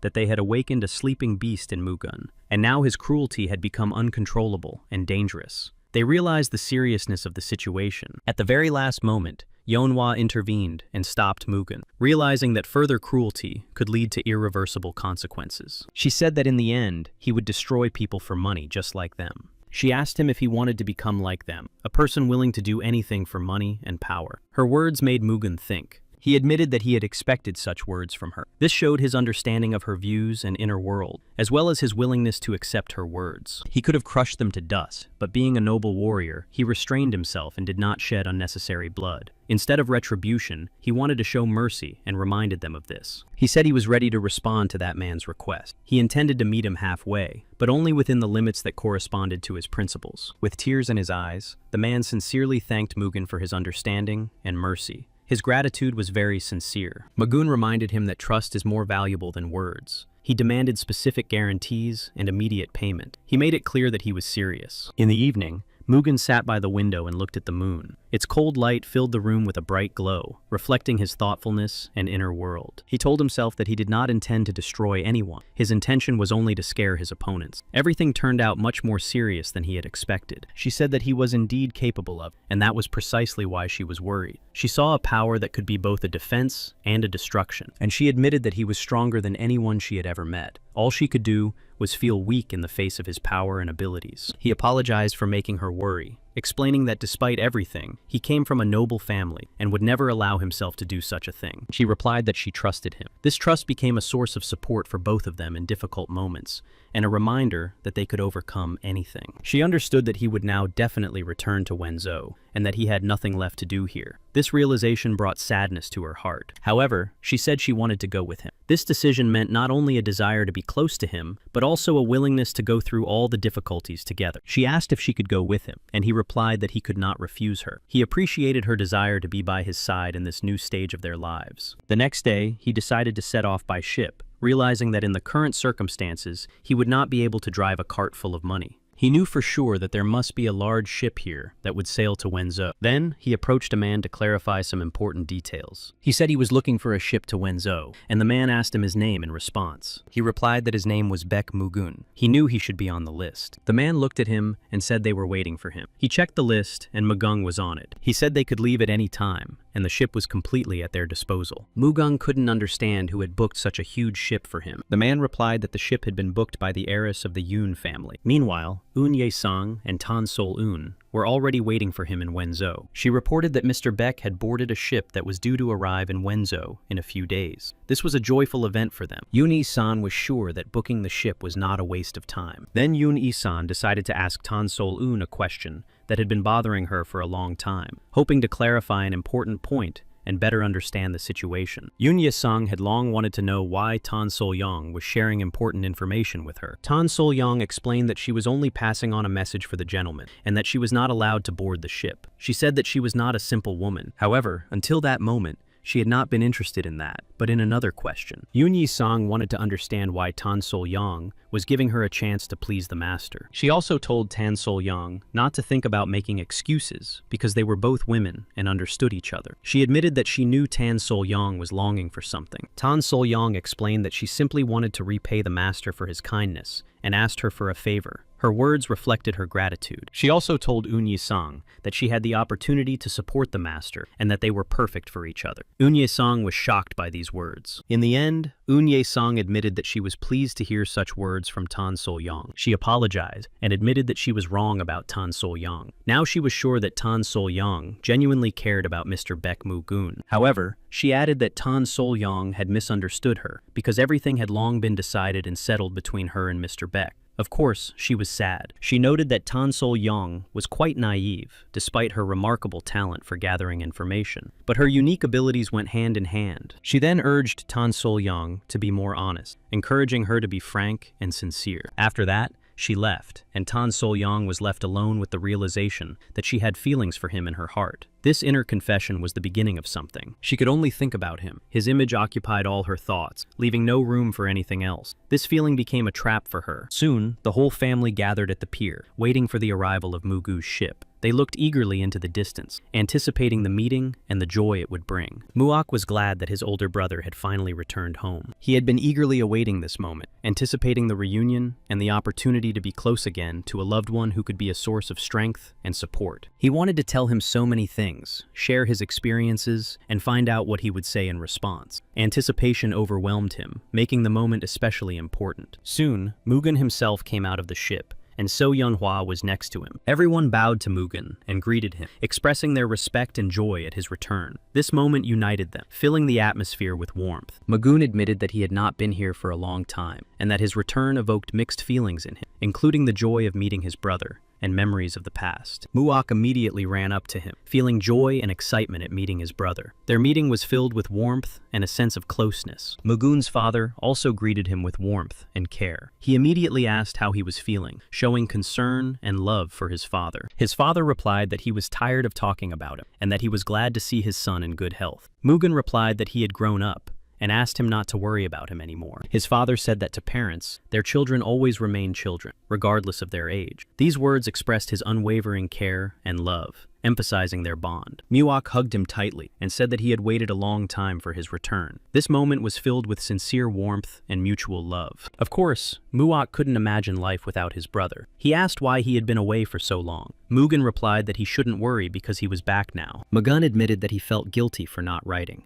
explaining his silence by various circumstances. Muak was overjoyed at his brother's return. Mugun was also glad that his brother had taken up the Chong Milgok case, and considered him to be busy, which spoke to his responsibility and serious attitude toward his work. Tan Sol-yang also wanted to meet him and was preparing for this meeting. However, Tan Sol-yang wanted him to meet his brother alone, as she had a lot to do and couldn't stay long, and so he came alone. Then he left, saying that he had to help Mrs. Tan Sol-yang, emphasizing his willingness to support her in important matters and take responsibility. His father proudly said about Muok that his son had finally found his way and expressed deep satisfaction and hope for his successful future. Mugung regretfully said that despite his pride, he was still sad to say goodbye to the small and innocent Muok, expressing his tender affection. Then his father asked where Mugen had found such a beautiful swordswoman and showed curiosity and interest in her origins and abilities. He replied that their meeting could be considered fate. His father smiled and remarked that it seemed his son had begun a new romantic story. All the warriors also greeted Mugen with joy and respect, showing their support. Their presence created an atmosphere of unity and strength. Mugen noticed that the warriors were well trained, and his father confirmed that they had all been selected on his orders, emphasizing the rigorous selection and training process. Mugen then told her to rest, as he still had many important matters requiring his attention. She agreed, understanding that he needed to attend to his duties. His father believed that Mugen also needed to rest, but he replied that he had matters more important than rest that required immediate attention and resolution. He wanted to receive his father's guidance and sought to fight his father to test his strength. His father had a kaleidoscopic blade, a weapon with a surface that shimmered and changed in the light, symbolizing his strength and skill. Mugen also wanted to prove himself worthy, to demonstrate his strength and skill in order to live up to his father's expectations and prove his maturity as a warrior. It was a very beautiful duel, tense and graceful, where every blow and movement reflected the skill of both fighters, creating an impressive spectacle. In the duel, he used the technique of the heavenly blade of moonlight, an elegant and powerful move that combined speed and grace, like moonlight. His father also felt his strength, recognizing in his son a true warrior capable of withstanding any trial and continuing the family tradition. It was like a clash of fire and water, a bright, powerful, and at the same time harmonious confrontation between two forces, each of which manifested its own element. Then Mugen asked his father if he wanted to continue the fight, showing respect. His father acknowledged his defeat, noting his son's strength and skill. He respectfully accepted the outcome of the duel, realizing that Mugen had grown into a true warrior. He admitted that he felt as if he had become stronger, but compared to Mugen, he was only treading water, realizing the gap in strength between them. Mugen admitted that he had not become stronger on his own, but that the experience he had gained from meeting the Yaquan family had contributed greatly to his growth. His father said that Muok had told him about it. His father noted that an alliance between the Paik family and the Yaquan family would be necessary in the future, but Mugen said that this would lead to enormous expenses and asked what they would do. Then Mugen said that, fortunately, the past rebirth of the God of Thunder had taken care of the saving. Now it was possible to use these resources. His father never ceased to be amazed at his foresight. He noted that it would not be easy for the dreamers to cope with the changes, and asked what Mugen was going to do. Mugen asked if his father knew about the troops of the gods of the other world, for they had reappeared. The return of such a dangerous force was a bad sign. His father noted with concern that 9 bands of gods had returned, and that they were a vicious gang whose name had long been synonymous with destruction. He found it hard to believe. In the past, they had almost destroyed the God of Thunder himself. If they were not stopped now, all of Miram could be drowned in blood. The threat was real, and there was no time to delay. Mugen knew that in order to resist them, it was necessary to increase the number of swordsmen, make their strength superior, and unite the reserves of 7 influential families. His father said that this was his ambition, and that even the Pak family would find it difficult to cope with the troops on their own. He understood that the threat was too great. Mugen intended to make the Paek family the leader among the Cholgang clan, to unite forces to strengthen their position and resist the looming threat. His father thought his son's plans sounded like a fairy tale, but he understood his strength and determination. He believed that Mugen would be able to realize his plans and was ready to support him. Then he asked about the swordswoman who was with Mugen. He said that she was from the Boda clan and that they had met by chance. Feelings immediately blossomed between them. He admitted that he had not promised to marry her, but he had always been honest and sincere with her. Their relationship was special, based on trust and mutual respect. His father reminded him that traditions were important in their family, and that he himself had to choose his bride. He believed that his son was already ready to make such decisions on his own. He came to her and asked if she was tired. She smiled and replied that she was not at all. He suggested that they take a walk and wanted to show her the city. He wanted her to see everything there was to see, especially the streets, markets, and old buildings that preserved memories. She was delighted, and gladly agreed to go for a walk. Together, they went out into the streets of the city, where the fresh breeze and the noise of people created a special atmosphere. When it was time to eat, she was surprised, because the dishes were not only beautiful, but also incredibly delicious. Every bite brought her joy. Then they went for a walk in the forest. The quiet paths, the rustling of leaves, and the soft sunlight through the treetops created an atmosphere of comfort and tranquility. They came to where those he had saved from persecution were, Mr. Yakwan and Mrs. Sangwan. Their faces expressed gratitude and respect. He said that he was like a fire that could ignite the hearts of many people and breathe hope into them. His actions and determination awakened faith in them. He also noted that for His Highness Mughal, he was like the only true hero, a light in the darkness that could be relied upon. However, Manhwa then told Mughal that when she was with him, she felt lost, as if she were turning into his shadow, always nearby, but barely noticeable. Mughal admitted that he did not fully understand her words, but felt that they contained an important truth that had yet to be revealed. He said that he was just a guy who had been washed ashore, and she was the one who saved him. These words were spoken sincerely, with gratitude and respect for Manhwa. He said he was happy just to be near her, and asked her not to say such sad words anymore. She smiled and replied that it sounded strange, but apologized for her words,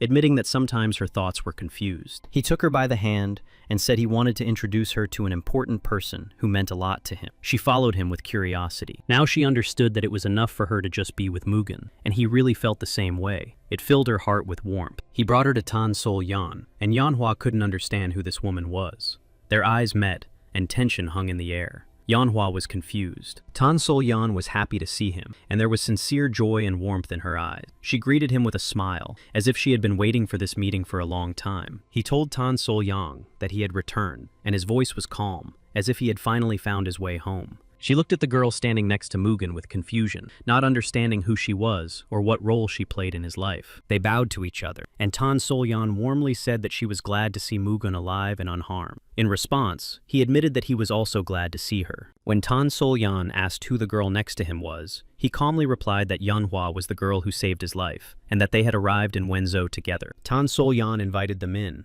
as there was much to discuss. An important conversation and a plan that required attention after his return awaited them inside. She apologized for not being able to meet him when he arrived, but Mughal replied that his brother Muok had already told him everything and how busy she had been. Mughal apologized for not writing to her during his absence. Manhwa did not understand why Tan Sol Yan was so attached to him, as if she were clinging to him. Manhwa was confused and could not understand why Mughal had brought her here, as she did not know what was expected of her and what role she was supposed to play. Tan Sol Yang said she would finish her business and come back. She also said that the younger master Muok was on the other side. Mughal decided to introduce Manhwa to his younger brother Muok so that they could get to know each other better. Mughal explained that his younger brother helped him with his business, and that was why he wanted to introduce him to her. Only now did she understand why she was here. Muok noticed Mughal and jumped up from his seat, greeting him joyfully. Mughal praised his brother, noting that he now looked like a real tactician. Muok reported that all the information available here concerned Chon Milgak, reports from spies, and various rumors. He had collected and systematized this information. So Manhwa waved to Muok and greeted him warmly, expressing her sincere joy at meeting him. Muok responded with a smile, feeling support and friendship. Mughal smiled and added that he was glad to finally meet everyone. The atmosphere became warmer as family and allies were close by and ready to support each other. He introduced So Manhwa as a girl from the Boda clan of swordsmen and explained that Muok was his younger brother. He expressed his hope for a strong relationship. Tan Solun joined them, smiling and listening attentively. She seemed pleased with the meeting and ready to discuss important matters. Tan Solun approached them, looked closely, and asked if she had stayed too long. He replied that no, everything had come on time and without any problems. Mughal said he needed to talk to Ms. Tan Sol Yan face to face. While he was busy, he asked her to stay with Muok. She nodded. Although So Manhwa nodded in response, her face clearly showed disappointment. She lowered her gaze, trying to hide the feeling of jealousy that had overcome her. Tan Sol Yan immediately noticed the change in So Manhwa's face and her disappointment. Zhang Yuhua greeted Mughal calmly and invited him inside. She acknowledged his recent actions in Yangzhou, expressing her appreciation for his effort. She thanked him for not perceiving John Milgak as an enemy and for supporting them. Her words were sincere and full of respect. Mughal replied that he had only done his duty. He did not seek gratitude or recognition. He said that the troops of the gods of the other world had become very unruly. After the incident with the Sama family, Even influential families such as the Namgung and Huangbo decided to pay close attention to the actions of suspicious clans. However, no one wanted to take harsh action. Therefore, they found no leads. The caution of the senior clans turned into procrastination. Magoon understood that the situation was more serious than it seemed at first glance. It was not easy to catch them. The God Squad had already infiltrated key structures. Tan Sol-yan researched the clans that had grown significantly over the past 10 years. She took it upon herself to report all her findings immediately. He understood that each clan had its own interests and ambitions. Only by working together could they resist. But first, the clans needed to be united. Young Master Muok had told her earlier that he was already gathering information on 10 clans, but she noticed that it would be better for him to tell her himself when the time came. Mugen then asked her to continue gathering information on the 9 units, and said that she could ask Muok for help at any time. He added that there was one important issue left to resolve, a significant matter between the Peck family and the Zhang Milgok clan. He said he wanted to invest in the Zhang Milgok clan. This surprised them. They expressed their gratitude for his words, and confirmed that the Zhang Milgok clan would not violate the terms of the alliance. Even without payment, they would continue to provide information. Mugung stated that a true warrior should not accept important information for free. His past rebirth had provided for him. He wanted to pay 100,000 yang. They expressed their deep gratitude for the payment, emphasizing their appreciation. This strengthened their mutual trust and cooperation. He announced the end of the meeting and said that he needed to leave, closing the conversation. They said goodbye to him, expressing their gratitude and hope for further cooperation, seeing him off with good wishes. She called out to him, asking him to stay for a minute, as she wanted to discuss an important matter with him personally before he left. He turned around, ready to listen carefully to her request to discuss an important issue that was troubling her. She asked him about his relationship with the girl from the Boda clan. At that moment, So Yanhua squeezed his hand tightly and confessed that they were lovers. Tan Sol-yan was stunned by this statement and became upset. So Yanhua also stated that she had saved his life in the past and that they had gone on a trip as a couple. Tang Sol-yan smiled, skillfully hiding her true feelings behind a smile that betrayed a slight sadness. But she remained calm and dignified. She said that they were indeed well suited to each other. Her voice conveyed support, although deep down she hid mixed feelings. He asked Tan Sol-yang if Yanhua's confession had upset her. Watching her reaction, she hesitated for a moment, but then smiled. Tan Sol-yan replied that it didn't make her sad, because she and Mugen were nothing to each other. At that moment, Yanhua was already energetically pulling Mugen along with her. Tan Sol-yan considered herself a simple kind, and was sure that she could never take her beloved away from the lady of the Boda clan. Even though the situation seemed unusual, but Tan Sol-yan's heart already belonged to him, despite all her doubts and circumstances. The head of the Pek clan, Chon-san, addressed the representatives of the 10 Cholgang clans the next day. He wrote that unusual air currents had been observed in the Marima valleys in recent days. Therefore, he considered it necessary to revive the Cholgan community. He proposed to the representatives of the 10 clans to hold a meeting with the younger generation to discuss important issues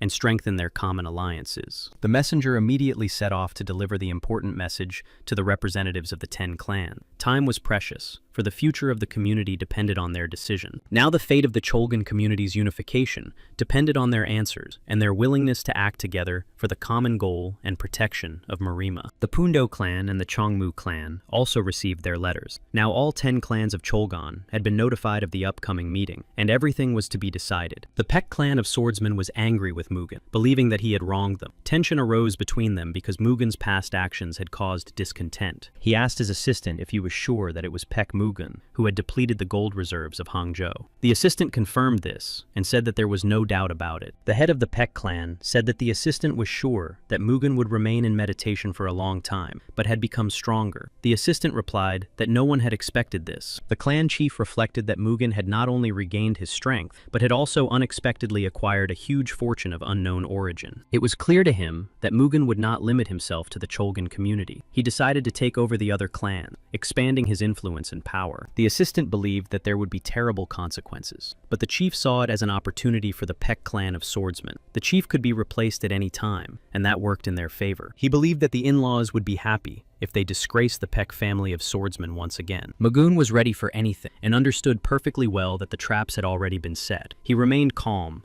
and carefully thought through each of his moves. He knew that now it was their turn to swallow the bait, and he already knew about the traps and was ready to deceive his enemies by using their own plans against them. Yanhua had not seen Mugen for several days, and this greatly depressed her. She felt empty and anxious, constantly catching herself thinking about him. It was as if he was deliberately avoiding her every time they met. When they did meet, He spoke briefly, saying that he had a lot to do. His gaze became distant, as if he had grown cold. She increasingly found herself worrying about what would happen if everything remained the same after the wedding. Would he continue to avoid her, finding more important things to do? Having tied her life to Mugen, would she still be able to call herself a swordswoman of the Boda clan? This question haunted her. She felt a sense of inner duty. At that moment, Mugen suddenly appeared at the entrance to the room and called out to Manhwa, asking her to come out for a minute. His tone was even, without its former warmth. But despite all her worries and doubts, Manhwa happily ran up to him, as if all her fears had vanished in an instant. His appearance restored her hope. Manhwa smiled as she looked into Mugen's eyes and asked with a slight note of hope in her voice what their plans were for today and if he would take her somewhere. But Mugen replied that all their plans would have to be postponed until later. He asked her to take her sword and go with him. Manhwa felt uneasy and then wanted to understand what had happened. He confessed that he wanted to ask her for an important favor. He confessed that he wanted her to teach his warriors the sword techniques of the Boda clan. It was a serious request, and Manhwa appreciated his trust in her. Without a sword, she seemed so sweet. But now that he was asking her to train his warriors, she appeared before him as a strong and serious warrior. Nak Ilban realized that the rumors about the strength of the Boda clan were not exaggerated at all. Seeing Manhwa and understanding the power and skill she embodied, he was convinced. In the blink of an eye, Manhwa managed to knock the sword out of his hand, demonstrating incredible speed and strength. This unexpected action showed her skill. Nak Ilban was taken aback, and, to hide his embarrassment, smiled involuntarily. This smile betrayed his true feelings of admiration and awkwardness in the face of Manhwa's strength. He gave up and said so, and she smiled and replied that she liked his power, but that he put too much force into his sword. That was her observation. Mugen believed that it was not necessary for her to go so far and use so much force. But Manhwa seemed quite pleased with herself. She believed that such power was her main asset, without which it was impossible to be a true swordswoman of the Boda clan. Next came Paik Sangun. His appearance added a new dynamic to the situation. He was a man with his own view of all events. Hak Sangun had high hopes for Manhwa and believed that she could teach him something new. He sincerely wanted to improve and counted on her experience. Without wasting a second, Pak Sangun immediately went on the attack. His determination made everyone present feel the tension of the moment. However, Manhwa managed to react in time and fended off Pak Sangun's attack. Her movements were precise. She had the experience and ability to keep her cool. She knew very well that her true strength lay in her quick reactions, precision, and calmness. It was her ability to control herself. Now Mugen understood that something had ignited and flared up inside Manhwa. Her energy seemed to sparkle, awakening in her an even greater desire to fight. She continued the fight with frenzied fury, driven by inner fire and determination.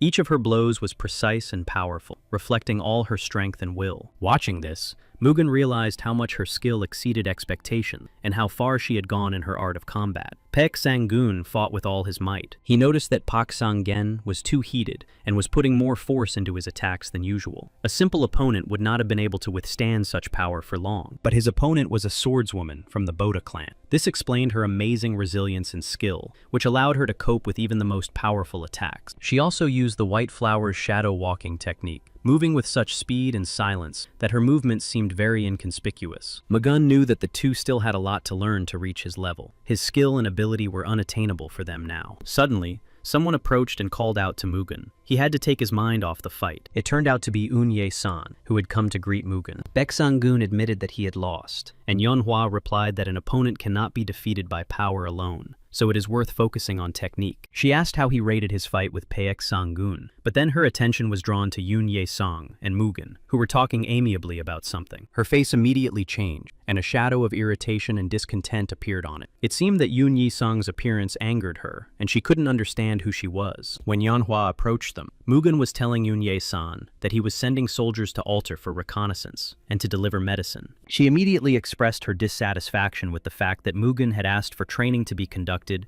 but had not watched it himself. Her reaction was full of irritation and complaints. Mugen apologized, explaining that he had to be distracted for a moment due to urgent matters. She continued to express her dissatisfaction, accusing him of not paying attention to her, behaving inappropriately, and flirting with other women. Mugen apologized again and explained that Unye-san was cooperating with the clan, so his attention to her was dictated by important circumstances. She loudly expressed her dissatisfaction, accusing him of constantly hiding behind work. Then she turned away indignantly and said that she had had enough. Unye-san laughed and noted that such behavior was to be expected from the Boda clan. Her words and actions put Mugen in an awkward position. She suggested that Mugen try to talk to Manhwa and resolve the misunderstanding between them. She hinted that open dialogue might help. Yanhua sat at the table, upset and lost in her thoughts. Her eyes showed sadness and inner turmoil, as if she was trying to make sense of it all. When Eunye-san approached Yanhua, she did not expect to see her. Her eyes widened in surprise, and a mixed emotion flashed across her face. Yoon-san sat down at the table and introduced herself as In-yoon-san, the heiress of the Yoon family. She said that she already knew that she was the lady of the Boda clan. She stated that she would not waste time on formalities and suggested getting straight to the point. Such a direct approach emphasized her serious intentions. She wanted to find out if Yanhua was jealous of her and the attention Mugung gave her. This question was important to Eunye-sung because she wanted to understand. She explained that she understood that it was normal for girls to be jealous, but asked her not to worry. Their relationship was long in the past, and now they were business partners. However, she couldn't help but have some doubts. She wondered if Ta would be a good life partner for Mugun. Suddenly, Yanhua jumped up from her seat. She started shouting, demanding an explanation and asking what exactly she meant, and if she meant that Ta wasn't right for him. She tried to calm Yanhua down, explaining that her words were not meant to humiliate or offend her, but rather to clarify the situation. Then Eunye-san added that she had a very high opinion of Yanhua. This admission emphasized her respect and admiration, which somewhat softened the situation. She noted that, wielding a single sword, Yanhua was capable of subduing Murim, which was the complete opposite of the girls in their harem. She saw her as a warrior. Yanhua did not immediately understand what Eunye-sung meant by this. Eunye-sung then explained that Yanhua was completely incapable of waiting and was very impatient. She believed that Yanhua, by nature, was unable to wait and could not bear it when her companion was not nearby. She saw right through Yanhua. Then, Eunye-sung said that Yanhua was destined to inherit the clan and that there could be no personal attachment. She had a duty, and it was above her feelings. Eunye-san watched Yanhua, trying to understand if she could live such a life of self-denial and take on the role of an ordinary woman. Eunye-san said that Baek Mu-gun was a national hero, and women would always flock around him. She asked if Yanhua was ready to burn with jealousy every time. Then, observing Yanhua's reaction, Eunye-san came to the conclusion that she would not be able to endure such a life. There was no malice in her voice, only a statement of fact. With that, Eunye-sung ended the conversation, having said everything she wanted to say. Before leaving, she only added that Yanhua should think carefully. But Yanhua couldn't hold back, and jumped up and shouted after her, accusing her of saying all this on purpose to separate her from Mugun. But Eunye-sung turned around and calmly replied that there was no reason to worry. As she had said earlier, she had no connection with Mr. Mugyun. She admitted that she had loved him in the past and couldn't just stand by and watch what was happening. Her confession conveyed the depth of her feelings. She was simply warning her, not wanting Yanhua to suffer the same fate. Her words were filled with concern and a sincere desire to protect her. When her father approached Mugen, he explained the most important thing about the sword floating in the moonlight. Mugen did not expect that the answer to their proposal would come so quickly. This surprised him, and at the same time gave him the feeling that the situation was developing faster than expected. He immediately opened the letter, carefully reading every word. Then he announced that it was time to prepare for their imminent departure. The time for preparation was limited. After that, he went to Enk to tell her the important news. She was also walking towards him. She looked pensive, immersed in her thoughts and feelings. He apologized for not paying enough attention to her. In response, she admitted that she had overreacted a little and apologized as well. When she asked where he was going, he said that he wanted to stop by the flower garden because he needed to convey some important information. She was upset that she would have to wait for him again because the clan was faced with pressing important matters. Understanding her feelings, he tried to explain the situation. He promised that he would definitely spend the evening with her and find time tomorrow to go somewhere together. He tried to smooth things over. She thought to herself that he always made the same promises that were rarely fulfilled. Inside, she wondered if she should believe his words. Mugen, along with Tan Sol-yang and Muak, discussed convening a meeting of the Cholgan Community Council, at which they planned to raise issues of leadership and new directions. Tan Sol-yang believed that the proposal to elect a leader should be approved. She believed that there were compelling reasons for this, and that some clans were too ambitious to ignore the need for change. Muak noted that attention should be paid to the Mechnikov Pek clan, thanks to alliances with Hangzhou and marital ties. They managed to amass impressive capital, which made them extremely influential. Now it became clear why the Pek clan supported the Hangzhou merchants. Mugun said that on the way to Wenzhou, they defeated the losers from the Pek clan, and at the same time, ruined the local merchants. After all, they asked for it. Muak thought to himself and said that he had no doubts about him, but he understood that now the Paek clan would do everything possible to prevent them from becoming leaders. He noted that the Paek clan had many supporters because of their financial power. He understood that it was impossible to govern the community without them. Tan Sol said that the Pundo clan would not miss the opportunity to take the leader's place. They would unite with the Kang family and the Yeonho gang and try to draw in the Bichon clan. In order to become the leader, it was necessary to obtain the support of at least 6 clans. This was a very difficult task for them. Muyuk was sure that the Jeonmu and Hogun clans would definitely be on their side. He planned to start small and gradually increase the number of supporters. Mugun asked Tan Sol-yeon to scout out the remaining clans, to find out their needs, hidden motives, and possible points of pressure on them. She was happy to be of service to him and enthusiastically took on the task, understanding how important her role was in achieving the goal. But there was sadness in her eyes. At the same time, she was upset because he was supposed to leave in a couple of days. Despite her inner doubts, she struggled to ask to go with him. Her desire to be close to him and support him was stronger than her fear. However, she was unable to finish her sentence, and he could not understand what she wanted to say. This misunderstanding left a feeling of unfinished business between them. When he left her house, Muok felt the desire to talk to him. It was important for him to discuss some issues and clarify certain points. They settled in a gazebo where they could talk quietly together. Muok apologized and asked if Mugu knew how fondly Tan felt about him. Mugu admitted that it was unexpected for him to hear such words from his brother. Mugu replied that he was not so foolish as to not notice what was happening. Muok did not understand why his brother did not respond to her feeling, and instead brought Yeonhwa here. Muok then admitted that he might be wrong, but he was sure that Mugun had feelings for Tan Sol-yeon. Meanwhile, Yeonhwa was eavesdropping on their conversation. Mugun admitted that he was indeed in love with Miss Tan Sol-yeon. He explained that he did not reject other people's feelings, and treated them with respect. Ms. Yeonhwa was the first to open her heart to him, and he responded in kind. Mugun explained that everything happens for a reason, and that he genuinely cares about the girls who are in love with him. He reminded them that he would soon face his enemies in battle. He acknowledged that the situation was very dangerous, and that he would have to leave his wife alone for a long time. She would have to come to terms with such a life of trials and tribulations. For this reason, he could not take the initiative first, and remained waiting for someone who would be ready to share this difficult fate with him. This was his way of responding to their feelings through waiting rather than hasty actions. He informed Yeonhwa that he would soon be going to Jinhwa for a community council meeting. He suggested to Yeonhwa that if she wanted to, she could go with him. This offer opened up the possibility of spending more time together. She replied that in that case, she would be perceived as part of the Baek family. In response, he assured her that everything would be as she wished. Yeonhwa asked if he was going to deprive the Boda clan of their mistress, to which he replied that the choice was always hers. This emphasized his respect for her freedom. At that moment, he simply hugged her,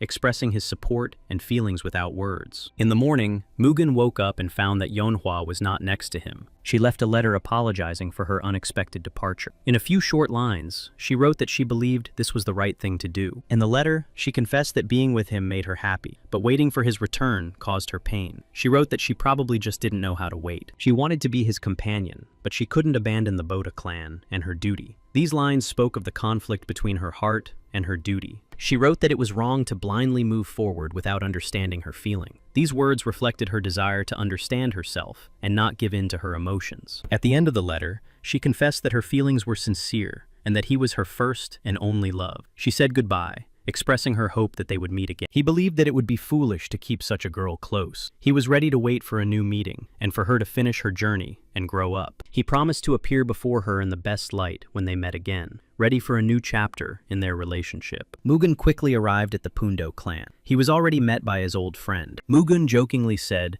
that the relationship between the Cheonmu and Paek clans could be considered over. He said that he would have to see that face again. He introduced the head of the Bichon clan, Cho Won-e. His appearance attracted the attention of everyone present, as the Bichon clan was one of the most influential families. Cho Won-e greeted Pak Mugun with a smile, expressing his respect and surprise at his success in restoring the meridians. He noted the significance of Mugun's achievements. Beyond Cho noted that Mugun had changed and looked better, and her brother was indignant, believing that he would never hear such words from her. Mugung and his allies decided to seize the opportunity and unite the forces of the Cholgan community. To do this, it was necessary to arrange a meeting to discuss the details. Bichon Cho Won-e inquired about the severity of the situation in Muram. Mugun replied that it was not entirely critical, but required serious attention and preparation. There were the head of the Mechnikov clan, Pyok Pek Jin-un, the Chonyang clan led by Shim O-kwan, the Choljan clan led by Tam U-gyong, and the Ma family represented by Ma Chang-hyun. One of them asked with surprise and some contempt who this man among them was, as if he were a living corpse and no one else. Mugung replied that he had not seen Paek Jin-woon for a long time. His appearance came as a surprise, as if someone from the past had returned, capable of changing the balance in Murim. Paek Jin-woon expressed doubt about the intentions of the Baek family, who were once again convening a community council. He was sure that their plans would not succeed. Mugung was sure that the Baek clan were masters of intrigue, and always at the forefront of political games. He reminded them only of their usury. The Park clan was angry with Mugen, seeing him as a threat to their plans and influence. They believed that he was interfering with their intrigues, and prepared to oppose him with all their might. He pressed Mugen, wanting to know if he had told everything, and if he was hiding anything, trying to test his honesty and intentions, and he immediately began his attack. Mugen grabbed Paek Jin-woon's fist, warning him that he had not yet told him everything he wanted to. He hinted that he had important information. Paek could not hide his surprise, wondering to himself where Mugen had gotten such incredible strength. Everyone noticed that he had changed and become stronger. The head of the Pundo clan, Tae Mungen, noted that they hadn't seen each other in a long time, and suggested that they not start arguing, but try to resolve everything peacefully. Mugen agreed with Tae Mungen, and acknowledged that it really wasn't worth reacting so violently to the meeting, suggesting that everyone remain calm. Despite Mugwan's attempts to keep the peace,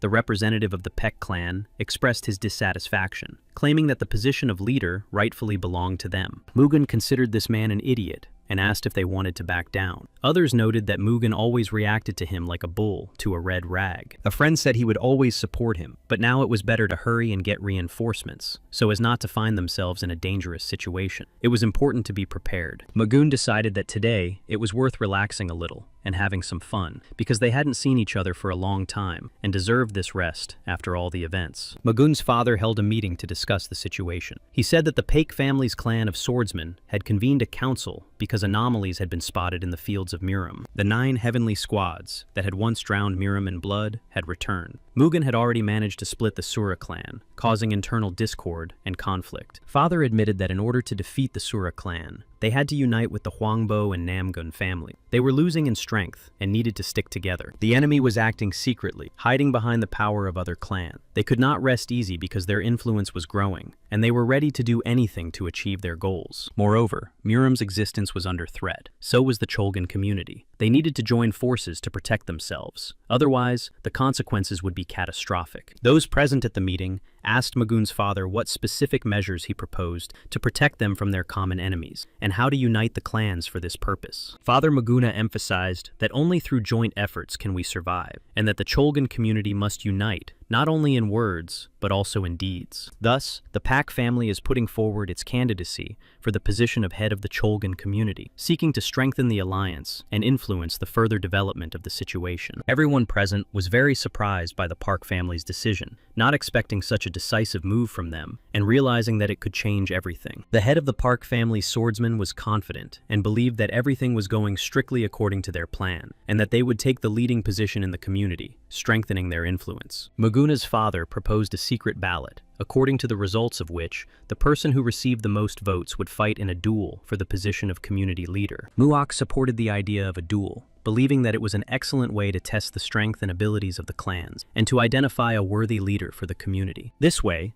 not only the heads, but also their heirs could participate in the competition. The clan head and his heir would form a team and enter the battle. Muguna laughed and said that his father would not need to interfere, because no one could compete with him. But his father asked to be given a chance, too. Muak said that this would give the chief greater authority. Thanks to this plan, they would be able to confidently rule the Cholgan community. There was no need to worry about the trial, but they also needed to get the majority of the votes. They had to hurry and enlist the support of their allies. Mugen said that in order to participate in the trial, he needed to get permission from his father. Mugun's father did not interfere and allowed him to act as he saw fit. He knew that his permission was pointless because Mugun did as he pleased. Mugun emphasized that all his actions were for the good of the community. He wanted to unite the clans and strengthen their position to protect everyone from threats. Mugen then went to his friend's uncle to discuss his plans and enlist his support. The uncle listened carefully to Mugen and realized that he really needed his support. Realizing the seriousness of the situation, he thought about it. Hogan was very insistent when he spoke about Mugen. Realizing this, he decided to support him and promised to make efforts to strengthen their alliance, understanding its importance. He demanded guarantees that the Pak family would indeed take part in the competition and win, and asked what benefit the Chongmu clan would gain from this. Mugun replied that he understood the requirements and was ready to answer both questions immediately, demonstrating his willingness to engage in constructive dialogue and seek a solution. Mugun acknowledged that the Cheonmu clan's combat level was not what it used to be, and this worried him. He promised to help restore the clan's skill and strength. As always, Tan Sol-yun came to Mugen's aid at the most crucial moment, sharing valuable information about the Cheonmu clan's weaknesses and needs. Uncle was angry at Hogan for letting something slip, but Hogan assured him that he had not mentioned a word about it. Mugun replied that he understood their doubts, but was ready to prove his intentions with action,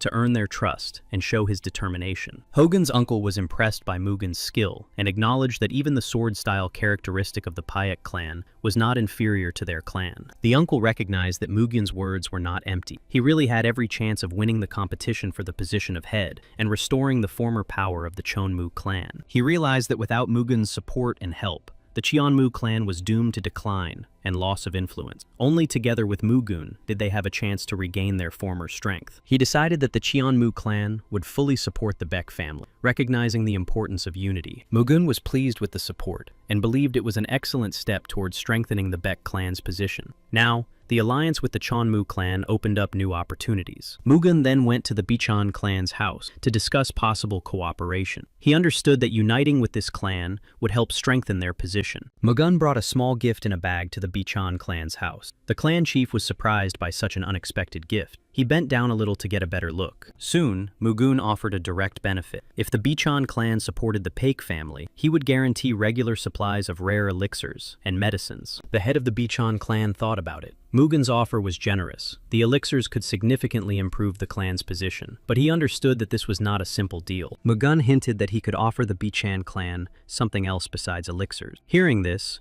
the head of the Bichan clan immediately became wary and asked what exactly it was. Earlier, Tan Sol-yun had told Mugun that all the warriors of the Bichan clan had spears. However, there were no longer any clans in Cholgan that possessed this art. The art of the spear, once widespread, had lost its influence. Therefore, the art of spearmanship was not being perfected, and stagnation was setting in. Without worthy opponents and motivation, the fighters of the Bichon clan were growing weaker and weaker. He then thanked Tan Sol-yun, acknowledging that without her help, he would not have been able to gather such accurate and timely information about the situation of the clans. He realized that if he gave the Bichon clan the opportunity to improve their combat skills, especially in the art of the spear, they would accept his offer and support him. In his past life, he had mastered the art of the spear. This knowledge, which he could now pass on, became his main argument. When Mugun demonstrated his skill with the spear, the head of the Bichan clan was shocked. He had always known the Paek clan as a clan of swordsmen. Now they realized that Muguan's technique and skill surpassed even that of the Bichon clan. His spearmanship was so flawless. Muguan demonstrated a skill that left everyone speechless. His movements were fast, and his technique was perfect. They couldn't take their eyes off him. After his impressive performance, Mugun asked if what they had seen was enough to earn their trust and support. He wanted to know if he had convinced them. The head of the Bichon clan was impressed by Mugun's skill and thought that thanks to his abilities, their clan would be able to improve significantly. In addition, the possibility of regular supplies of elixirs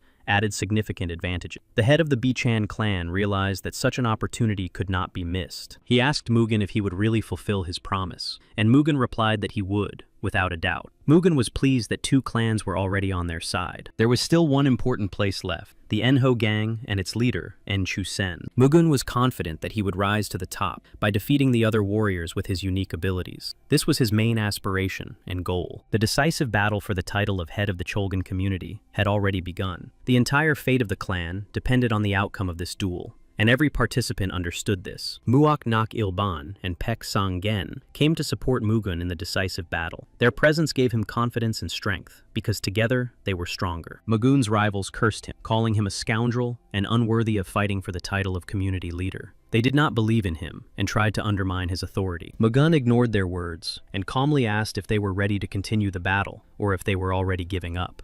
The gang leader Yonho and her representatives decided that they would not allow their honor to be humiliated, so they continued the fight. Despite Mugun's pressure and confidence, the opponent used the 18 Dragon and Tiger Blades technique, demonstrating amazing speed and power in battle, trying to gain the upper hand. Mugun was ready for anything. He controlled his breathing and closely watched his opponent's every move in order to parry their attacks in time. Mugun's father also intervened and supported him. At the most tense moment, Mugun's father intervened and supported his son with his wisdom and authority, which gave Mugen confidence and helped him. Thanks to his father's support and Mugen's determination, his opponents were unable to defeat him. Mugen's father demonstrated his power to protect the family's honor and support his son. His strength was undeniable, and his presence changed the outcome of the battle. The judge declared the Park family the winner of the first match of the decisive battle. The head of the swordsman, Park, was furious. He could not bear to see Mugen display such power. He also knew that if things remained as they were, Mugen could not be stopped. This was becoming a threat not only to his ambitions, but also to the influence of the entire family. After the head of the Paik clan saw Mugen's power and realized the threat, he hurried to his confidant and asked him to bring him his elixir. The man nodded, confirming that everything was correct. He understood that without additional measures, he would have no chance in the decisive battle. The elixir was supposed to strengthen the body. The man shook his head doubtfully. Even with all his strength, status as the best in Cholgan, and experience, he did not feel confident before the fight. The head of the Paik clan said he would not lose. Backup seemed necessary to increase his chances of victory. He replied that first it was necessary to check his supplies, since their storage facility had been completely destroyed by Mugen, who had razed everything to the ground. The head of the Paik clan justified himself by explaining that it was all due to the reckless actions of his foolish brother. He declared that he would not allow any further mistakes. He warned that if the Mechnikov clan, led by Paik, ended up at the head of the community, it would cause serious difficulties for him and the merchants of Hangzhou. He was extremely angry and took this warning as a direct threat. His anger intensified as he felt that the situation was getting out of control. He sharply objected that he was deeply mistaken if he believed that there was only one Paik clan among their warriors. In fact, they had several strong alliances. The head of the Hmong clan apologized for his words and admitted that he had spoken rashly. He realized his mistake and expressed regret, understanding his guilt. Then he replied that there was no need to frown. He agreed that the matchmaker was right. It was necessary to be fully prepared for the coming battle. He expressed his support and promised to come to the rescue. The head of the Paik clan said that he would do everything and would definitely become the head of the community and repay him for his kindness. Deep down, he fiercely despised the merchants and seethed with anger. He dreamed that the Paik clan could take the place of the head of the community, and then they would dance. He decided that the matter could not be delayed. Internal contradictions and external threats forced him to bow his head and act without delay. He was sure that he would make everyone's life hell on earth. This thought burned inside him, and he was ruthlessly determined to regain his lost position at any cost. Soon, a duel took place between the head of the Paik clan and the other clan, an event that would decide the fate of the family. A crowd gathered in the arena, everyone watching intently. In the heat of a fierce battle, when the weapons clanged and the spectators' eyes did not stray for a moment, Imtot struck a powerful blow. The head of the Bichon clan fell. After the fall of the head of the Bichon clan, his son, unable to contain his rage, swore to avenge his father. His heart burned with a thirst for revenge and to wash away the shame. However, circumstances soon forced them to admit defeat. The Paik clan prevailed, not with the sword, but with cunning and pressure that grew stronger and stronger. Mugun's father and Mugun himself acknowledged that the duel had been a worthy one. However, none of them knew that the head of the Paik clan had resorted to cunning and taken an elixir. Despite the outcome of the duel and his outward compliance, Mugun clearly understood that none of these people were real rivals to him or his father. When the head of the Paik clan left the arena to enthusiastic cheers, his steps suddenly slowed. He staggered, and his face turned pale. His son instantly ran up to him. He was dissatisfied and said that the Paik clan had increased their strength for great profit, but even so, they had barely defeated them. His son asked him not to worry. It was strange and even mysterious to him how the warriors of the Bichon clan, who he considered weak, could become so much stronger in such a short time. Ashamed of the defeat, the head of the Bichan clan modestly admitted that he had disgraced himself, since Mugen had trained them so much. But Mugen said that they simply did not have enough time. Mugen also promised to continue training the warriors of the Bichon clan to help them become stronger and prepare for trials. The latter expressed his gratitude. Mugen went to visit the Yonho gang, and the leader of this group admitted that the rumors about Mugen's strength were true. But Mugen modestly replied that he was flattering him. He also noted that, in the battle with the Paik clan, the Bichon clan held out to the last, never giving up and showing incredible resilience. Their spirit was unshakable. Mugen then admitted honestly that it was he who had improved the Bichon clan's fighting skills. He candidly said that it was his training that had helped the warriors. Mugen also stated that he would improve the skills of the Yonho gang and promised to continue supplying them with elixirs if the Paik family took the place of the community leader. He shook Mugen's hand and agreed to support the Paik family if his words proved to be true. Now much depended on actions and the fulfillment of promises. Mugen felt satisfied and now he had 3 clans behind him. He knew how valuable such support would be in the upcoming struggle for power. Thanks to the efforts of the Bichon clan, the ranks of the Pundo clan's followers began to weaken. Their pressure tactics and persistence began to bear fruit. Thanks to their tactics and increased pace, the Pak family gradually gained the support of the majority. Their influence grew with each passing day. Soon, the Fundo clan emerged victorious from the battle. Their resilience, agility, and strategic thinking allowed them to overcome their opponents despite the difficulties. Then the Chonmu clan, which had previously been helped by Mugen himself, won. It was Mugen who played a key role in strengthening their position by improving their fighting techniques. Since the Kang family and the Cheonyang clan refused to participate, the quarterfinals ended early. As a result, the following participants advanced to the semifinals: the Baek family, the Baek clan, the Pundo clan, the Cheonmu clan. Now the battle for a place in the final will unfold between them. Each of the participants has unique techniques. At that moment, a pigeon arrived with a message for Tan Sol-yang. The letter was short but meaningful. The battle ended, and the Park family won and advanced. Shortly after the news arrived for Tang Sol-yan, Eun Ye-sang approached her. Her appearance was unexpected, but it felt like she had come for a reason, and she asked. Without wasting a second, Eun Ye-sang said in a serious and tense voice that she had come for a reason and urgently needed to convey important news to her. The merchants of Hangzhou had been acting suspiciously for several days, with overly secretive conversations, strange routes, and visits. Tan Sol-yang was surprised to hear this. Eun Ye-san also said that she had been encountering the Hangzhou merchants more and more often lately. Recently, they had been actively searching for elixirs. Tang Sol-yang understood everything immediately. All of this indicated that they were not acting on their own. The goal was obvious: to give the Baek clan an advantage in battle. Eun Ye-sang reported that she had recently noticed 2 suspicious men who had sailed away on a Hangzhou merchant ship towards Jinhua. They were behaving strangely. Tang Sol-yang clearly understood that everything that was happening was no accident. It was all part of a carefully thought-out plan. Something had to be done. Eun Ye-sang emphasized that this information was extremely important and that it would be much safer if she delivered it personally. Tang Sol-yang thanked her for this. Eun Ye-sang said that all her actions were for Mr. Baek. All her actions and efforts were aimed at helping him and providing support to the Baek clan. She explained that her actions were not at all related to her personal sympathy for Tan Sol-yan. She was acting solely out of loyalty to him and for the success of his plan. Tang Sol-yan decided to pass on the information she had received to Mr. Park as soon as possible and immediately sent a pigeon with a message. It was important. Meanwhile, the head of the Park clan obtained an elixir that could significantly increase his power and influence. This elixir could be a decisive factor in the future struggle. The matchmaker brought the elixir to the head of the Baek clan, but noticed that his face expressed dissatisfaction and anxiety. He did not understand why he had such a look on his face and asked about it. He assured him that everything was fine, trying not to reveal his doubts.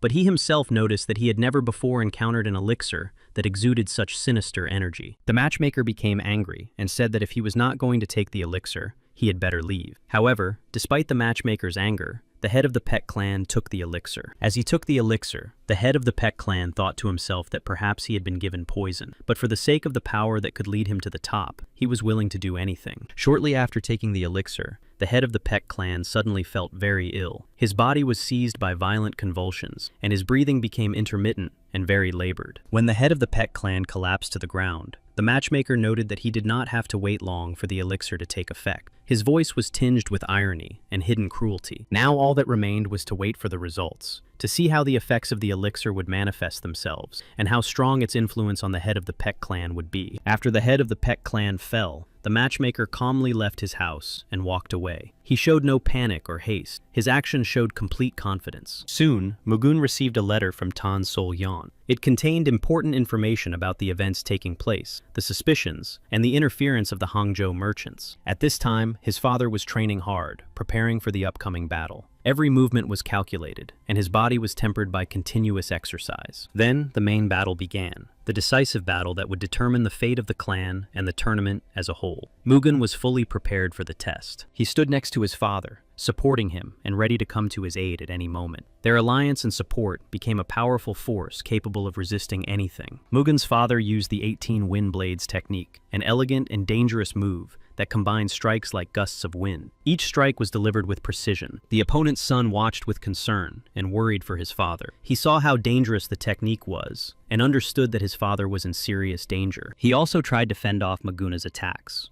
He understood that defending against Maguna's blows was the key to staying safe and continuing the fight. Soon, the enemy's son made a sharp jump and stood between his father and the attacks to protect him. He was ready to take the blow himself to give his father a chance. The father greatly appreciated his son's action and praised him for his courage and selflessness. He saw in this not only a manifestation of care and devotion, but also strength of spirit. However, Mugen was not ready to stand aside and immediately began to defend his father as well. His movements were quick, and he blocked his opponent's attacks. Mugen used the Moonlight Heavenly Blade technique, an elegant move. His blade moved smoothly and quickly, creating sparkling bursts of energy around him. The enemy's son noticed that his father seemed to be injured. His face was contorted with anxiety and concern. This moment was like a bolt from the blue for him. At that moment, the enemy's son looked at Mugen's father and seemed to be about to strike. His gaze changed, and he sought to seize the moment. However, Mugen's father was faster and struck first, using the Sword of the Sea and Sky technique. This move combined power and grace. The enemy was immediately knocked back. Soon, the judge announced that the victory went to the Peck clan. Hearing this, Mugen turned to his father with deep respect and said that he was simply magnificent. Mugen's friend joyfully congratulated him on his victory and noted that it was a very beautiful and exciting battle.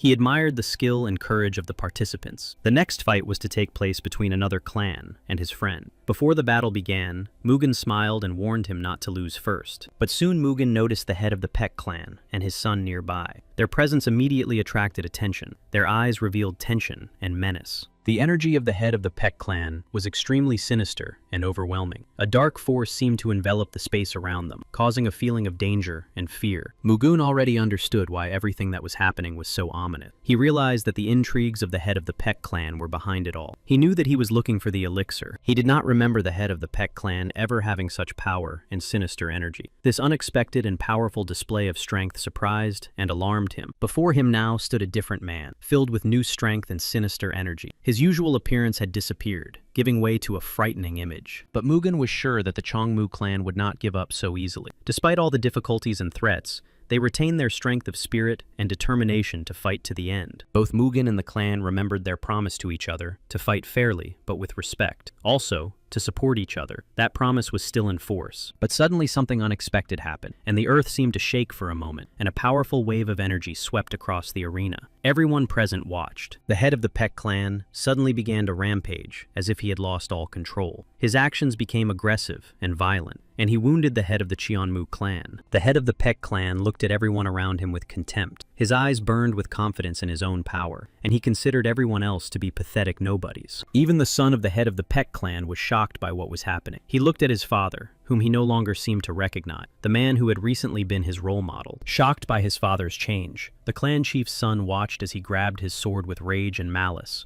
and rushed at Mugen's friend. Everyone was horrified by his actions. Mugen rushed forward to protect his comrade and stop the madness. He could no longer stand aside. Now he had to act and protect. He declared that the Chonmu clan could no longer continue the fight and reminded everyone that the tournament was intended to reveal flaws and weaknesses, not to destroy. He ordered the sword to be lowered and announced that otherwise, the Paik family should not expect mercy. The threat hung in the air, and everyone present felt fear. But the head of the Paik clan paid no heed to the threats or common sense. He continued to shout that they were all nobodies, and nobodies, unworthy even to stand before him now. He began to demand an immediate duel with Mugen, his voice turning into a mad roar, and it became clear that something was wrong with him. Mugen warned his father. A fierce battle began between Mugen, his father, and the head of the Peck clan. The enemy's dark energy was felt everywhere, but Mugen and his father were ready. From the very beginning, Mugen sensed a suspicious energy emanating from the head of the Peck clan, which alarmed him. He tried to understand what exactly was the cause. The head of the Peck clan had no intention of revealing his secret. Despite Mugen's attempts to understand the source of his power, he continued to hide the true nature of his energy. Despite the secrecy and mystery of the head of the Peck clan, Mugen did not care. He felt confident in his own strength and skill.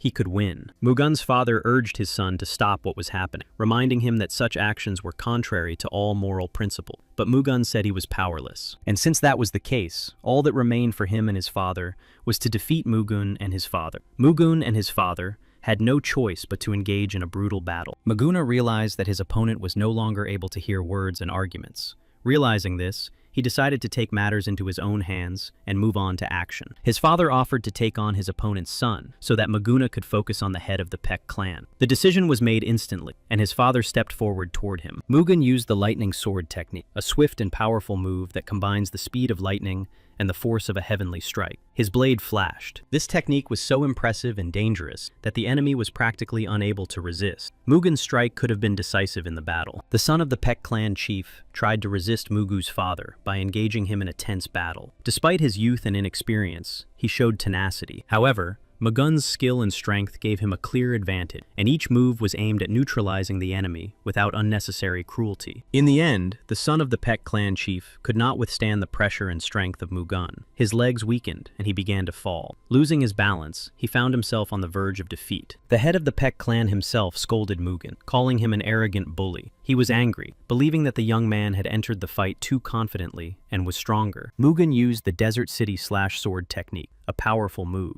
This technique combined grace, allowing him to break through his opponent's defense and deliver a crushing blow. But at that moment, Mugen felt that his enemy's strength had increased and become significantly more powerful than before. It was more difficult for him. Of course, his opponent was still far from Mugen's level of strength, but he had to work hard to cope with the enemy's increased power. He did not relax. The enemy was stunned and shocked that Mugen's shield had easily repelled his attack. He did not expect such power and skill that allowed Mugen to withstand the blow. The one who had previously been so confident faced serious difficulties in the face of Mugen's power. His former arrogance quickly dissipated like smoke. He felt the full force and skill of his opponent. Now he understood that victory would not come so easily, and that he was facing a true fighter capable of breaking him. He could not accept that Mugen was superior to him. Pride and ambition ate away at him from within. Each failure only intensified his rage and despair. Mugen realized that the source of his enemy's strength was the elixir, and made it clear that he knew. He said that although the elixir had helped him, in the end it had proved useless. Mugen stood firm. He made it clear that it was not too late for his opponent to stop fighting, admit defeat,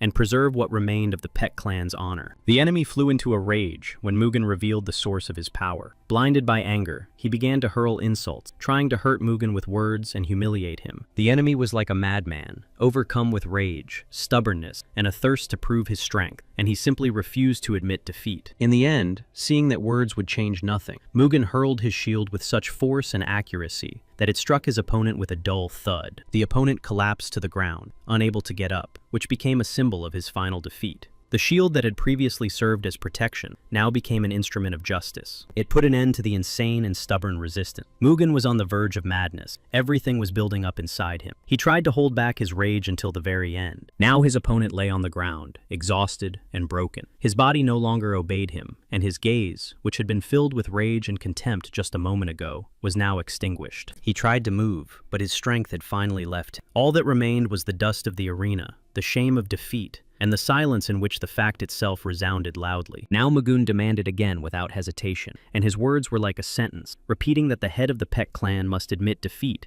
and apologize for his actions. The head of the Pek clan was deeply hurt and pained by everything that had happened. He felt not only physical exhaustion and wounds, but also deep inner turmoil. He rose from his seat and let out an animalistic roar, a deep, piercing sound, full of rage and unconquered strength. This outburst was an expression of will. Mugen understood the seriousness of the situation and realized that it could spiral out of control. He urged his father to be careful. Mugen had no doubt that instead of improving his combat skills, his opponent had recklessly used the dangerous elixir of the Dark Ninth Squad. He was like a demon, burning everything around him with his unbridled fury and superhuman strength. His movements were swift and cruel, his gaze detached. Mugen could not understand how the elixir had ended up in his hand. At that moment, the man's son tried to stop his father, trying to keep him from his insane actions. However, the father did not spare even his own son and struck him. This act clearly showed how deeply the elixir had distorted his mind. He was increasingly turning into a crazed, hunted beast, his mind clouded and his actions becoming more unpredictable and more cruel. Someone shouted Mugen's name, trying to get his attention and say something. But at that moment, Mugen was already immersed in battle. His mind was focused. The other man also rushed at Mugen with the clear intention of destroying him. His movements were fast and aggressive, each step filled with determination and fury. However, Mugen instantly responded with a powerful blow that knocked his opponent down and instantly knocked out all his pride and arrogance. It was a devastating move. It showed all of Mugen's strength and skill, reminding his enemy that pride hides only a fragile mask. After this blow, the enemy's aggression weakened. Now he was like a frightened rabbit, lost, confused, and stripped of his former audacity. His eyes darted around, and his body trembled with fear. Then, another powerful blow followed, which finally broke the enemy's resistance. This blow was precise and uncompromising, like a hammer. The enemy had already fallen and was lying on the ground, but Mugen had no intention of stopping. An unbridled energy boiled inside him, and his calmness had now left him. Mugen could no longer restrain himself and continued to attack, not allowing the enemy to recover. He unleashed all the rage that had been building up all this time. It was a powerful explosion of emotion and strength, like a storm released after a long imprisonment. This outburst was not only a physical attack, but also an expression of his entire will. Soon, the judge announced that the victory went to the Pak clan. This decision marked the end of a fierce and tense battle, confirming Mugen's superiority. The damage was minor,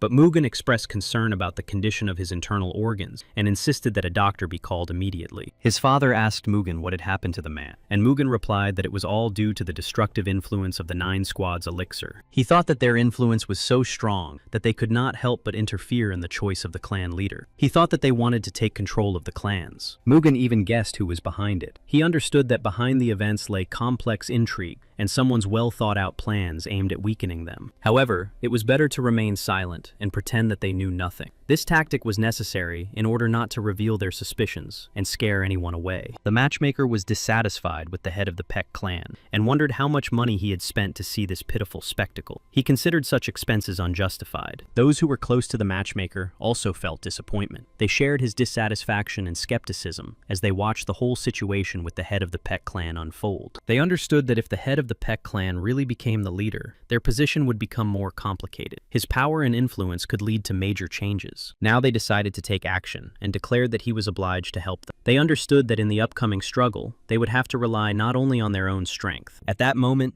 everyone applauded the Peck clan, and it seemed that they had become the leaders of the community. Their victory earned them respect and recognition, strengthening their position and influence. Maguna's father expressed his gratitude to everyone for their trust and support. He promised that from now on, forces would be united to counter the looming threat. He proposed holding a festive banquet in honor of the renewal of the Cholgan community's activities. The Pak family invited everyone to participate in this event. Soon, everyone gathered in the banquet hall. The atmosphere was filled with solemnity and anticipation.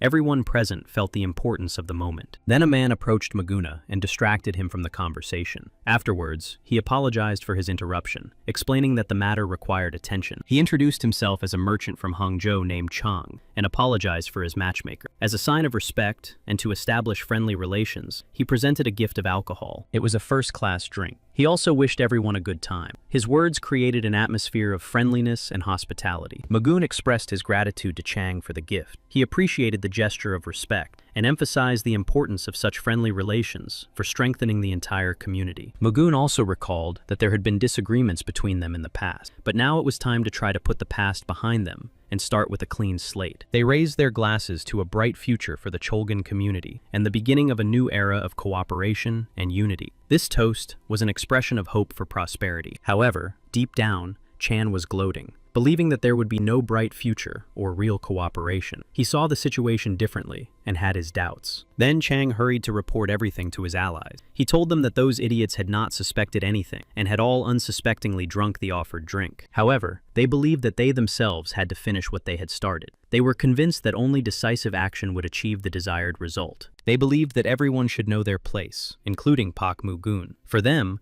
this meant the need for strict control and subjugation of others. They believed that there would always be a puppet who could replace the Pak clan and do everything in their interest. This belief gave them confidence. At that moment, one of the men reported that everyone who had drunk the beverage had been paralyzed by poison. This gave them the opportunity to proceed with their plan unhindered. It was an excellent opportunity for the conspirators. While the guests were caught off guard and powerless, they would silently and cold-bloodedly get down to business. The conspirators decided to start hunting down those who could interfere with them. Among them were Sura Dokjan and Sura Mojan, the very ones who belonged to the Ninth Squad. They instantly broke into the banquet hall. The doors shattered into pieces. Shadows in black entered, and the silence was immediately replaced by the rustle of panic. Suddenly, they sensed that something was wrong, and the atmosphere in the hall changed, as if the air had become heavier and more tense. Their eyes began to dart from side to side. As a result, the door slammed shut behind them, and they found themselves trapped. Nak Ilban appeared before them and calmly informed them that they were surrounded and had no way out.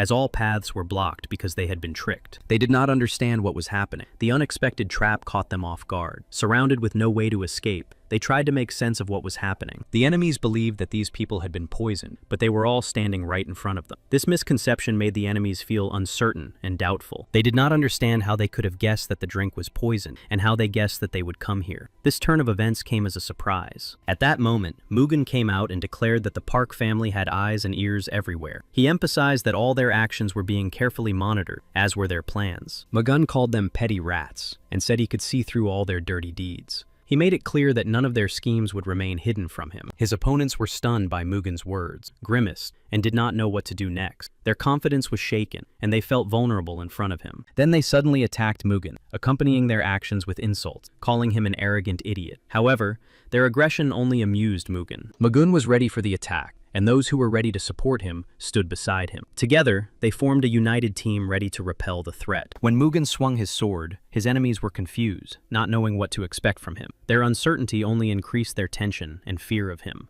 All of Mugen's allies fought actively alongside him, leaving their enemies no chance and destroying them one by one. Their actions were coordinated. The main enemies were very afraid, but they stubbornly held on until the end, trying to withstand the relentless pressure from Mugen and the others. Mugen possessed such incredible strength that no one could get close to him, and he easily repelled all enemy attacks, not even allowing them to approach. They could not understand where Mugen got such strength from, and realized that the slightest carelessness would put them in danger and cause serious losses. They could not believe their eyes, but Mugen's sword emitted a bright ray of energy that filled the entire space and instilled fear in the hearts of his enemies. Soon, they quickly realized that they were facing not just a warrior, but a true god of thunder, and that Mugen's power was unimaginably mighty and fierce, unlike theirs. Mugen calmly replied that it didn't matter who he was now. The only thing that mattered was that none of them would get away with it. He wanted to give them what they deserved. He promised that in any case, none of them would leave here alive. His words sounded like a sentence, mercilessly instilling real terror in the hearts of his enemies. They immediately understood that he was the one who had destroyed the Sama clan. Now it was clear that the power they had encountered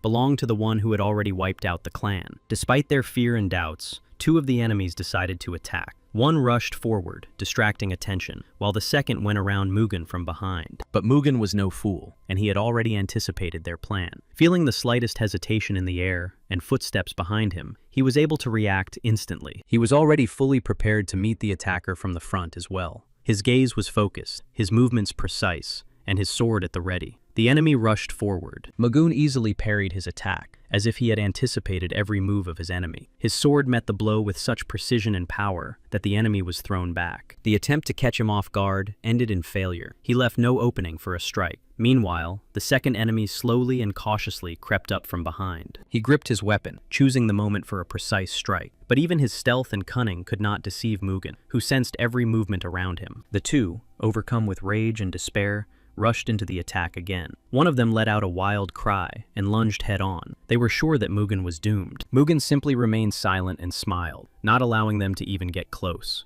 The enemies tried to attack again and again, but could not break through his defense. The energy emanating from Mugen was so powerful and overwhelming that it became painful and difficult for his enemies to withstand. It was as if they were burning alive. Mugen just laughed, feeling satisfied with his position. His confidence and calmness increased the pressure on those who did not know how to cope. Mugen easily threw one of the attackers back, as if he were just a minor obstacle. All his energy and power seemed completely insurmountable. Kneeling, one of them could barely control himself, realizing that defeat was inevitable and his strength was running out. The others looked on with confusion and fear. One of the enemies realized that they were no match for Mugen. His strength was too great. They realized that this man was not to be messed with and could not be defeated. He thought that even if they failed to get rid of Mugen, they would still have to report his appearance, because the consequences of such power were very dangerous. He was confused and could not understand how Mugen had so deftly dodged his brother's attack. It seemed as if he had anticipated every move, as if he could read minds. He gathered all his remaining strength and rushed at Mugen again, trying to strike with all his might. Mugen was ready and easily repelled the attack as if playing with a mouse. The enemy, throwing threats at Mugen, tried to show that this was his last chance. He said it was pointless to fight and that it would be better for him to leave before it was too late. Mugen ignored the threats and continued to follow his plan, confident in his strength. He did not allow pressure to change his decisions, but Mugen could not retreat. Too much was at stake.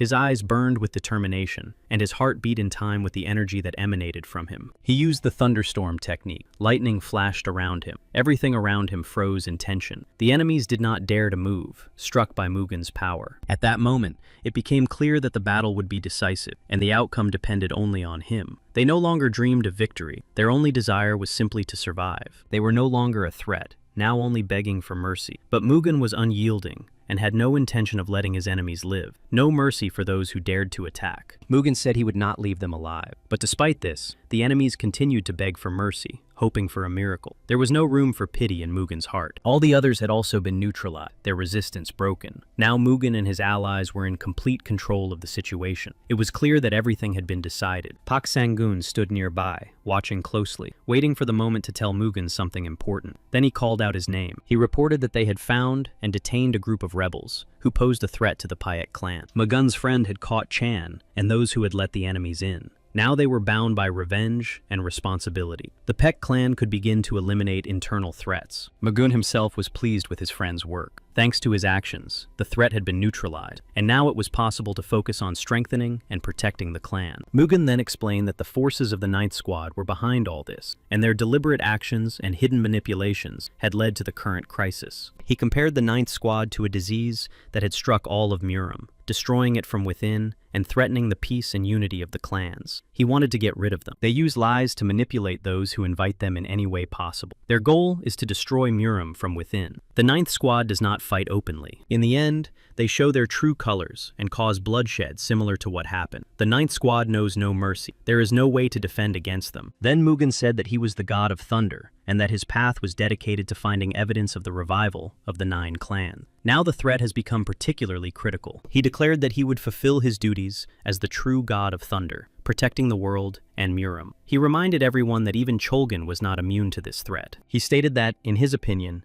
even the Pek Sword clan had fallen victim to their manipulation. To defeat them, it was necessary to join forces. He called on everyone to help the Pek clan. He emphasized that only through joint efforts could the influence of the 9 clans be resisted. Everyone present expressed their willingness to support him without hesitation. When Mugen returned home, he told Tan Solyan in detail about everything that had happened. And so it all ended. The Cholgan Union was finally united. It turned out that the head of the Piok clan really knew nothing about the 9 gods squad. Everything that happened was the result of outside manipulation. He became a pawn. Despite everything, the head of the Piok clan showed courage and took responsibility for what had happened. He did not make excuses, but openly admitted all his mistakes. Chang Hyun Chul turned out to be Sura's puppet. All those responsible were punished, and the money illegally obtained during the conspiracy was confiscated and transferred. The community leaders proposed to renovate and build a large mansion that would become a symbol of unity and a new era. Mugen's father took part in the project. He will soon be working on it together with the craftsmen. Mugen's uncle is leading the Pak clan's investigation into the events that took place. Muok also analyzes and shares information with Jung Milgak to improve cooperation and work together to confront all dangers and enemies. All that remains for him is to drink soju and tea as he is doing now, while the information is being transmitted and analyzed. She thought he should take a little rest. She timidly admitted that she wanted to spend more time alone with him to get to know each other better and strengthen their bond. In her heart, she hoped for this. She smiled and added that she had something for him, a small gift that she had prepared. It was her way of expressing her feelings. She told him the exact location of the messenger Nanchan. Now they needed the strongest masters. Therefore, they were looking for the most talented ones. Nanchan had fought against demons in the past. They were allies of the god of war, joining forces to protect the world from darkness and chaos. He already knew all this. He knew these guys from his past life, and it was amazing that they were still alive, retaining their strength and especially their experience, despite the trials and tribulations of time. He looked at her intently and asked whose location she had managed to find out. This information was very important for their further actions. When she reported that she had found Hanbek's location, his eyes widened in surprise, and this news was unexpected and even significant for him. Tan Solyan said that he had gone into seclusion and now lived in Dochang, Jindengzhen province, but she had not been able to find out the location of the other messengers. He said that if this was true, then that was enough. He was satisfied with the information he had received and acknowledged that she had done a good job. She cautiously asked if he was leaving right away. He answered her question confidently and without a shadow of a doubt that he was leaving immediately. She felt awkward, but embarrassed and avoiding his gaze. She admitted that she would like to go with him. The words came with difficulty, but her desire to be with him was stronger. Then he looked at her and smiled, and she continued speaking. She thought that the idea of going together was reasonable. She promised to take care of her own safety. He watched her closely, and a little later asked an important question. Would she be able to cope even if the journey proved difficult? It was a test of her readiness. She was ready to follow him without hesitation. There was no fear or doubt left in her eyes, only the desire to move forward, wherever the path might lead. He took her with him, and their journey together began immediately, as mutual understanding arose between them. Together, they set off into the unknown. They arrived in Pyongyang, the city where a new stage of their journey began. This place became the starting point for important events, filled with challenges and trials. And they came to the house where Tan Sol-yeon thought he was. Obviously, this was the very place where Hanbok Tae-hyup was. Mugun agreed with her. He introduced himself as Baek Mugun and said he had come to see Tae-hyup. He asked him to come out, expressing his intention to meet him in person. His words were clear. No one responded to their calls, and they began to suspect that no one was home. The silence and lack of response made them think that the meeting would not take place. However, soon the person they were looking for appeared before them. His appearance dispelled all doubts and confirmed that their expectations were justified and that he was there. He asked them who they were and why they were spying on other people's houses. He was wary and very suspicious, showing distrust of strangers. Mugun smiled and said his name loudly, trying to diffuse the situation and establish contact. He seemed to want to show that their intentions were peaceful. He was very happy to see his friend. His heart was filled with warmth and joy from this meeting, which reminded him of their long-standing friendship and mutual support. Mugun thought that old age would soon come, and this made him think about the changes that time brings. But even after decades, he remained the same. He expressed how unpleasant and disturbing it was to notice someone spying around the house, and thinking they could simply investigate everything. At that moment, a boy ran up and told Hanbyok that they had a problem. He was looking for help to resolve the situation as soon as possible. The boy added that bandits had appeared in the village. He described the alarming situation that threatened the safety of the residents and required intervention. Hanbyok was agitated and rushed to the scene without delay. His decision showed his willingness to protect the village and his sense of responsibility and loyalty. He told the boy to stay where he was and wait. He wanted him to be safe and out of danger while he went to deal with the threat. Tang Sol-yeon and Mugung were convinced that Hanbek was a true representative of Nanchong. Mugung knew of his good reputation and trusted him. They were confident in his strength. It seemed that bandits had appeared in the village. All the rumors indicated that a group of bandits from Guryeong-chan was approaching the village. Mugung also quickly went to help. His determination and willingness to support Hanbyuk were obvious, and he told the two to wait there. The bandits were already rampaging through the village, spreading chaos and fear among the residents. Their arrogance and cruelty increased the tension, making it difficult to intervene. The people begged to be spared, asking for mercy and for no harm to be done to them. The bandits stood over them and mocked them, saying that the village could use a defender. The bandits said that this was the price of the soldiers' arrogance. According to them, the suffering of the village was justified. They considered their behavior justified and had no regrets. But soon, the one who uttered these words got what he deserved, for a defender arrived in the village. His appearance was swift, and he intervened without delay. All the other robbers stopped when they saw their comrade being punished. Fear and confusion overwhelmed them, and they realized that there would be no more impunity. Hanbyuk shouted, ordering them to leave, calling them a band of robbers. His voice sounded menacing, leaving no doubt that he would not tolerate them. He threatened that anyone who did not leave immediately would lose their life. He offered a choice: salvation for the peaceful and retribution for the violators. The bandits felt fear. They began to beg for mercy, promising to leave immediately. In front of the defenders, they admitted their guilt and swore that they would never return. But Hanbyuk was angry. He made it clear that they had no right to give him orders. He would not allow the criminals to dictate terms after all they had done. The bandit continued to beg Hanbyuk not to take his miserable life. With every word of his plea, panic and remorse could be heard in his voice. He fell to his knees. Hanbok still ordered them to take the rest and get out of there as soon as possible. He made it clear that if they dared to return, there would be no mercy. At that moment, those who were going to attack again were already sneaking up behind him. The robbers, not resigned to defeat, tried to seize the moment. Fortunately, Mugen arrived in time and noticed them. He quickly took control of the situation and dealt with the bandits, preventing them from repeating their attack. Mugen told Hanbok that he had almost been captured by the bandits during the assault. He told him about the brief skirmish that could have ended badly. Mugen smiled and told Hanbek that he was getting old. These words were a friendly joke, expressing his warm attitude despite the seriousness of the situation. Hanbok became angry and asked Mugen what exactly he meant by his words. His irritation was noticeable. He was not used to hearing such remarks. At that moment, another bandit appeared and addressed Mugen threateningly. He said that if Mugen dared to lay a finger on him, there would be trouble. Mugen quickly grabbed the bandit and covered his mouth to prevent further threats. His decisive actions disarmed his opponent, and he controlled him. Mugen covered the bandit's mouth and asked what would happen if he tried to touch him. He demanded that all the bandits be quiet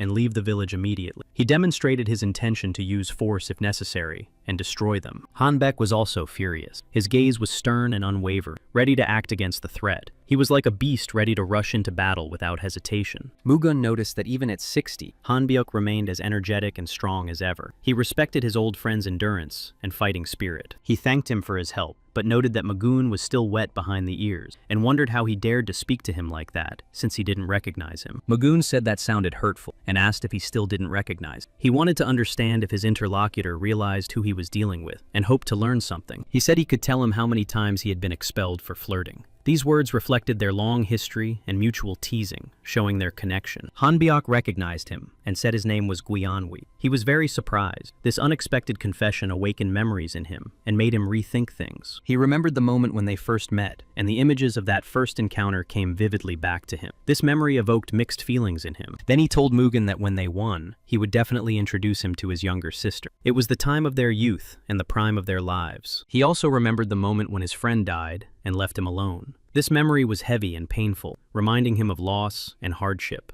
And then he told him that he had promised to give his sister to him as a wife, and he had to find a partner for Hanbek. But now his friend was dead, and it was unbearable for him. He couldn't believe that his friend was standing in front of him, even if he looked different. It shocked him, causing doubts and joy from the unexpected meeting after so many years. He called him by the name Gu Hyanghui, the name by which Mugen was known in his past life. This name awakened memories and tears in both of them. In the evening, as they sat at the table, Hanbyuk still said he couldn't believe it, wondering if it was real, if it was really his rebirth. Mugen said that this was something that could not be achieved at the usual level. Hanbok said that no matter how many times he was reborn, he always became more beautiful than before. Mugen also said that these bandits were much more dangerous than he had thought. The village was too open and vulnerable. It needed to be secured and protected somehow. Hanbyuk replied that the whole situation was his fault. Last time, he left too many enemies alive, and now he was paying for those mistakes. Mugen said that he thought that after Hadaine and Tan were rescued, they would start dating. Hanbyuk did not expect this topic to come up, and his face turned red. Mugen also noted that the reason was clear. If Hanbuk got involved in a romantic relationship,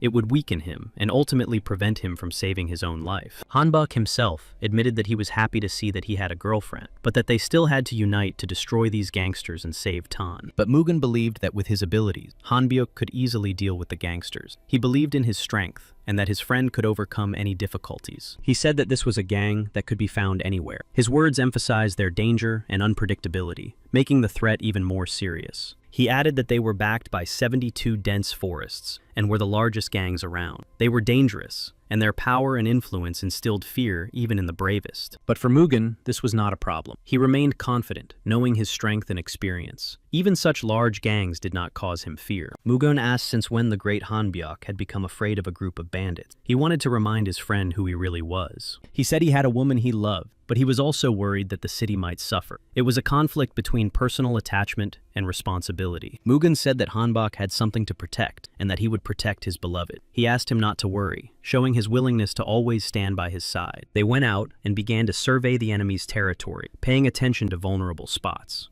They looked for places where a threat could come from, so that they would be ready for anything. Hanbek said that it was not worth thinking that everything was so simple. According to rumors on Jeju Island, the leader Guryong de Menghik possessed high-level abilities. Mugung just laughed and said that they were just a gang of bandits. His attitude toward the threat caused concern for Hanbek, who thought that his friend was overconfident. Still, Hanbyuk didn't understand why Mugen had brought Tang Sol-yeon with him. It seemed strange and even dangerous to him to involve her in such a risky situation. She said that they were both excellent martial artists, But the main problem was that the gang had taken hostages. They had to act cautiously. They didn't know where the hostages were, or if they were in danger. This feeling of uncertainty and responsibility for other people's lives made them nervous. She believed that if those skilled in martial arts joined forces, they would be able to rescue the hostages. She seemed to lift their spirits by instilling confidence in them. Hanbek asked how they would do it. She replied that they obviously had the necessary combat skills. The order of actions was a matter of their practice and experience. She supported them as best she could, helping to maintain their fighting spirit. Her support was important for the team, strengthening unity and making everyone believe in success. Tan Solyan believed that with the warriors of Cheongmilgak,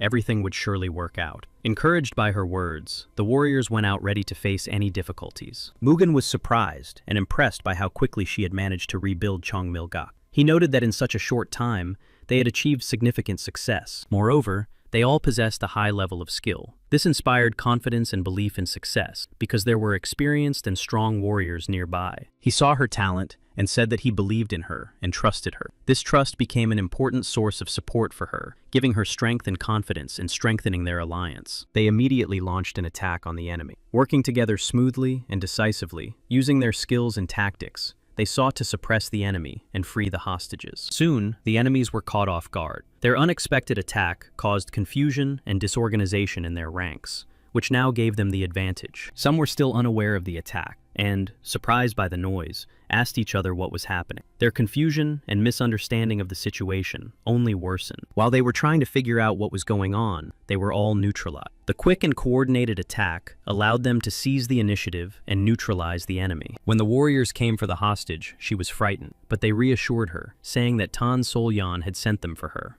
Now she trusted them and felt protected. The girl said that the others were also in captivity, but she had been told that they had already been rescued. This news brought her relief and joy in her heart. Then one of the warriors went outside and waved a torch, signaling something. Mugen and Hanbyuk were ready to launch an attack. Combining their strengths and experience, they carefully planned their next steps to secure the territory. All those who had not yet been captured were terrified of Mugen and Hanbuk's power. They scattered in all directions, trying to escape inevitable defeat and death. But Mugen and Hanbuk did not let them get away. They persistently pursued their enemies, not allowing them to escape, and also demonstrated unwavering determination and skill. Soon, the entire territory was almost cleared. Thanks to the coordinated actions of Mugen and Hanbek, the enemies were either captured, expelled, or destroyed. Those who remained prepared for battle. They gathered their strength and fortified their positions, hoping to resist, but they realized that they were facing experienced warriors. However, Hanbek left them no chance and immediately went on the offensive. A swift and decisive attack broke the enemy's resistance and neutralized them. Mugen looked up and noticed figures hiding on the balcony, watching the battle closely. These observers remained out of reach, but Mugen quickly found a way out of the situation and threw his shield at the observers. This unexpected move distracted the people hiding on the balcony. Moreover, the shield knocked them off their feet and they fell from the balcony. This unexpected maneuver allowed Mugen to neutralize the hidden threat and strengthen his position. Hanbuk was in high spirits and fought easily and confidently. His movements were precise and swift, which allowed him to control the entire situation. Soon, an enemy appeared and tried to attack Hanbyuk from behind again. Hanbyuk did not notice the attack immediately, which put him in danger. As before, Mugen covered Hanbuk in time and neutralized the attacking enemy. His quick reaction saved his comrade from an irreparably dangerous situation. But the enemy was not weak and replied that it was bold of them to attack Men-hyuk-san together. He wanted to get rid of Mugu and Hanbuk. His intentions were clear. Men-hyuk-san doubted that Mugu and Hanbuk would be able to cope with such a group of opponents for long. At the same time, he was confident of his victory over them. But it didn't take long for Mugen and Hanbuk to defeat the enemy group in an instant. Their coordinated actions and skill allowed them to quickly suppress their opponents. After quickly defeating the enemies, Mugen turned to Men-hyuk-san, pointing out his mistake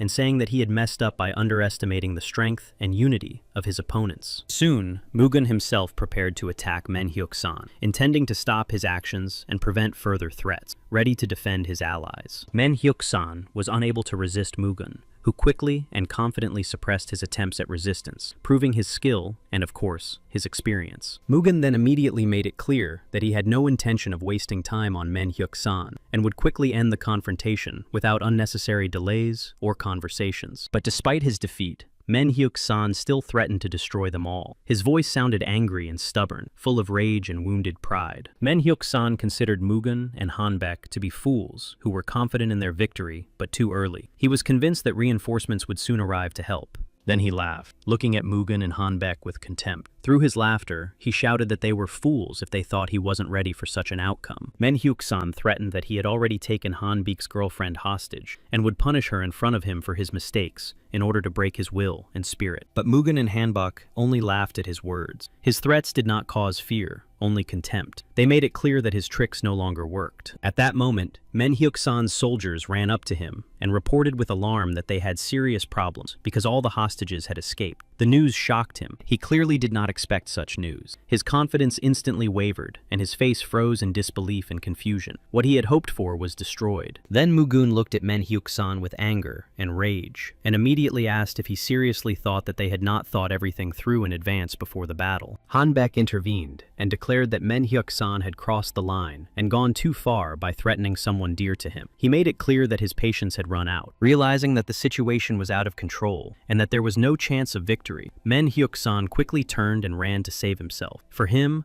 all was lost. Mugung noticed that when his friend behaved this way, he himself began to resemble a gangster, quick and decisive, but forced to deal with the consequences. In the end, Mugen threw down his shield and knocked Menhyuk-san off his feet. Menhyuk-san lost his balance and fell without even having time to react. Hanbek was already preparing for the final blow. He quickly found himself next to his defeated enemy, giving him no time to recover. Mugen was ready to support his friend and looked in that direction. Menhyuk-san tried to stop him, saying that there was someone behind all this and that he was ready to reveal the truth. But the situation was already out of control. The blow to Menhyuk-san was precise and powerful. He lost his balance and consciousness. His resistance was over, and nothing could stop Mugen and Hanbek. After the blow, Hanbek kicked Menhyuk-san powerfully, and he flew into the air, flying far away. The battle was coming to an end, and everyone was satisfied. At the end, Mugen asked the falling man if he would reveal the name of the enemy, since they already knew who was behind everything that had happened. All that was left for him was to accept his fate. But he was too weak and unable to answer Mugen's question. His body no longer obeyed him, and the words stuck in his throat, forcing him to remain silent. Finally, Hanbek and his beloved were reunited. Their eyes met, and a spark ignited in both their hearts. After all those trials, they were together again. Mugen approached Tan Sol-yan and told her that everything was fine and there was no need to worry. He assured her that the danger had been eliminated and now she could relax. Thanks to her efforts and ability to gather all the members of Cheongmilgak, the situation was quickly resolved. The combined forces defeated the enemy without significant losses. She was sure that it was thanks to his strength and leadership that they were able to defeat the enemy so successfully. Without his support and determination, victory would have been impossible. Hanbek couldn't hold back his tears and apologized to his beloved. She tried to comfort him, saying that she knew he would definitely come and save her. For Mugen and Tan Sol-yan, this scene was touching and unusual, and they now watched with surprise as deep feelings and sincerity were revealed. Hanbek then apologized to Mugen for involving him in the problem, and admitted that he had previously been unable to deal with the conflict with the people from the 72nd Forest. But Mugen replied that sooner or later, someone had to deal with the gang,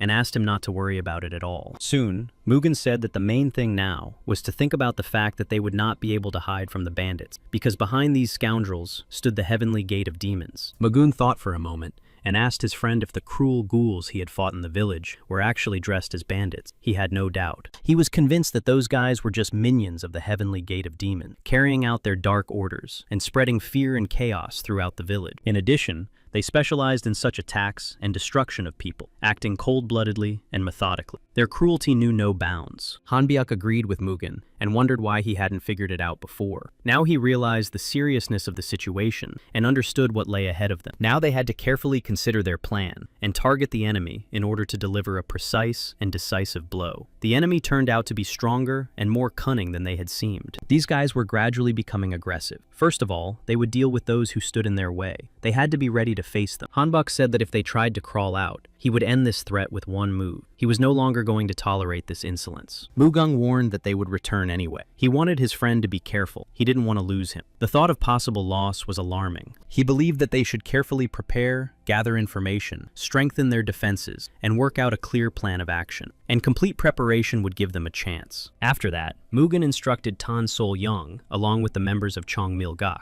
to check and organize the evacuation of the entire village. The Heavenly Gate of Demons would attack again. Mugun apologized to Tan Sol-yan for the difficulties she had to go through because of him. He acknowledged that the situation had become complicated and thanked her for her understanding. Tan Sol-yan assured him that everything was fine, that all the members of Cheongmil-gak were already in place and ready to act. Her calmness and confidence helped him calm down. Suddenly, Tan Sol-yan couldn't hold back, stepped closer, and kissed Mugun. He didn't expect this, and his eyes widened slightly. He froze, surprised by her actions. Realizing what she had done, she quickly turned away, her face reddening and her gaze lowered. Her heart was beating fast, and she muttered something under her breath. Then she told him to be careful and take care of himself. There was anxiety in her voice. Despite her embarrassment, she wanted him to know that she was worried about him. He replied that she needn't worry, that he had always taken care of himself and would not take unnecessary risks in the future. His calmness and confidence reassured her a little. When Tan Sol-yan and her people left, Hanbek watched them go and asked if they would arrive safely. Mugun replied that it was their job and they would manage. Hanbek understood that the enemy's goal was to capture the village and that they would return. He told Mugun that even in the past, he shared his affection for Cheongmil-gak with him, and despite everything, his tastes remained the same. Mugun nodded in agreement with his friend's words. Regardless of time and appearance, their essence had not changed. Mugun asked if the one who had previously burned with jealousy could now calm down because of the new girl. His friend confirmed that the situation had not changed and remained the same. By that time, the enemies had already approached their house. Mugun and Hanbok spent all this time reminiscing about the past and the moments that had brought them together. Xinxian came with the intention of capturing the old man Hanbyuk. His determination was evident, and he was ready to do anything to achieve his goal,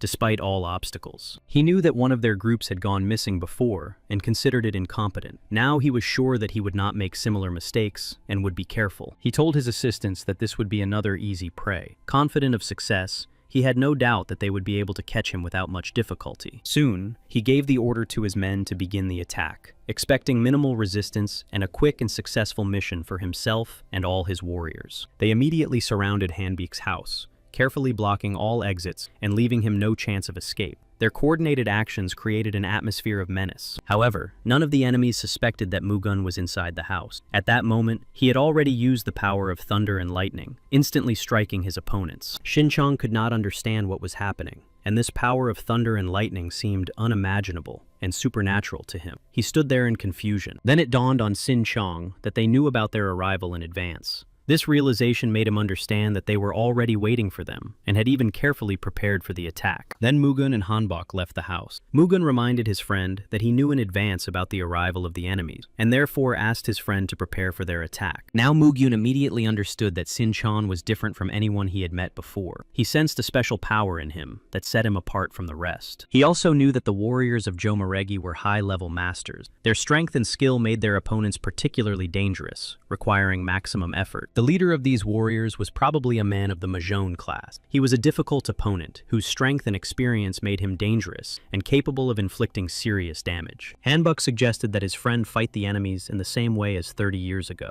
Mugun nodded in agreement, ready to repeat the old battle. Then, Mugun immediately used the Wind Blast and Moonlight technique. These techniques merged into a single, swift burst, creating a dazzling attack. The warriors could not break through to Mugun. His technique created an impenetrable barrier of wind and light that reflected all attacks and kept enemies at a distance. Mugun took charge of the left flank of the battle and warned Hanbek so that he could focus on the other side and act in a coordinated manner as well. The warriors who came trembled with fear when Hanbek approached them. His imposing aura and determination terrified them, undermining their confidence. They didn't stand a chance of winning. Faced with Hanbek's power and skill, their strength quickly evaporated, and fear and despair completely paralyzed them. Mugun also performed very well, his skill and strength complementing Hanbek's actions to create an unbeatable duo. Together, they became a veritable wall. One of the warriors tried to show off, loudly proclaiming that he was an extraordinary guy and they couldn't defeat him. However, his words sounded more like an attempt to raise morale. The guys from Heaven's Gate were slow on the uptake,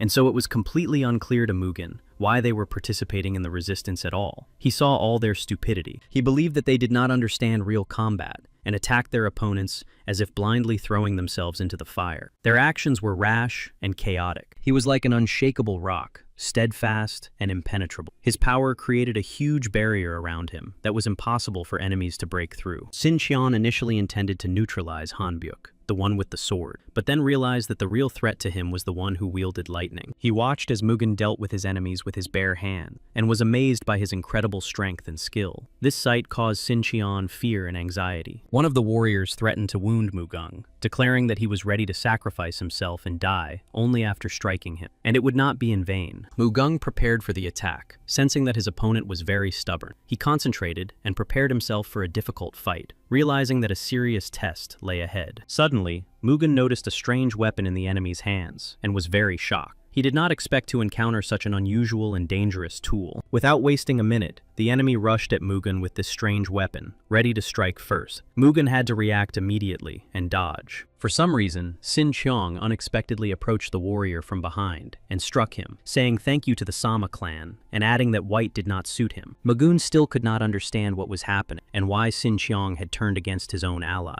This unexpected situation called the entire battle into question. Then Mugen shouted that using his warrior's life in this way was disgusting and a real betrayal. His voice reflected shock and indignation. Xin Qiang considered himself right and claimed that it was just a lucky coincidence. His confidence in his righteousness and justification of his actions only exacerbated the conflict. Mugen refused to listen to his nonsense any longer and immediately used his power. His lightning and thunder left no chance for further resistance. He was as invincible as ever, his strength surpassing all his opponents, and his self-confidence making him a veritable impenetrable wall against all enemies. The enemies fell one after another, unable to find the strength and courage to continue the fight. Their spirit was broken, and their hope completely disappeared in the face of their opponent's power. Xin Qian could not understand who this incredibly strong warrior was. His power and skill surpassed anything he had seen before, causing him to be amazed. Lightning and thunder still shone around Mugen, as if nature itself supported his power. This energy was a shield, and made him virtually invulnerable. While Xin Qian was trying to comprehend what was happening, Mugen attacked again, not giving the enemy a second to breathe. His actions forced his opponents to retreat. When one of the enemies did manage to attack Mugen, he already had a shield that reliably protected him from blows. This barrier reflected all possible attacks. Xin Qiang was unable to accomplish anything, which made him angry. His attempts to defeat Mugen constantly failed, which only exacerbated his situation. Mugen remained calm and unperturbed despite the fury of his enemies. His confidence and composure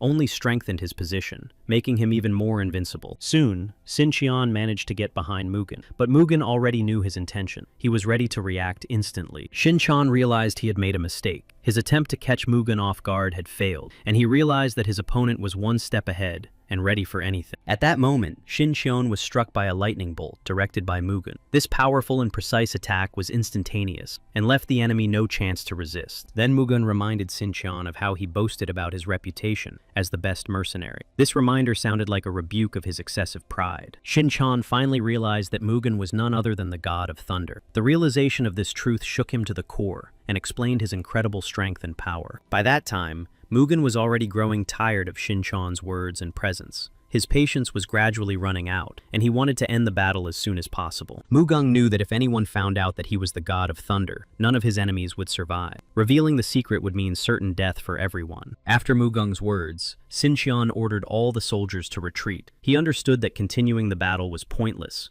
and that the power of the god of thunder was too great. Hanbok himself did not understand why all the soldiers were suddenly running away from him. This unexpected panic and retreat caused him some confusion. Seeing the soldiers flee, Mugen said that it was a wise decision to run and save themselves, because the forces were clearly not on their side. Xin Qian himself realized that he was facing the god of thunder, and felt the full power of his strength. This moment was a turning point for him. He realized who he was dealing with. Struck by Mugen's power, he desperately wanted at least one of his warriors to survive and be able to tell others about their encounter with this phenomenon. It was important to him. However, Mugen shouted that not a single scoundrel would leave alive. His voice sounded menacing and unyielding, promising merciless punishment to all who dared to come. Thunder and lightning struck all the enemies at once, crushing them with powerful and relentless force. This storm of the elements destroyed the resistance in an instant, along with the warriors themselves. Hanbok believed that Mugen had done an excellent job. His power and skill had completely overwhelmed the enemies, ensuring their victory. He respected his friend. Xin Qian was unable to escape, and now Mugen approached him closely. His body loomed over his opponent, leaving no chance for escape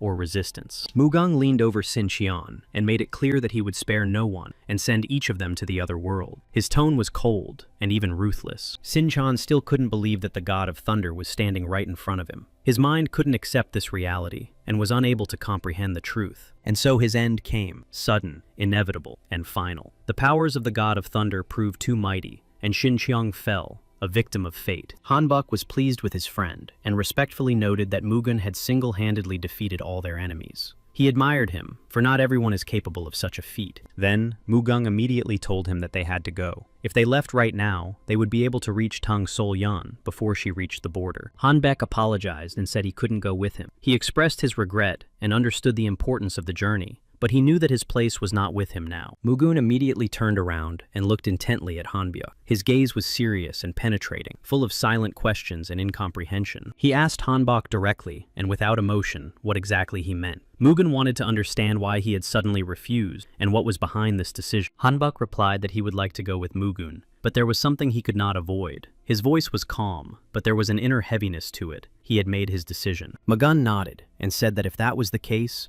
then they would have to part ways here. Perhaps they would see each other again someday, if fate allowed it, of course. Hanbek wanted to say something, trying to explain himself, but Mugen did not let him speak. He said that he was not obliged to keep someone who was leaving out of fear of enemy. Then Mugen laughed when he heard Hanbek respond with dignity that he was not afraid. Hanbek said that Mugen had not changed at all since his previous life. Hanbek said that even though Mugun possessed the incredible power of the 72 Forest Gang, it was something else entirely. They possessed tremendous power. It would be a dangerous mistake to underestimate them, and if the 3 kings of the 72 Forest Gang gathered together, Mugun alone would not be able to deal with them all. Mugun replied that he knew this too. Although they were working to strengthen the power of Cholgun Muryong Chongruk, there were still a few high-level masters. Hanbyeok thought that Mugen missed the days when they fought side by side. In response, Mugen nodded, showing that he had no intention of leaving his friend here. Then, Hanbek said with determination that he would definitely defeat all the enemies. His voice was filled with confidence and fighting spirit, and he was ready to defend himself. When Mugen asked if Hanbek knew the location of the enemies, he replied that he had a rough idea of where they were. He was not entirely sure of the accuracy. Hanbok also reminded Mugen that even if he did not follow the teachings of Confucius, it was important to at least listen to his words. He wanted to convey something important. He said that if anyone dared to say that Gaianhui had been reborn, that person would suffer from the senility of an old man. Mugen reminded him that he had called him an old man. Mugen warned that if a messenger came from Nanchang, they would have serious problem, and he placed the responsibility for the mission on Hanbok. His friend calmed him down and promised that if he couldn't handle it himself, he would drag the enemy to the afterlife with him. He spoke calmly and decisively, because it was better to die together. Since Hanbyeok left on his quest, much has happened, and circumstances have changed. New threats have arisen, and the fates of both of them have begun to change rapidly. It was inevitable, and had to happen sooner or later. Now they can take the initiative and start acting to change the course of events. He no longer wanted clashes with the demons of the Heavenly Gate. Fatigue had done its job, and the desire to fight numerous battles had given way to the search for other ways. He decided that they would stand up and spread out to strike first, and destroy the enemy before it could gather. Everyone prepared for a merciless attack. When he came home,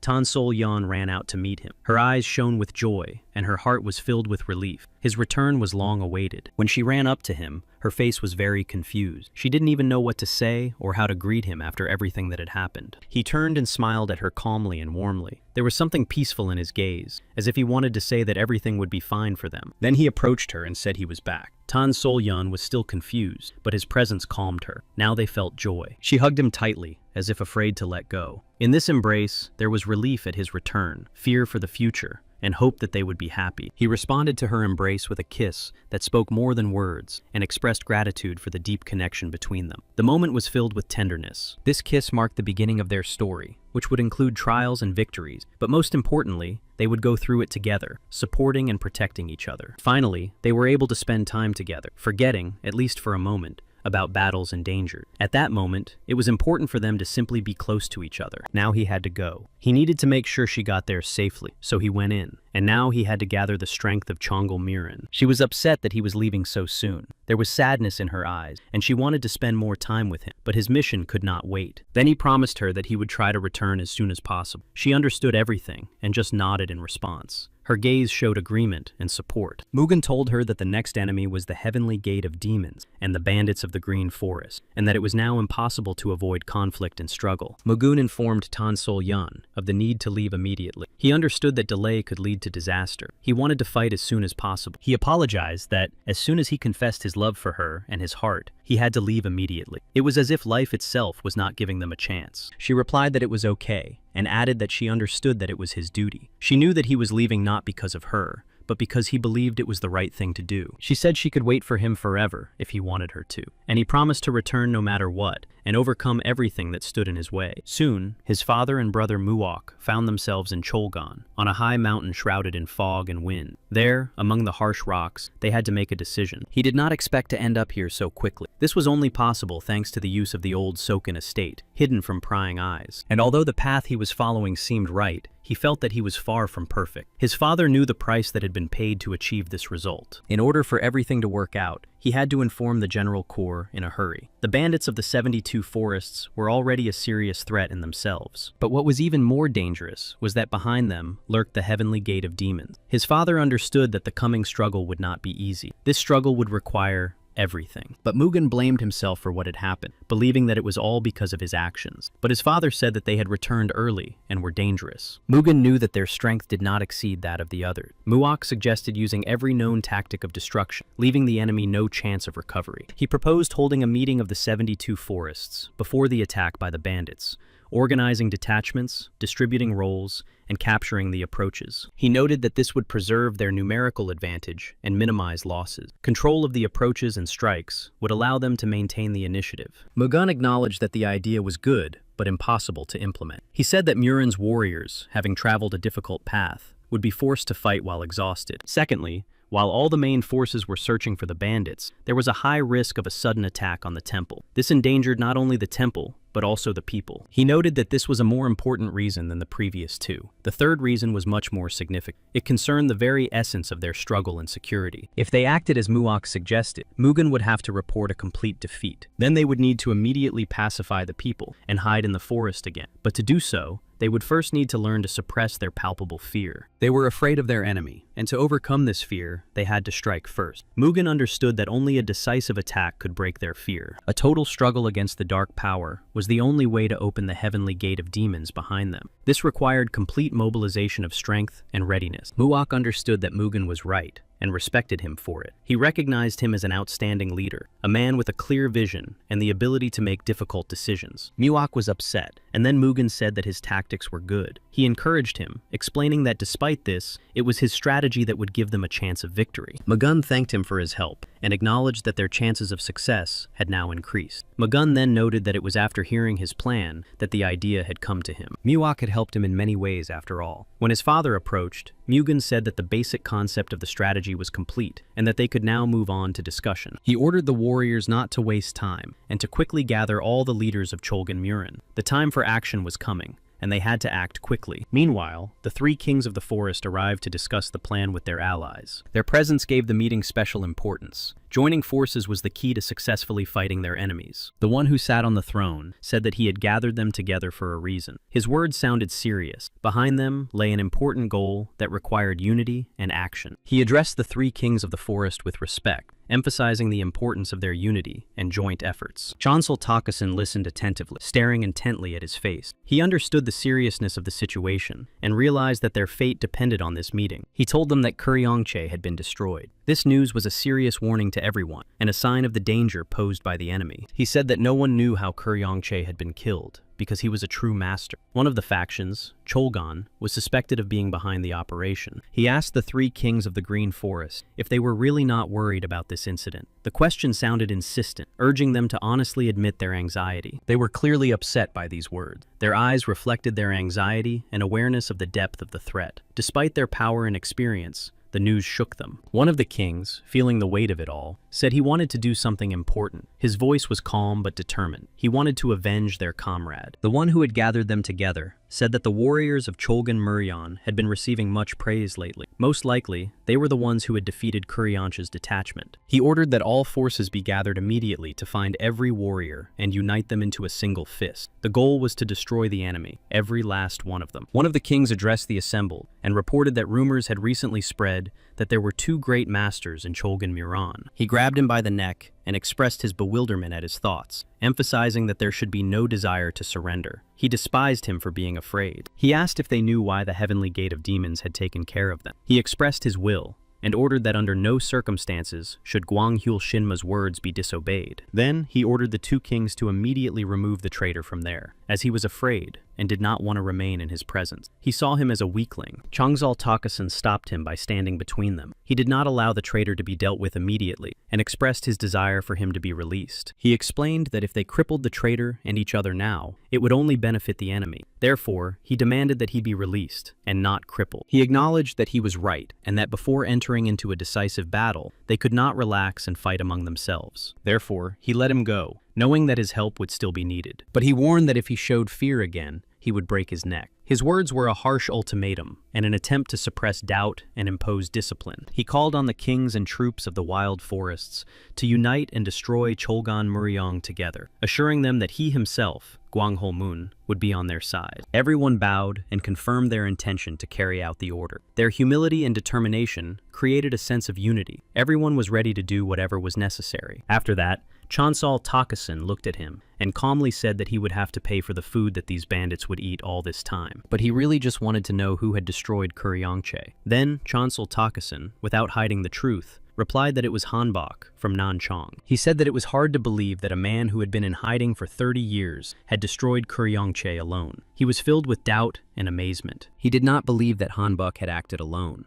Doubt was evident in his every movement. It seemed too incredible that one man could defeat a master. In the end, he said that it did not really matter, because now there was a compelling reason to destroy the factions. There was now a motive for fighting. Changsal Tokusan suggested that he give the order to prepare a strong detachment, an elite group capable of capturing or destroying Hanbek immediately. He said he would send Gwanghul Chilpe, an experienced warrior and special operations agent. This man was to either capture Hanbek or destroy him. Chansel turned and warned that he had doubts about who the other had decided to send, but the decision always rests with the one who sends the warrior. But the other replied that it was better not to waste energy worrying about the Heavenly Gate, which had lost all its silver and its squad in attempts to catch the old man. He suggested not making a scene here and simply going their separate ways for the sake of relations with the Heavenly Gates of Demons. Soon, a meeting of warriors took place. It became clear that a battle with the bandits of the 72 forests was inevitable. Mugen's father spoke of the need to gather the combined forces of Cholgan Muryan. One of those present noted that the bandits of the 72 forests were far from simple bandits, but very strong opponents. He expressed his doubts. Mugen acknowledged that the enemies did indeed have more strength and skill than their warriors. He realized the seriousness of the situation and the need to think through a strategy.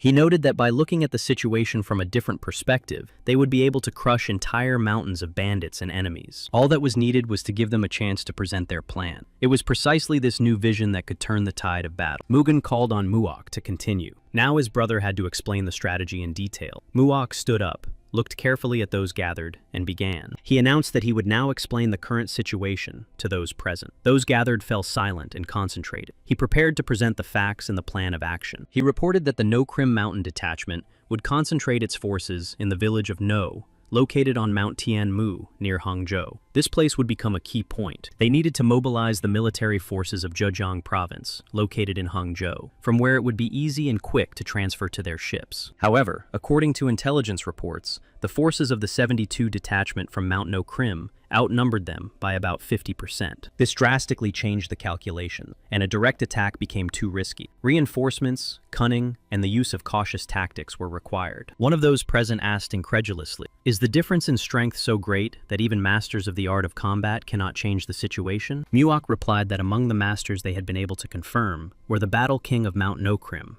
Li Da Kung, one of the three kings. All of them were masters. Although they had not yet joined the village of No, according to confirmed reports, there had been significant movement on the part of the armed forces in Zhejiang. It became clear that these mountain bandits would definitely seize the moment and invade their headquarters when all military forces in Zhejiang were mobilized. Everything confirmed that their forces were half the size of the enemy's. The headquarters could be in danger if they transferred all the troops of Zhejiang province to the front. They faced a difficult dilemma. Muok stated that there would be no changes to their plans, and that they would continue to mobilize forces in Hangzhou as planned. One of those present stood up and demanded that the previous course be stopped, calling the transfer of all forces to Hangzhou a reckless and dangerous undertaking. Muok was surprised. Then Mugen intervened and told everyone to wait until Muok finished his speech. Muok continued, explaining that the enemy was trying to scare them away by exaggerating their strength in order to confuse them. He noted that the source of the information was questionable. The number of mountain bandits in the forest could not be as large as claimed. This gave hope and required a more thorough analysis of the situation. Mugen added that it was unlikely that all 72 no-crim detachments would be mobilized, so the chances of their armed forces outnumbering them were slim. He warned that the threat of an attack on their headquarters could not be ignored. In a battle with fully prepared bandits, they risked suffering losses. He emphasized the need to develop a strategy that would protect their headquarters and instill fear in the careless 72nd No-Crim unit. First and foremost, it was necessary to mobilize forces in Hangzhou before the enemy captured the city, and they needed to focus on increasing their military power. Mugen announced that they would begin the operation immediately after mobilizing the 72nd unit, and that preparations must be completed by that time. At that moment, Manhwa was riding in a carriage with a coachman. The road was narrow, framed by old pine trees and fog. Suddenly, an obstacle crossed their path. The coachman pulled hard on the reins, stopped the horses, and, sitting in the stirrups, carefully examined the surrounding. Fresh tracks stretched across the ground. He told her that they were surrounded by mountain bandits, so they had to flee immediately. She was surprised by his words, not expecting this, and thought about it. Her heart beat faster when she realized that danger was indeed near. They got out of the carriage and hid on one of the mountains, hiding among the rocks and trees. Holding their breath, they watched the warriors, assessing their numbers. The coachman panicked and warned the young lady that if they were caught, it would lead to big problems and serious consequences for them. She asked the coachman if bandits always traveled in such large groups. The coachman tensed up and admitted that he didn't know, and that this was the first time he had seen such a large gathering. She also wondered about this, looking down at their organized movements. Something was strange about why simple bandits were acting like well-trained soldiers. She felt that everything that was happening was abnormal. The bandits, moving in unison like an army unit, caused her great anxiety. Manhwa took out a bag of coins and handed it to the coachman, thanking him. She said decisively that their paths would diverge here, and she would go on alone. She quickly realized that now was not the time for leisurely walks or observations from the sideline. The situation demanded action. Hanbok quickly made his way through the thicket, looking around. He knew that Jin Yura was somewhere nearby, but the fact that she lived in such a remote place angered him. Suddenly, Hanbyuk stopped. He heard the sharp clang of swords, then the smell of blood hit his nose. Without hesitation, he rushed forward, pushing through the bushes and thickets. Hanbek rushed forward, his heart pounding loudly and rapidly in his chest. With each passing second, his fear grew. Not for himself, but for the possibility that he might be too late. However, when he finally reached his destination, the scene before his eyes was completely different from what he had expected. She stood among the warriors she had defeated. Seeing that the danger had passed, Hanbok finally allowed himself to catch his breath. She looked at him and asked why he was so upset. At first, she thought he had come back to confess his feelings to her, as he had done before. But instead, he explained that his life had changed, and he was now married. He said he had come to tell her that people living in seclusion like them were now being targeted. He thought he was very late. The warriors sent by the great group from the heavenly god Mamun had also come to him. These warriors had appeared, and their appearance was an ominous warning. She asked a question, wanting to understand whether these enemies had truly been reborn and returned. He replied that these soul killers had been operating secretly, had returned, and were once again expanding their influence, but that she had nothing to worry about. His words were meant to reassure her. She tried to understand whether he had managed to mobilize the 9 factions. This was important for strengthening and preparing for the trials. But he wanted to say something else. He happily announced that Guanghui, or Mugung as he was called in his previous life, had returned. She thought that the poor guy had gone mad. His words seemed too incredible and strange to her, as if he had lost touch with reality. It angered him that she treated his words with disbelief. He felt that his sincerity was being ignored, and this irritated him. He said that it would be better for her to go with him, and she agreed. Realizing that they would now be under constant attack, she decided to accept his offer. Together, they set off, knowing that many trials awaited them ahead. They were united by a common desire to survive and face danger. She was surprised by Guanghui's return, but if it was really true, everything could change. They headed for Yangcholgon and then Huangli. Yura knew that then these people from their past would reunite. This meant that the threat could be revived, and they would face trials. In Huangzhou, Mugung and his father trained intensively every day to become even stronger. They also prepared their warriors for battle. His father believed that it was good to conduct joint training from time to time. He believed that such practice helped strengthen their bond and improve their skills. At that moment, Muok ran up and brought new information that could change the situation. It was information from the secret house in the heaven. Mugung thanked him. Then he opened the letter and began to read it carefully. Every word caught his attention, because this message could contain important information. The letter said that the main forces of the No-Krim mountain bandits had arrived in the village of No. As expected, the rest of the enemies had infiltrated the entire province of Zhejiang. Everything was happening as they had predicted. The time had come for them to take action, and it was their turn to move forward to resist. He ordered the military to proceed slowly but surely, according to the chosen strategy. This meant that their plans were developing according to plan. Muok was worried that 4 of their warriors had not yet arrived. This caused him anxiety and concern for the safety of the group, as their absence could weaken them. Mugun reassured him that everything was fine, and that the warriors would arrive at the right moment. However, Muok was worried that there would not be enough time to explain everything. Mugen said that these people were the ones who would understand his intentions and read the situation. He believed that they would be able to quickly grasp the essence and act correctly. He knew that the 4 external warriors were fighters who had made a name for themselves in this world. Their strength and experience were important to the cause, and they would play a key role. Now one of the warriors came to Master No-Krim. His appearance was important. He reported that the Zhejiang armed forces in Hangzhou were leaving. With the exception of the Biokgom clan and the Cheonyang clan, all the fighting forces of Zhejiang province had left Hangzhou.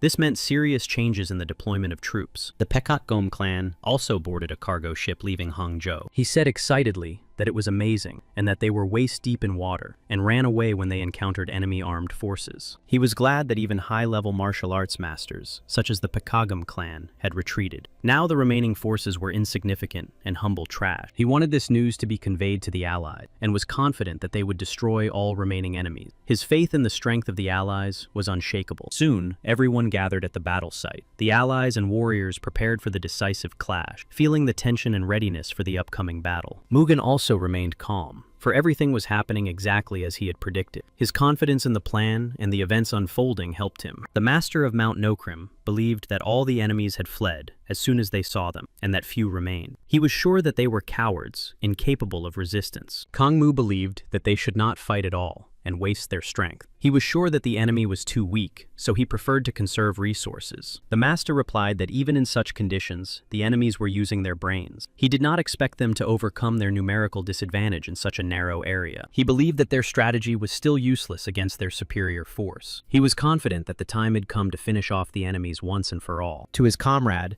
something seemed very questionable, but he could not understand exactly what his concern was. He had no logical basis for it. Ma Yongsang thought it was reckless to act this way. He did not believe that their opponents were so stupid and thought that they were hiding something. He thought that he was slightly alarmed and exaggerating the abilities of these rats. Although they did arouse suspicion, he was sure that everything was fine. If he was still so alarmed, she suggested that he just stand and watch. He was sure that they would easily deal with these fools. Ma Yongsang expressed the idea that if this was the battle that King Nogrim wanted, the consequences would be far-reaching. For him, it was not just a fight. Then he shouted loudly that the time had come, and it was time to start the battle. His voice sounded decisive and impressive, like a signal to action. He considered these opponents insignificant, merely empty obstacles that could be easily and ruthlessly destroyed. Mugen and his men quickly realized that the enemy had launched an attack. It was not unexpected, but it still brought tension to their ranks. Mugen himself felt relief and joy. Finally, it was all beginning. The moment he had been preparing for so long had become a reality. His plan was beginning to take shape. He believed that he was the only one destined to emerge victorious from this battle. In his opinion,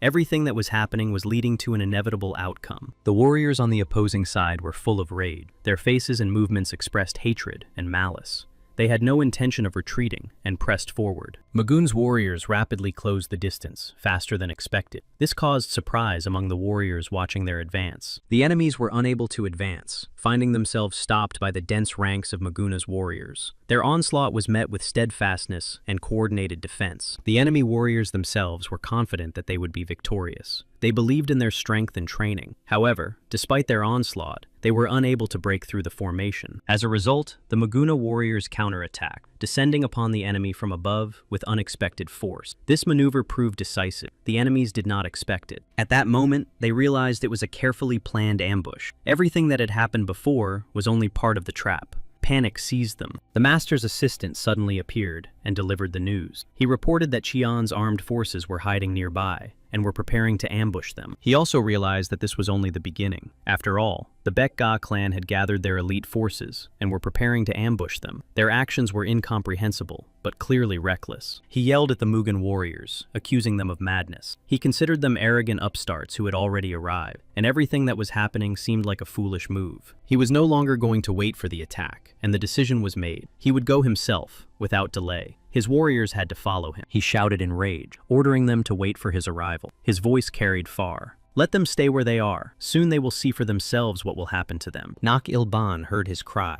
but did not pay any attention to it. He knew that he was short-sighted and foolish, deserving neither respect nor attention. Soon, Master Bak Sang-kung began his attack. Without warning or hesitation, they moved forward. It was the beginning of a clash that could no longer be avoided. He wished death upon all his enemies, and therefore decided to attack. Confident that the death of his opponents would eliminate the threat and restore control, he was enraged. His motives were revenge and fear of losing influence, and they determined his action. They did not understand him or why he was behaving this way. Then Mugen appeared. He looked closely, trying to understand his true intention. Without saying a word, Mugen asked where he was going. He declared that he was the only one they would have to face. These words were spoken with confidence, as if he knew the outcome of the coming battle in advance. Mugen's warriors watched them and saw that they behaved like savages, destroying everything in their path, sparing nothing alive. Their fury was blind. They followed their commanders like blind executors of someone else's will. Among them, a young gentleman stood out, whose presence gave them confidence. The enemies were angry at the commander of the opposing side, blaming him.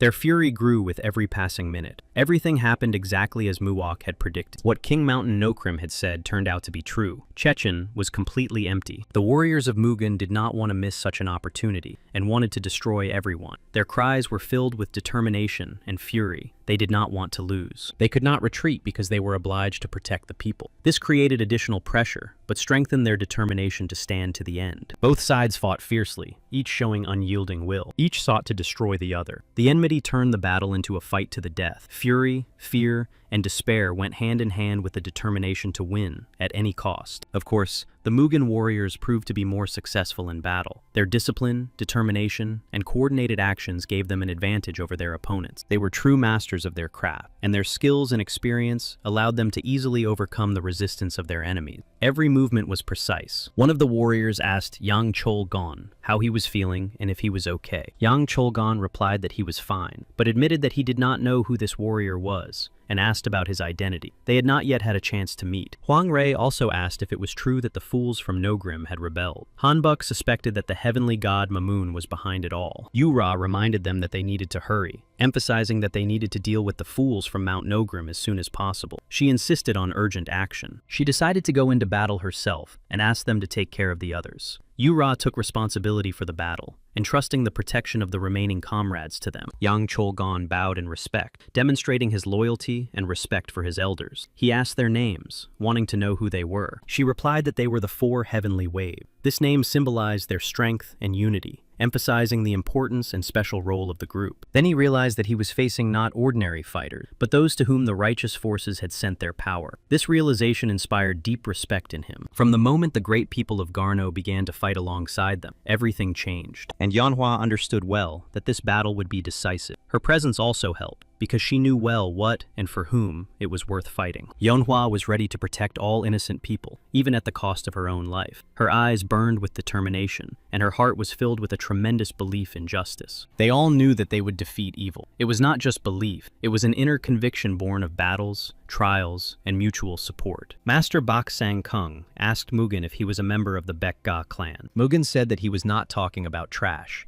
so he could speak about it without fear or concern. His words called for respect and reverence for that clan. After these words, Mugen immediately launched his attack without wasting a second. His actions were swift and demonstrated his readiness to act without delay. The other also believed in his strength and rushed into the attack without hesitation, relying on his skills. Both fighters rushed into battle with complete confidence in victory. Bak Sang-kung shouted that he would finally die by his hands. His voice was filled with rage and reflected all the tension and seriousness of the battle between them. But Mugung was not so simple. He met the challenge with courage and skill, not allowing his enemy to win easily. Their struggle was intense. At the same time, Mugung carefully analyzed his opponent, assessing his strengths and weaknesses. He was too impressive for a simple bandit. He continued his attack without slowing down or easing the pressure on his opponent. His attacks were persistent and well coordinated, showing his determination. He even laughed at Mugen, asking where all his strength had gone. His mockery was an attempt to break his opponent's spirit and show his superiority in the fight. The enemy's assistant suddenly jumped on Mugen from behind and shouted that he wanted to help King Nokrim. His attack was swift and very unexpected, but Mugun's father managed to intervene in time and stop the attacker. His speed saved his son from the unexpected attack and gave them a chance to continue the fight. After Mugen's father intervened, 2 more warriors followed him, ready to come to his aid. Their help was very important support for him. Mugen was sincerely grateful to them all for their support. Their help gave him strength and confidence that together they could overcome any difficulty. Bak Sang-kung asked him how he dared to behave so arrogantly, looking him straight in the face. His words showed irritation and anger. He was told that they were 12 beasts of the king of Nokrim, lowly creatures. They believed that they did not even deserve to be called human beings. Such contempt expressed the extreme degree of hatred,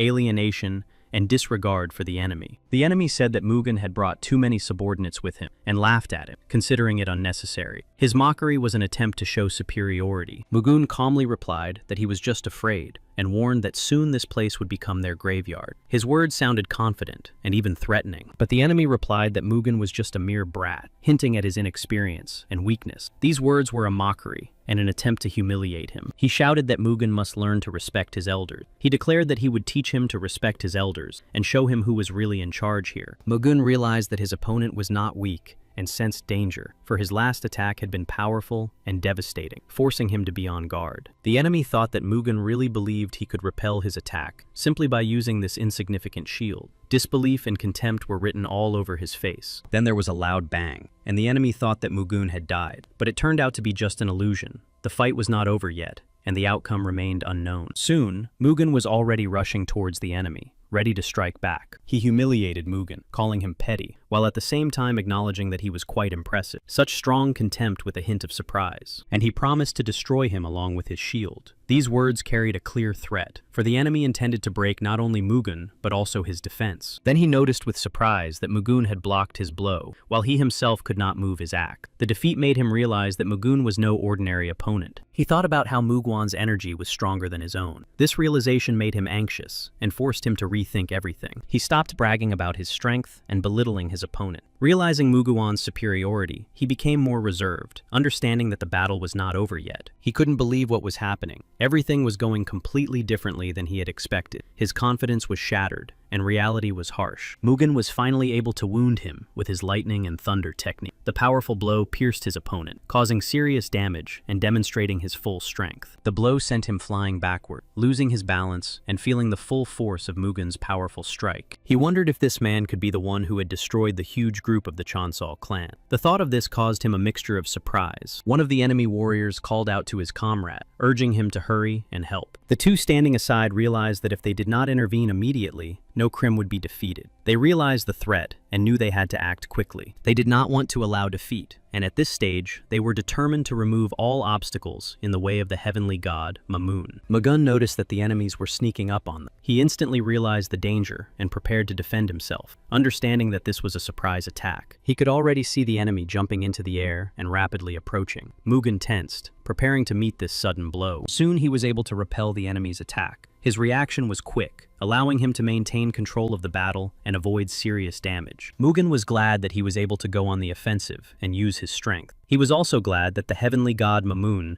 had finally begun to act. He also knew that, judging by the enemy's strength and valor, He seemed to be a master of martial arts of the highest level. When Bak Sang-kung thanked him, he replied that the fact was that he could not take care of his own business properly, and that he had to get involved. He promised to destroy these enemies, and then see how the other would take responsibility for what had happened, so that it would not happen again. There were 2 martial arts masters of the highest level here. Given their experience and skills, it was safe to assume that the task would be difficult. Mugen was well aware of the complexity of the challenge ahead. However, despite this, he was not going to back down. His will to win would not allow him to do so. Bak Sang-kung rushed at Mugen, filled with rage and madness. He threatened to take his opponent's head and give it to his comrade as a token of gratitude. But at that very moment, Mugen threw his shield at the attacker. Heavy and thrown with precision, it struck Bak Sang-kung's chest with a dull thud, knocking him off his feet. Mugen declared that this was enough, and that he had no time to waste on a weak opponent. He was confident of victory, and had no intention of lingering. The attacker was seriously wounded, and could no longer speak, having completely lost his ability to fight. The situation was resolved, and further fighting was pointless. But soon,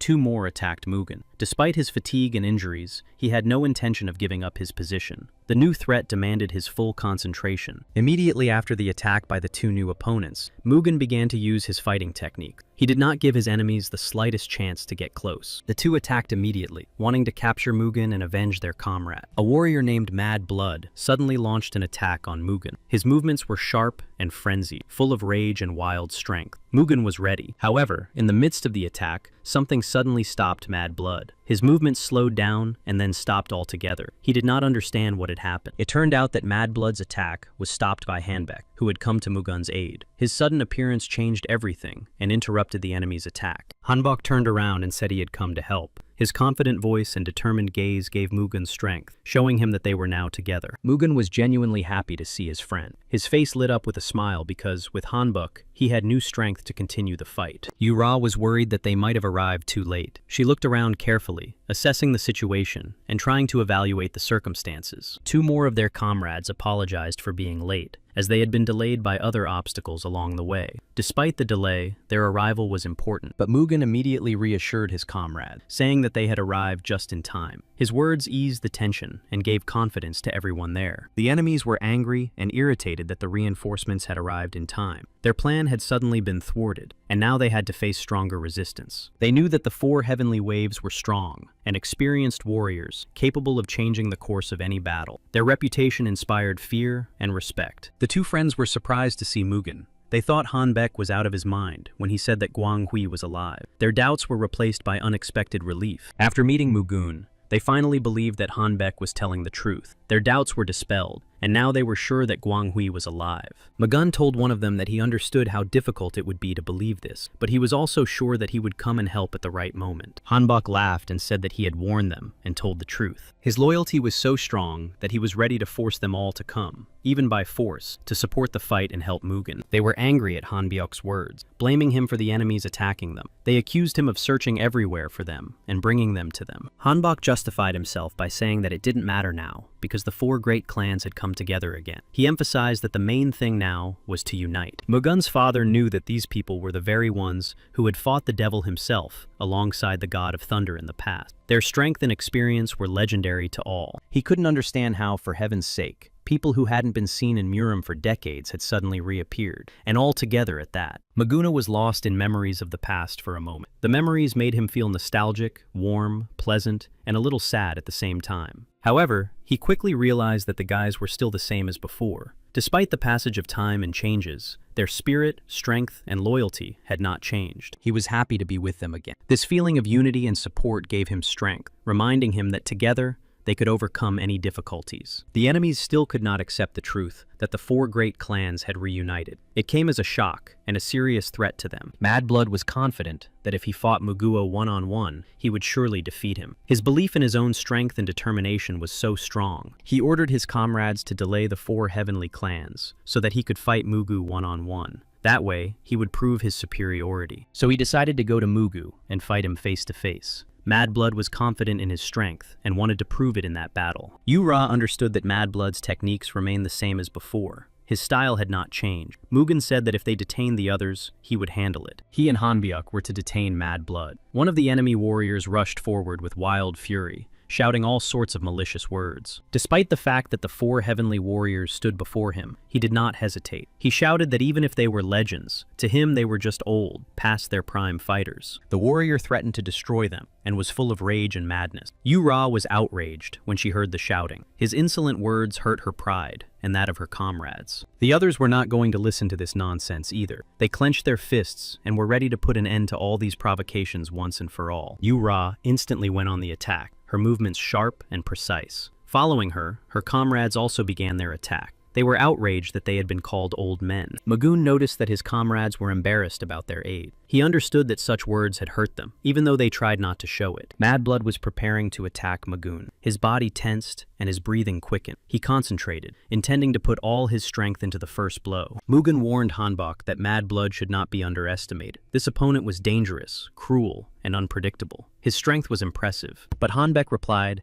that as long as they were together, no one could defeat them. His words expressed his belief in the power of camaraderie, and that unity was stronger than any threat. At that moment, the enemy launched his attack. Mad Blood lunged forward at breakneck speed. His blow was powerful. Magoon and Hanbek instantly took up their fighting positions. Hanbok immediately parried the enemy's blow. His movements were precise and blocked Mad Blood's powerful lunge, thanks to his quick reflexes and experience. Then, Mugen instantly went on the counterattack. His movements were swift, and each blow was aimed at breaking the enemy's defense. Mugen understood that most of Mad Blood's chi had already been spent in the previous battle. He doubted that he would be able to use so much energy again. Despite his depleted chi, Mad Blood was extremely dissatisfied with the situation, and tried with all his might to withstand Mugen's blow. His resistance became fiercer. Mugen laughed sarcastically, and asked what had happened to his face, which had so confidently displayed his power just a moment ago. This made him doubt himself even more. Mad Blood remained silent, and continued to resist the pressure with all his might. Despite his fatigue, he did not give up,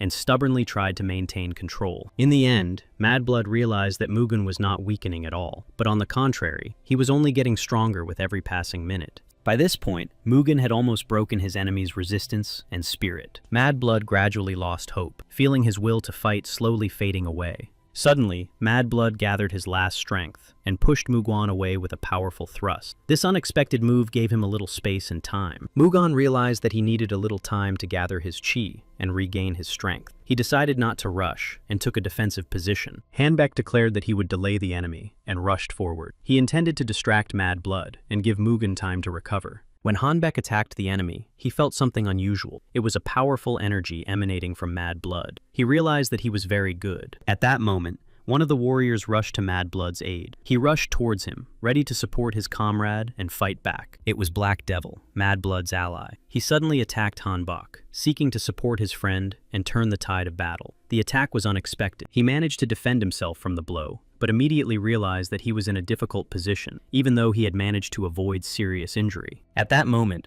Mugen jumped forward sharply, standing between him and his opponent. His movement was swift and decisive. He took the blow without hesitation. Magoon asked if he was okay. He nodded, breathing heavily, and with a strained smile replied that everything was fine. He had just lost his vigilance for a moment. He smiled briefly and praised his friend for his timely reaction. Then he added that he would take care of the rest himself, making it clear that he would take control of the situation. The enemy understood the truth, and that he was facing not just a warrior, but the reincarnation of the God of Thunder himself. The power emanating from Mugen was undeniable. Mugen looked cold and calm, knowing full well that no one lived long after learning this, and he immediately made it clear to the enemy that he would die. All those who revealed his past identity faced the same fate. All the warriors of Mad Blood momentarily lost sight of what was happening. They stopped fighting, lost their rhythm, and one by one began to turn around. Something had changed, and they did not understand what was happening, but they felt that something beyond their comprehension was happening in this battle. Mad Blood struggled to contain Mugen's rapid onslaught, feeling the full force of his blows. He clearly understood that Mugen's level was beyond absolute. He was truly the reincarnation of the God of Thunder, who had once destroyed the devil himself. He was well aware that Mugen was not just a warrior. He realized that his level was insufficient to oppose Mugen. Mugen's strength and skill surpassed anything he had ever encountered before. He focused on one thought,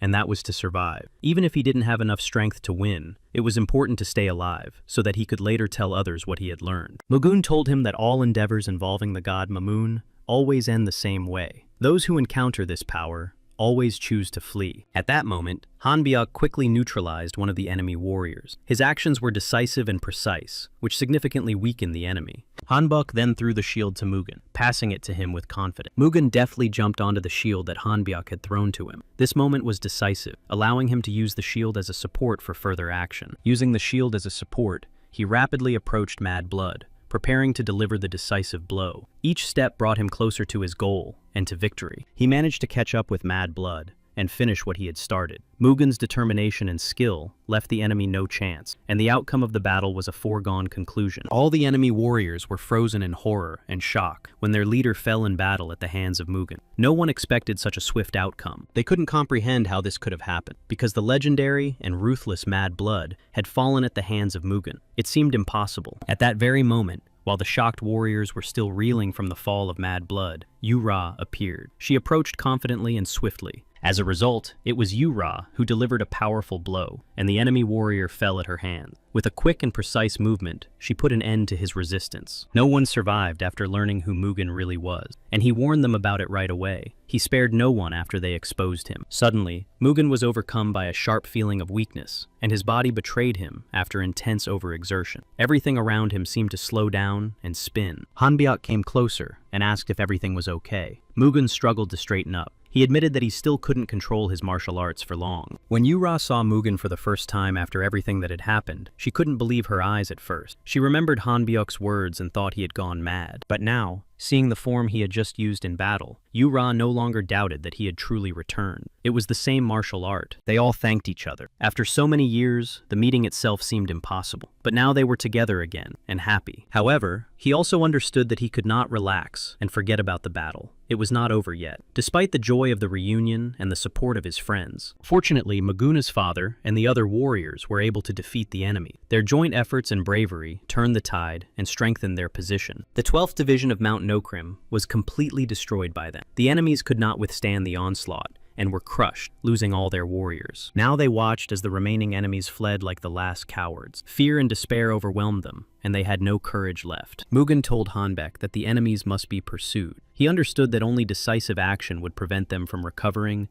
and avert a new threat. He called on everyone to come to the rescue and get rid of this band of bandits once and for all. Those gathered were concerned with one thing: ending the threat forever. Victory was approaching, and even desperate enemies could no longer stop the advance. Mugen acknowledged that thanks to the forces of Zhejiang, they had achieved results. Everyone supported Mugen and chanted his name. The air was filled with the energy of victory and mutual respect. Everyone felt that they were united by a common goal. Muok received important news from Mugen. A bird delivered a letter to him. The message contained details about the course of the battle and the state of the Allied forces. He confirmed that the letter had indeed come from Mugen. He carefully checked the details, after which there was no doubt that Mugen was the author of the letter. Muok said that it was an indisputable victory. The main forces of the 72nd Unit, located in the area of Mount Nokrim, had been defeated. The battle was not yet completely over. The 72nd Unit had been destroyed, but the forces that had penetrated into Zhejiang still posed a threat. He apologized to Muok for rejoicing too soon. It became clear to him that the enemy had not yet been broken, and that the celebration was premature. Despite this, he could not hide his joy. Deep down, he knew from the very beginning that they would win. His confidence in their strength and righteousness never left him. At that moment, the battle was still raging on the field. No matter how many enemies were destroyed, it seemed to the Mugen warriors that there was no end to them. The enemy was advancing. Behind them was a small village. The warriors understood that their steadfastness determined not only their own fate, but also that of the civilians left behind. They could not surrender. Even when their strength was leaving them, and the enemy was advancing with redoubled fury, the thought of surrender was unthinkable. Behind them stood their homes and families. Unexpectedly for them, Manhwa appeared on the battlefield. Her arrival was like a light in the gathering darkness. In a serious voice, she asked if they needed help. The next minute, Manhwa rushed into the enemy ranks. With ease and precision, she dealt with the main forces of the enemy. Then she turned to the astonished warriors and asked if they were all right. She noted that Nokrim's attack had been fierce and brutal, causing them to endure considerable hardship. That was why they were so exhausted. Manhwa decided to help restore justice by taking responsibility for rectifying the situation and supporting those who found themselves in a difficult position. The soldiers ran up to them and reported that reinforcements had arrived. This brought hope and new strength to continue the fight. The soldiers quickly organized themselves. The commander announced that the 72nd Unit had been defeated. He called on the soldiers to be brave and prepare for battle, instilling confidence in them. The enemy soldiers could not believe their ears after hearing this. They were shocked and stunned by the news that their main group had been destroyed. Overcome with fear, they dropped their swords and ran away. Panic seized them, and they retreated rapidly, unable to resist the enemy forces. Manhwa watched their flight, feeling confident that she was right. As expected, they were just mountain bandits who ran away when threatened. As expected of Mugu, he knew how to win an impressive victory. His experience and wisdom inspired the warriors, helping them to act decisively and confidently. Now the military forces of Zhejiang would become widely known throughout Mirim. Their fame and achievements would inspire many, and their strength would serve as an example to all. Mugen's father and some of his warriors returned home safely. After long battles and trials, they finally found peace, bringing victory with them. News also came that thanks to the young Lord Muo, the capture of Nokrim had been successfully prevented. This news spread quickly, bringing joy. All of Nokrim's forces heading to Zhejiang for the invasion were successfully blocked. Their plans were disrupted, and the threat was repelled thanks to precise actions. Despite the successes achieved, the forces of Zhejiang are still unable to locate and destroy the remaining enemy forces. What has been done is not enough. As long as the sky god Mamun still controls Nokrim, he can use the mountain bandits scattered throughout Mirim to raise a rebellion. They must be tracked down and destroyed, one by one. Tan Sol-yan suggested that the water bandits and the ocean group could also be used against them. Agents conducted surveillance. Mugen was surprised that Sol-yan was always one step ahead and knew what to do. Her insight and strategic thinking commanded respect. He was amazed by her wisdom and determination. He couldn't help but admit that her intelligence and strength of character made him feel weak in comparison to her. All he could do was fall in love with her, unable to stop his feeling. However, there was still one important task to complete, but it did not require immediate intervention, so Mugung decided to use this time to make up for all the time she had spent alone. At that moment, a letter delivered by a pigeon arrived at the Namgung house. The bird landed on the windowsill. The contents of the letter were very important. The head of the family learned that Mugun's family and the forces of Zhejiang had ultimately won. However, they urgently needed the help of the 7 great families in their clash with the 72nd Division of the Nogrim Mountains. Without support, victory might not be possible. His daughter had heard and knew that Pak Mugun was a strong and determined warrior. However, she wanted to meet him in person. Her interest in Pak Mugun went beyond respect for his strength. It was important for her to see the real person. At the training ground of the Bet-Ga clan, the training of warriors was in full swing. Each of them worked hard, preparing for the upcoming trials. Mugen's friends helped the warriors become even more experienced. Now one of them was urging the fighters not to be held back by fear and doubt in order to unlock their potential. The warriors listened attentively to the master and followed all his instructions. They trained hard, following his advice to become stronger and more agile. Mugen thought that his friend Huang Lei should not underestimate his warrior, otherwise he would regret it. He himself had long known their capabilities. After all, Mugen himself had personally trained these warriors before. Thanks to his guidance, they had become strong and experienced. Now Huang Lei used the technique formation of 3 absolute destroyed souls. This powerful attack required maximum concentration and strength. Huang Lei himself was not weak either. His skill and strength made him a formidable warrior. But now, Nakyilban still managed to avoid his strongest blow. Then, Paik Sangun attacked Huang Lei. His swift lunge forced Huang Lei to react quickly and prepare to parry the powerful blow. Huang Lei himself realized that the young master had trained them well and that they possessed great skill. He realized that they had become serious opponents. Mugun's father said he couldn't believe they could stand up so well to one of the 4 heavenly warriors. Mugun was also surprised. Then his father asked Mugen if he thought these requirements were too high for them. He doubted whether they could withstand such a difficult struggle. But Mugen believed that if they wanted their clan to occupy a worthy place on the Marima mainland, they had no choice but to strive for a high level. His father agreed and said that the participation of the Zhejiang military forces in the meeting was a necessary step. Responses from the 9 factions and 7 great families had already been received. They wanted Zhejiang to participate in their meeting to resolve the incident in Nokrim. He also noted that the prestige of the Zhejiang army was growing. Wasn't that good news? Mugen had expected this turn of events, although he couldn't say he was happy about it. It might play into the hands of the united great factions. He remembered well from his past life how they had once done something similar, and now there was no guarantee that they wouldn't do it again. His father believed that these forces represented a faction that stood guard over Marima, and therefore deserved to be trusted. Mugen said that they would need strength to oppose Nokrim and the sky god Mamun. Nokrim had been purged by the destruction of the village of Guiho, and it was believed that there were no threats left. However, Mugen was still anxious. He did not trust many people and felt that something was being hidden. Therefore, he decided to go to Uchan to make sure. Father wanted to send an escort with Mugen for safety, but Mugen objected. He did not want to cause trouble for the clan and believed that he should go alone. His father also believed that Mugen was an important person and that his safety was a priority. However, Mugen himself believed that excessive precautions were unnecessary. Mugen's warriors had a difficult time fighting Master Huang Lei. His technique was precise and lightning fast, the result of many years of training. Master Huang Lei was clearly ready to continue training, his eyes burning with excitement. However, Mugen stopped the session, saying that it was enough for today. He even allowed himself a joke and asked Master Huang Lei if he enjoyed fighting with children. There was no malice in his voice, only irony emphasizing the difference. Huang Lei replied that the students were indeed capable, and that he himself had not noticed how carried away he had become by the fight. Inspired by this, other masters began training. Hanbek was completely absorbed by his feelings for his beloved. He enjoyed the rare moments of peace and closeness. The decision to take him with him seemed unnecessary. Soon, Mugung became interested and asked Huang Lei if he was busy. When Mugung realized that Huang Lei was not busy, he suggested they go together. They had one common task that required immediate attention and resolution. They arrived in Tongling, Anhui province, hidden among hills and ancient buildings. The place seemed quiet and had a calm atmosphere. Muok informed Mugun that the meeting with the necessary people would take place in the largest tavern in this remote area. He knew exactly where they needed to go. Mugun had to deal with scoundrels. Since meeting with them was inevitable for many reasons, it was easier for them to cooperate than to resist. As they headed for Wu Chang, they could be sure that other guests, in quotation marks, would soon appear to watch them. Huang Lei asked if Mugun was referring to the Yangtze River waterway leak. If so,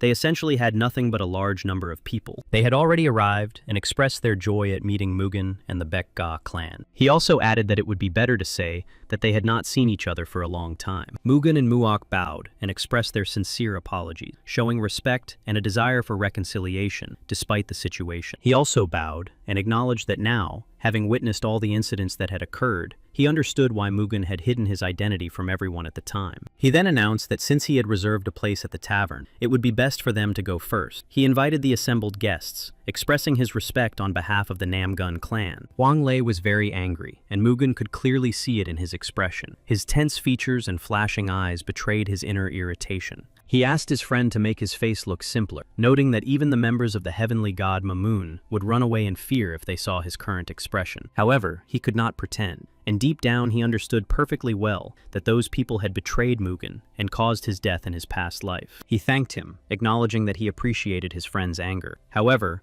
now they needed the power of the 7 great fires to achieve their goal. He also promised that he would take revenge on everyone. Then Huang Lei realized that Mugun was right. True revenge was not only about physical retribution, it required the power of wisdom and patience. Mugun knew that true revenge would not be bloody retribution, but rather the surpassing of the 7 great families by their clan and military forces. He knew that in order to carry out his plan, it was necessary to eliminate the selfish interests of the 7 great families and undermine their economic mechanism. The young master stepped forward and greeted the warriors of the Baek-ga clan and Mugun. He introduced himself as Namgun Min, the young master of the Namgun clan. Before taking action, they had to establish cooperation with their opponents and make the most of their resources and influence for their own benefit. Mugun then officially introduced himself as Master Mugun of the Baek-ga clan. Huang Lei was furious at what was happening, but did not say a word. His silence hid the storm of emotions that were raging inside him. He was sickened by the pretense. Master Namgun Min spoke of Huang Lei, calling him the 9 Dragons' Fist. She expressed hope that they would be able to find common ground and come to an agreement. While Namgun Min was angry that Huang Lei did not recognize him, his sister said that he was considered one of the unsurpassed 4 heavenly winds. She asserted that it was natural for him to show his strength, emphasizing his power and influence.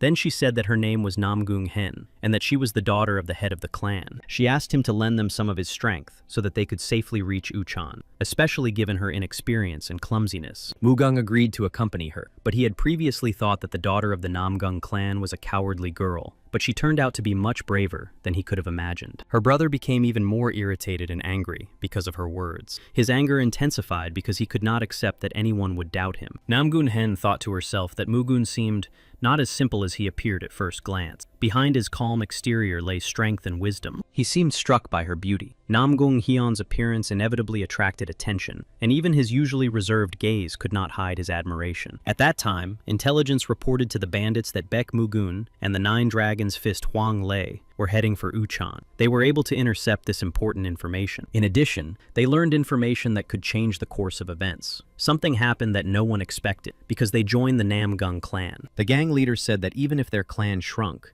the Jeongsal clan would still face serious difficulties, and it would be difficult to fight alone. He thought they could enlist the help of the 3 rulers of the Yangtze River from the Waterways League. The assistant thought it was an excellent plan. It foreshadowed a battle of revenge for the wrong. The idea sounded intriguing and dangerous. For those who thirsted for retribution, the plan seemed fair. Then the leader gave the order that they must obey and unquestioningly follow all instructions from their ally. He demanded immediate and coordinated action. Lady Namgung arranged a private meeting with Mugung, and he asked her why she needed it. He wanted to understand the girl's true intentions. She was embarrassed and lost her voice for a moment, not knowing what to say. The internal tension and this question made her feel vulnerable. He was silent, looking intently at her face, waiting for an answer. His gaze was serious, as if silently urging her to open up and share her thoughts. Then he said that if she had nothing to say, he would leave. Hearing this, she hurried to stop him, afraid of losing the opportunity to explain herself. She grabbed his sleeve and said she wanted to say something. She didn't want to miss the chance to express what she had been holding inside for so long. Lady Namgun opened up to Mugun and confessed her feeling, telling him that she loved him very much. Mugun was shocked and completely unexpected such a confession. He was overcome with a feeling of confusion and was not ready for such revelations. At that very moment, when Mugun was trying to comprehend Lady Namgung's confession, bandits suddenly attacked the residence. The bandits' goal was to distract the residence's guards with a quick and unexpected attack so that they could then break in and destroy all the strong warriors. Among them were the Yangtze River Guard commander Huang Chi-su,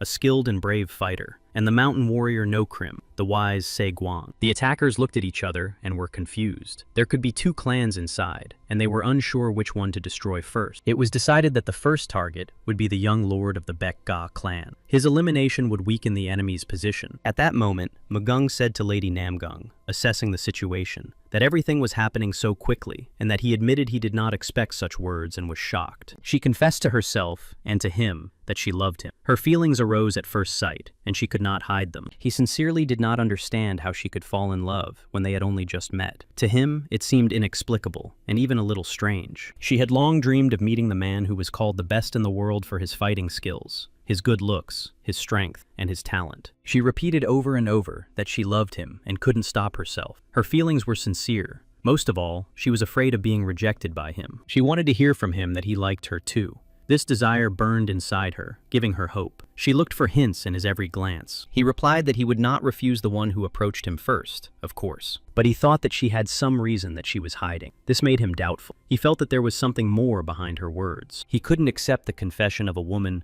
who he felt had hidden intention. It was difficult for him to trust her, and his inner voice was telling him something. She was genuinely surprised by his words. She didn't expect to hear such frankness and directness. She thought he was very smart and a true young master of his craft. His abilities and mind impressed her and commanded her respect and admiration. He was talked about as a hero of lust who easily fell in love with many women. Rumors circulated that his feelings flared up quickly and often without depth. He was disappointed by what he saw in her eyes, which reflected an image of him as a hero of lust, a man who fell in love easily and often. She openly expressed her thoughts, emphasizing that her words were sincere. She did not think that her confession could be taken as a bad proposal. He became interested and asked her why she thought so. It was important for him to understand the reasons behind her words and the motivation behind this confession. She stated that if he married her, the Baek-ga clan would receive protection from the Namgun clan. The union between them could become a strong support for both clans. She noted that he wanted to increase the clan's strength and combat power, and that he had the martial arts skills to do so. She offered her help in this matter. He replied that trying to help him would not improve his plans, but only worsen the situation. He admitted that this was not something he usually said to anyone, but he felt the need to say it to her. Mugung never wanted anyone, including the Namgun clan, to interfere in their military affairs. It was important for him to maintain independence, and he said so. He asked her if she would be okay if she had to participate in political tricks. This emphasized the seriousness of the situation and the importance of her position. He asked her if her heart would change under the influence of the complex relationships between the clan. And weren't her feelings and her heart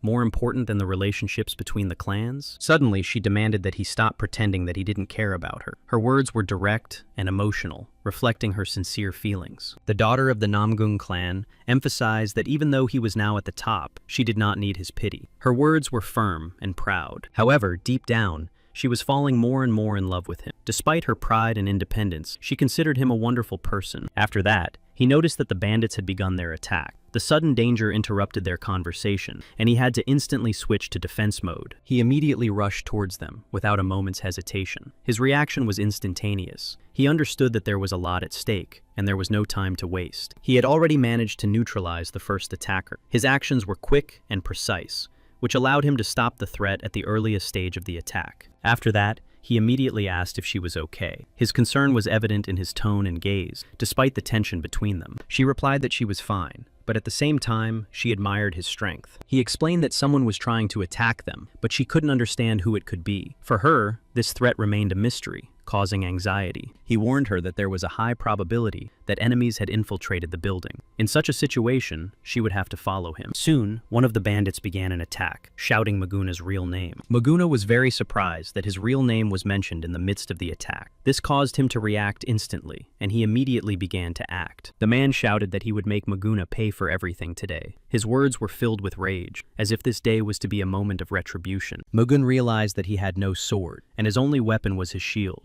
This made him think about how to effectively resist the enemy. Hen Namgun, who was closely following the events, noticed this. The young warrior Beck was in a bad position. He had no sword. All she could do was find his sword. Realizing the importance of this, she immediately set out to search for it. Her desire to help made her act quickly. He noticed her intention and immediately warned her that it was unsafe there. He understood that searching for the sword could lead to a new threat. The enemy, annoyed that he had been distracted from the fight, retreated for a moment and asked with a dissatisfied look on his face where his opponent was looking. Magun immediately turned around and focused completely on the fight again. He quickly returned to the battle, not allowing himself to weaken for a second. Despite the intensity of the battle, Mugen was completely confident that his opponent would not be able to hurt him. He felt his superiority. Mugun considered his opponent's actions to be nothing more than pathetic magic. His opponent could not get close to him. Each of his steps and each of his attacks were blocked with remarkable precision. Mugen kept his distance. As a result, under the influence of Mugen's technique, the enemy could not withstand it and collapsed to the ground. His strength was gone, for the blows were precise and confident. But unexpectedly for Mugen, another enemy appeared from behind. His steps were quiet, and he crept up. Mugen did not have time to react immediately. Despite the sudden threat, Mugen still managed to dodge in time. His body reacted faster than his mind. His reflexes saved him at the last moment. Following this, a new warrior appeared, calling herself a fist fighter from the mountains of No Krim. She was going to defeat him with her own fists, but Mugen managed to react and instantly raised his hands to defend himself. He realized that he was in an extremely disadvantageous situation. Two martial arts masters, both on the same level as him, were fighting against him at once. Just in time, Lady Namgun appeared and brought him a sword. Her appearance was like the sun coming out during a storm. He was very surprised by Lady Namgun's unexpected help.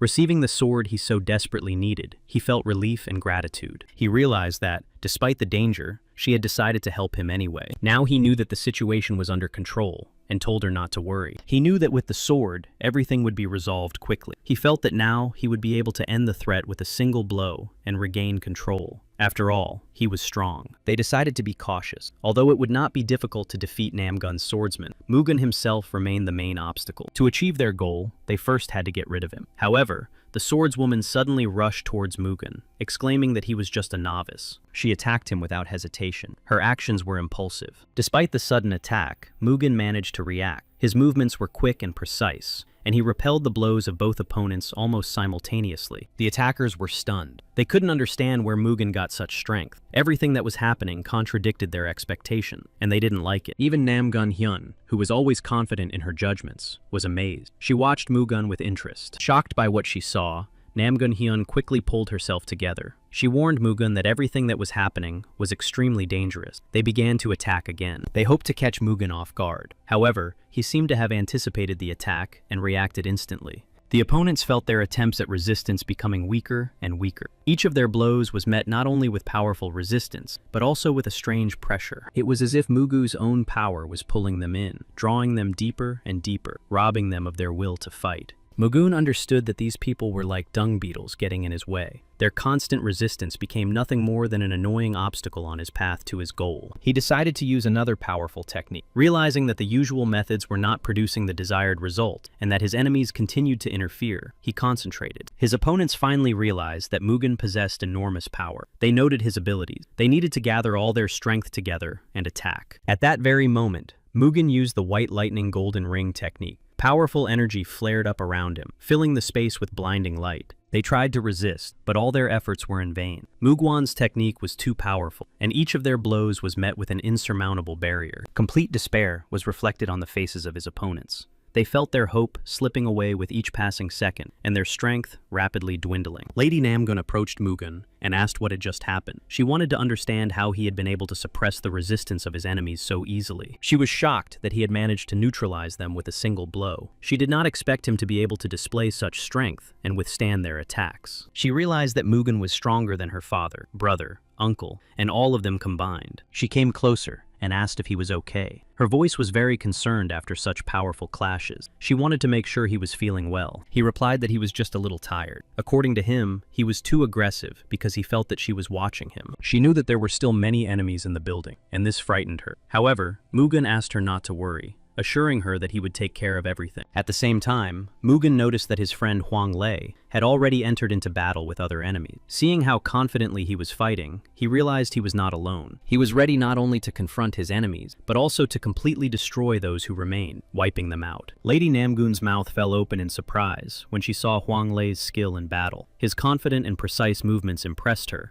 and showed his level of skill. Huang Lei realized that Mugen had already dealt with all the opponents. Then Mugen admitted that he had gone a little too far. Lady Namgun's father realized that these three swordsmen were much stronger than those they had faced before. He also thought that when Mugyun worked for the Sama family, he already knew that he was dealing with an outstanding person. This made him stay alert and not underestimate them. At the same time, he couldn't help but notice his daughter's affection for Mugen. It annoyed him, but he couldn't ignore the obvious affection his daughter had for Mugen. He had a very bad feeling about everything that was happening. He felt that the situation could get out of control and foresaw a serious problem. Soon, all the representatives of the Muram faction gathered at the Hubi clan's fortress. The atmosphere was tense, and they were thanked for traveling such a long distance. Everyone gathered here to discuss the necessary measures to counter the units of Mount Nokrim and the evil spread by the heavenly god Mamun. During the journey, representatives of Cholgan and the Namgun family were attacked by the Yangtze River Waterway League. The Yangtze League had become a servant of the heavenly god, Mamun. It was actively working in his interests, but among those present, there was someone who found this situation ridiculous. Dang Qinyo believed that this information should be ignored. When he was traveling through Zhejiang, they simply looked at him and then suddenly attacked. He asked Mugu if he was the young man who had been appointed representative of the Zhejiang Union. He believed that Mugu looked down on him. Mugu replied that even though he was one of the 7 heavenly rangers, he was still disappointed in this representative. Hearing Mugu's words, he flew into a rage. His irritation and anger immediately manifested themselves, as he took the criticism as a challenge and a personal insult. He considered Mugu to be an arrogant boy, but Mugu replied that the Zhejiang Union had opposed Nokrim and the heavenly god Mamun more courageously than anyone else here. This was the reason why they gathered here, to assess the risks and take the necessary measures against those who pose a threat. Mugung added that age and youth should not be grounds for doubting the abilities and value of a representative. He emphasized that it is not only experience and age that are important, but also the determination, intelligence, and contribution of each participant to the common cause. He believed that it was not worth participating. The head of the Namgun clan said that those who attacked them were high-class swordsmen from the Nokrim Mountain League of Yangtze, and Mugun dealt with them all. Another representative stated that this meeting was held in response to a letter sent by the Baekga clan, which acted as a representative of the Union. Moreover, the young master of the Baekga clan deserved to be present at the meeting, as his experience and skills were of considerable value. He was angry and felt disgraced. He thought that if the situation continued in the same vein, Mugung would soon face the consequences of his actions. It was decided that the remnants of the Yangtze League and the Nokrim League would be attacked separately, led by the Namgun family. Now Mu Guang was telling his brother Muok about this. Muok questioned the distribution of forces for attacks on each area. Mu Guang wanted to focus his main efforts on an offensive against the central forces. It was established that the Nokrim League and the Yangtze Waterway League had a total of 17 powerful detachments. The areas were divided between them. The distribution of responsibility by area would avoid the concentration of enemy forces and maintain a strategic balance between the clans and the alliance. At the next meeting, they planned to discuss which group would take which area, so they still had time. Mugen asked if he would go with him. Muok replied that he was waiting for a letter from the secret house of heaven, so he would stay here. When Mugen was leaving,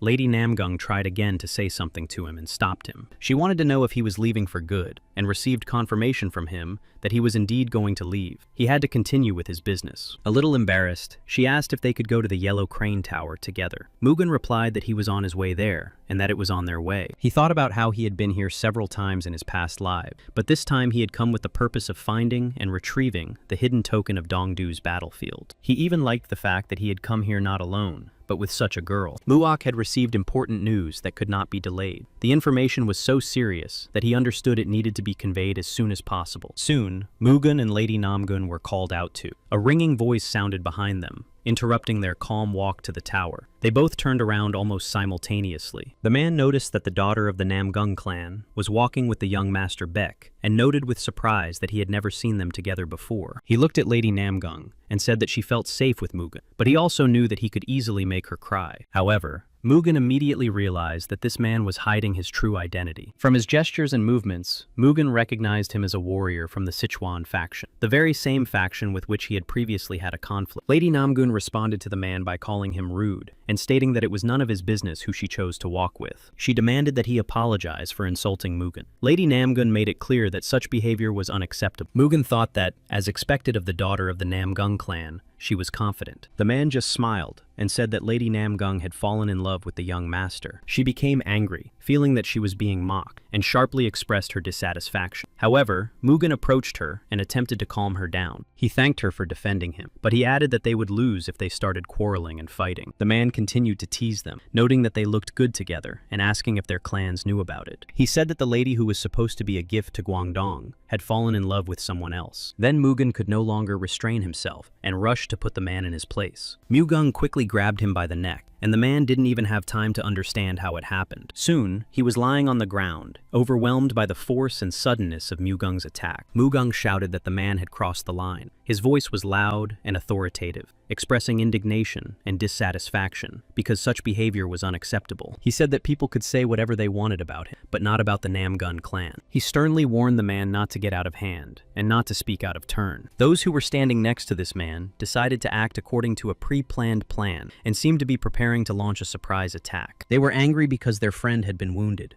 Anger and rage were evident in their eyes and actions, and they were ready to do anything to take revenge. He realized that a fight was inevitable, and thought that his shield would be enough to protect him, but not Lady Namgung. Nevertheless, he believed in his strength, and was confident that he could protect her from danger. His opponents did not expect Mugen to be so strong. They could not escape his wrath. Mugen rushed into battle with determination and fury. Soon, another overconfident opponent rushed at Mugung, confident that he could defeat him. However, he underestimated the strength and experience of Mugung, who was ready to face any threat. In the end, he also had to pay for his overconfidence. His confidence turned into defeat when Mugung quickly subdued him. Very soon, all of them found themselves on the ground, deprived of strength and the ability to continue resisting. Their overconfidence turned into complete defeat. One of the defeated still shouted about how he dared to fight with the Sichuan faction. Mugun responded sharply and said that he was not worthy of a good reputation after insulting the girl. He added that he was not going to waste his time on him. Mugen believed that the Sichuan faction had changed and was no longer what it used to be. He couldn't believe that they had tried to attack them for no reason. He admitted that he had ruined her day a little, but at the same time, she said that she should thank him. He suggested that they go for a walk and chat quietly to take their minds off things. She admitted that they had told the truth about the political marriage between their clan and the Guangdong estate. She also admitted that her fate had long been sealed, even if the one they had chosen was not the one she really wanted. She quietly said that she felt like a flower that could not change anything. In fact, she just wanted to choose her own partner. She apologized to Master Beck, that is, Mugun, explaining that they had approached them to interrupt their conversation. With tears in her eyes, she said that it would be very good if he were her prince. He replied that he understood her words and feelings well, sharing her pain and longing. He said that he understood how difficult it was for her to live without being able to choose for herself, but he reminded her that it was still her responsibility to find her own happiness, despite the circumstance. Mugen added that if she really wanted to live her own life, she would have to give up the privileges of the Namgun clan.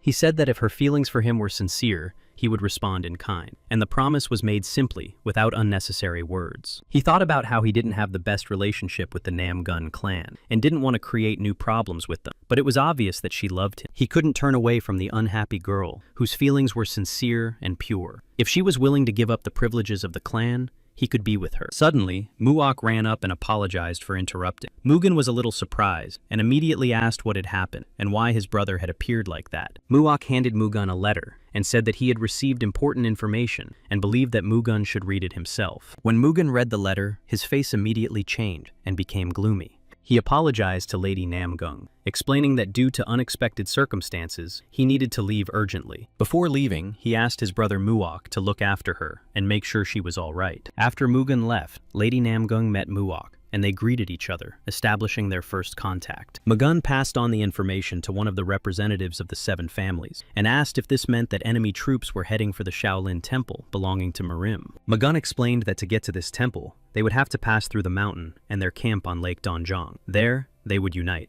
The head of the Namgun clan believed that when they returned to their territory, they would lower their guard, and that would be the best moment to attack them. The one with whom Mugen had previously clashed spoke again, doubting the accuracy of the information, asking where he had gotten it and whether such data should be trusted. Mugen's face changed, and it was clear that he was overcome with intense anger. He explained that the information came from the Ho family. He expected that the forces of No Krim and the Yangtze clan would take retaliatory measures after their meeting. Another expressed confidence in the information, emphasizing that it came from the Ho family, whom he trusted. A third said that even a child could see that both places needed to be attacked simultaneously. A third representative of the faction also said that they needed to be cautious and split into groups. Mugen also wanted to express his opinion. He said that the presence of pirates complicated the situation, and that the main reason why this battle could not be considered easy was the large number of swordmasters. He added that the heavenly god Mamun was behind all this, so they needed to be extremely cautious and not underestimate the enemy. He called on everyone to act together and suggested taking control of the lake first. One of the enemies thought mockingly that the guys from Namgun must have already become food for the fish in the Yangtze River. He also knew that if the Namgun clan caught their people and destroyed them, the heavenly god Mamun would turn his wrath on all of them. But when he heard that the warriors had been captured and destroyed, he instantly froze. He had 100 troops, and they had been destroyed. He couldn't understand how this was possible. Then even more grim news arrived that enemy ships were already moving towards them. They couldn't believe their ears. No one understood how the enemy forces had been able to cross the lake so quickly and quietly.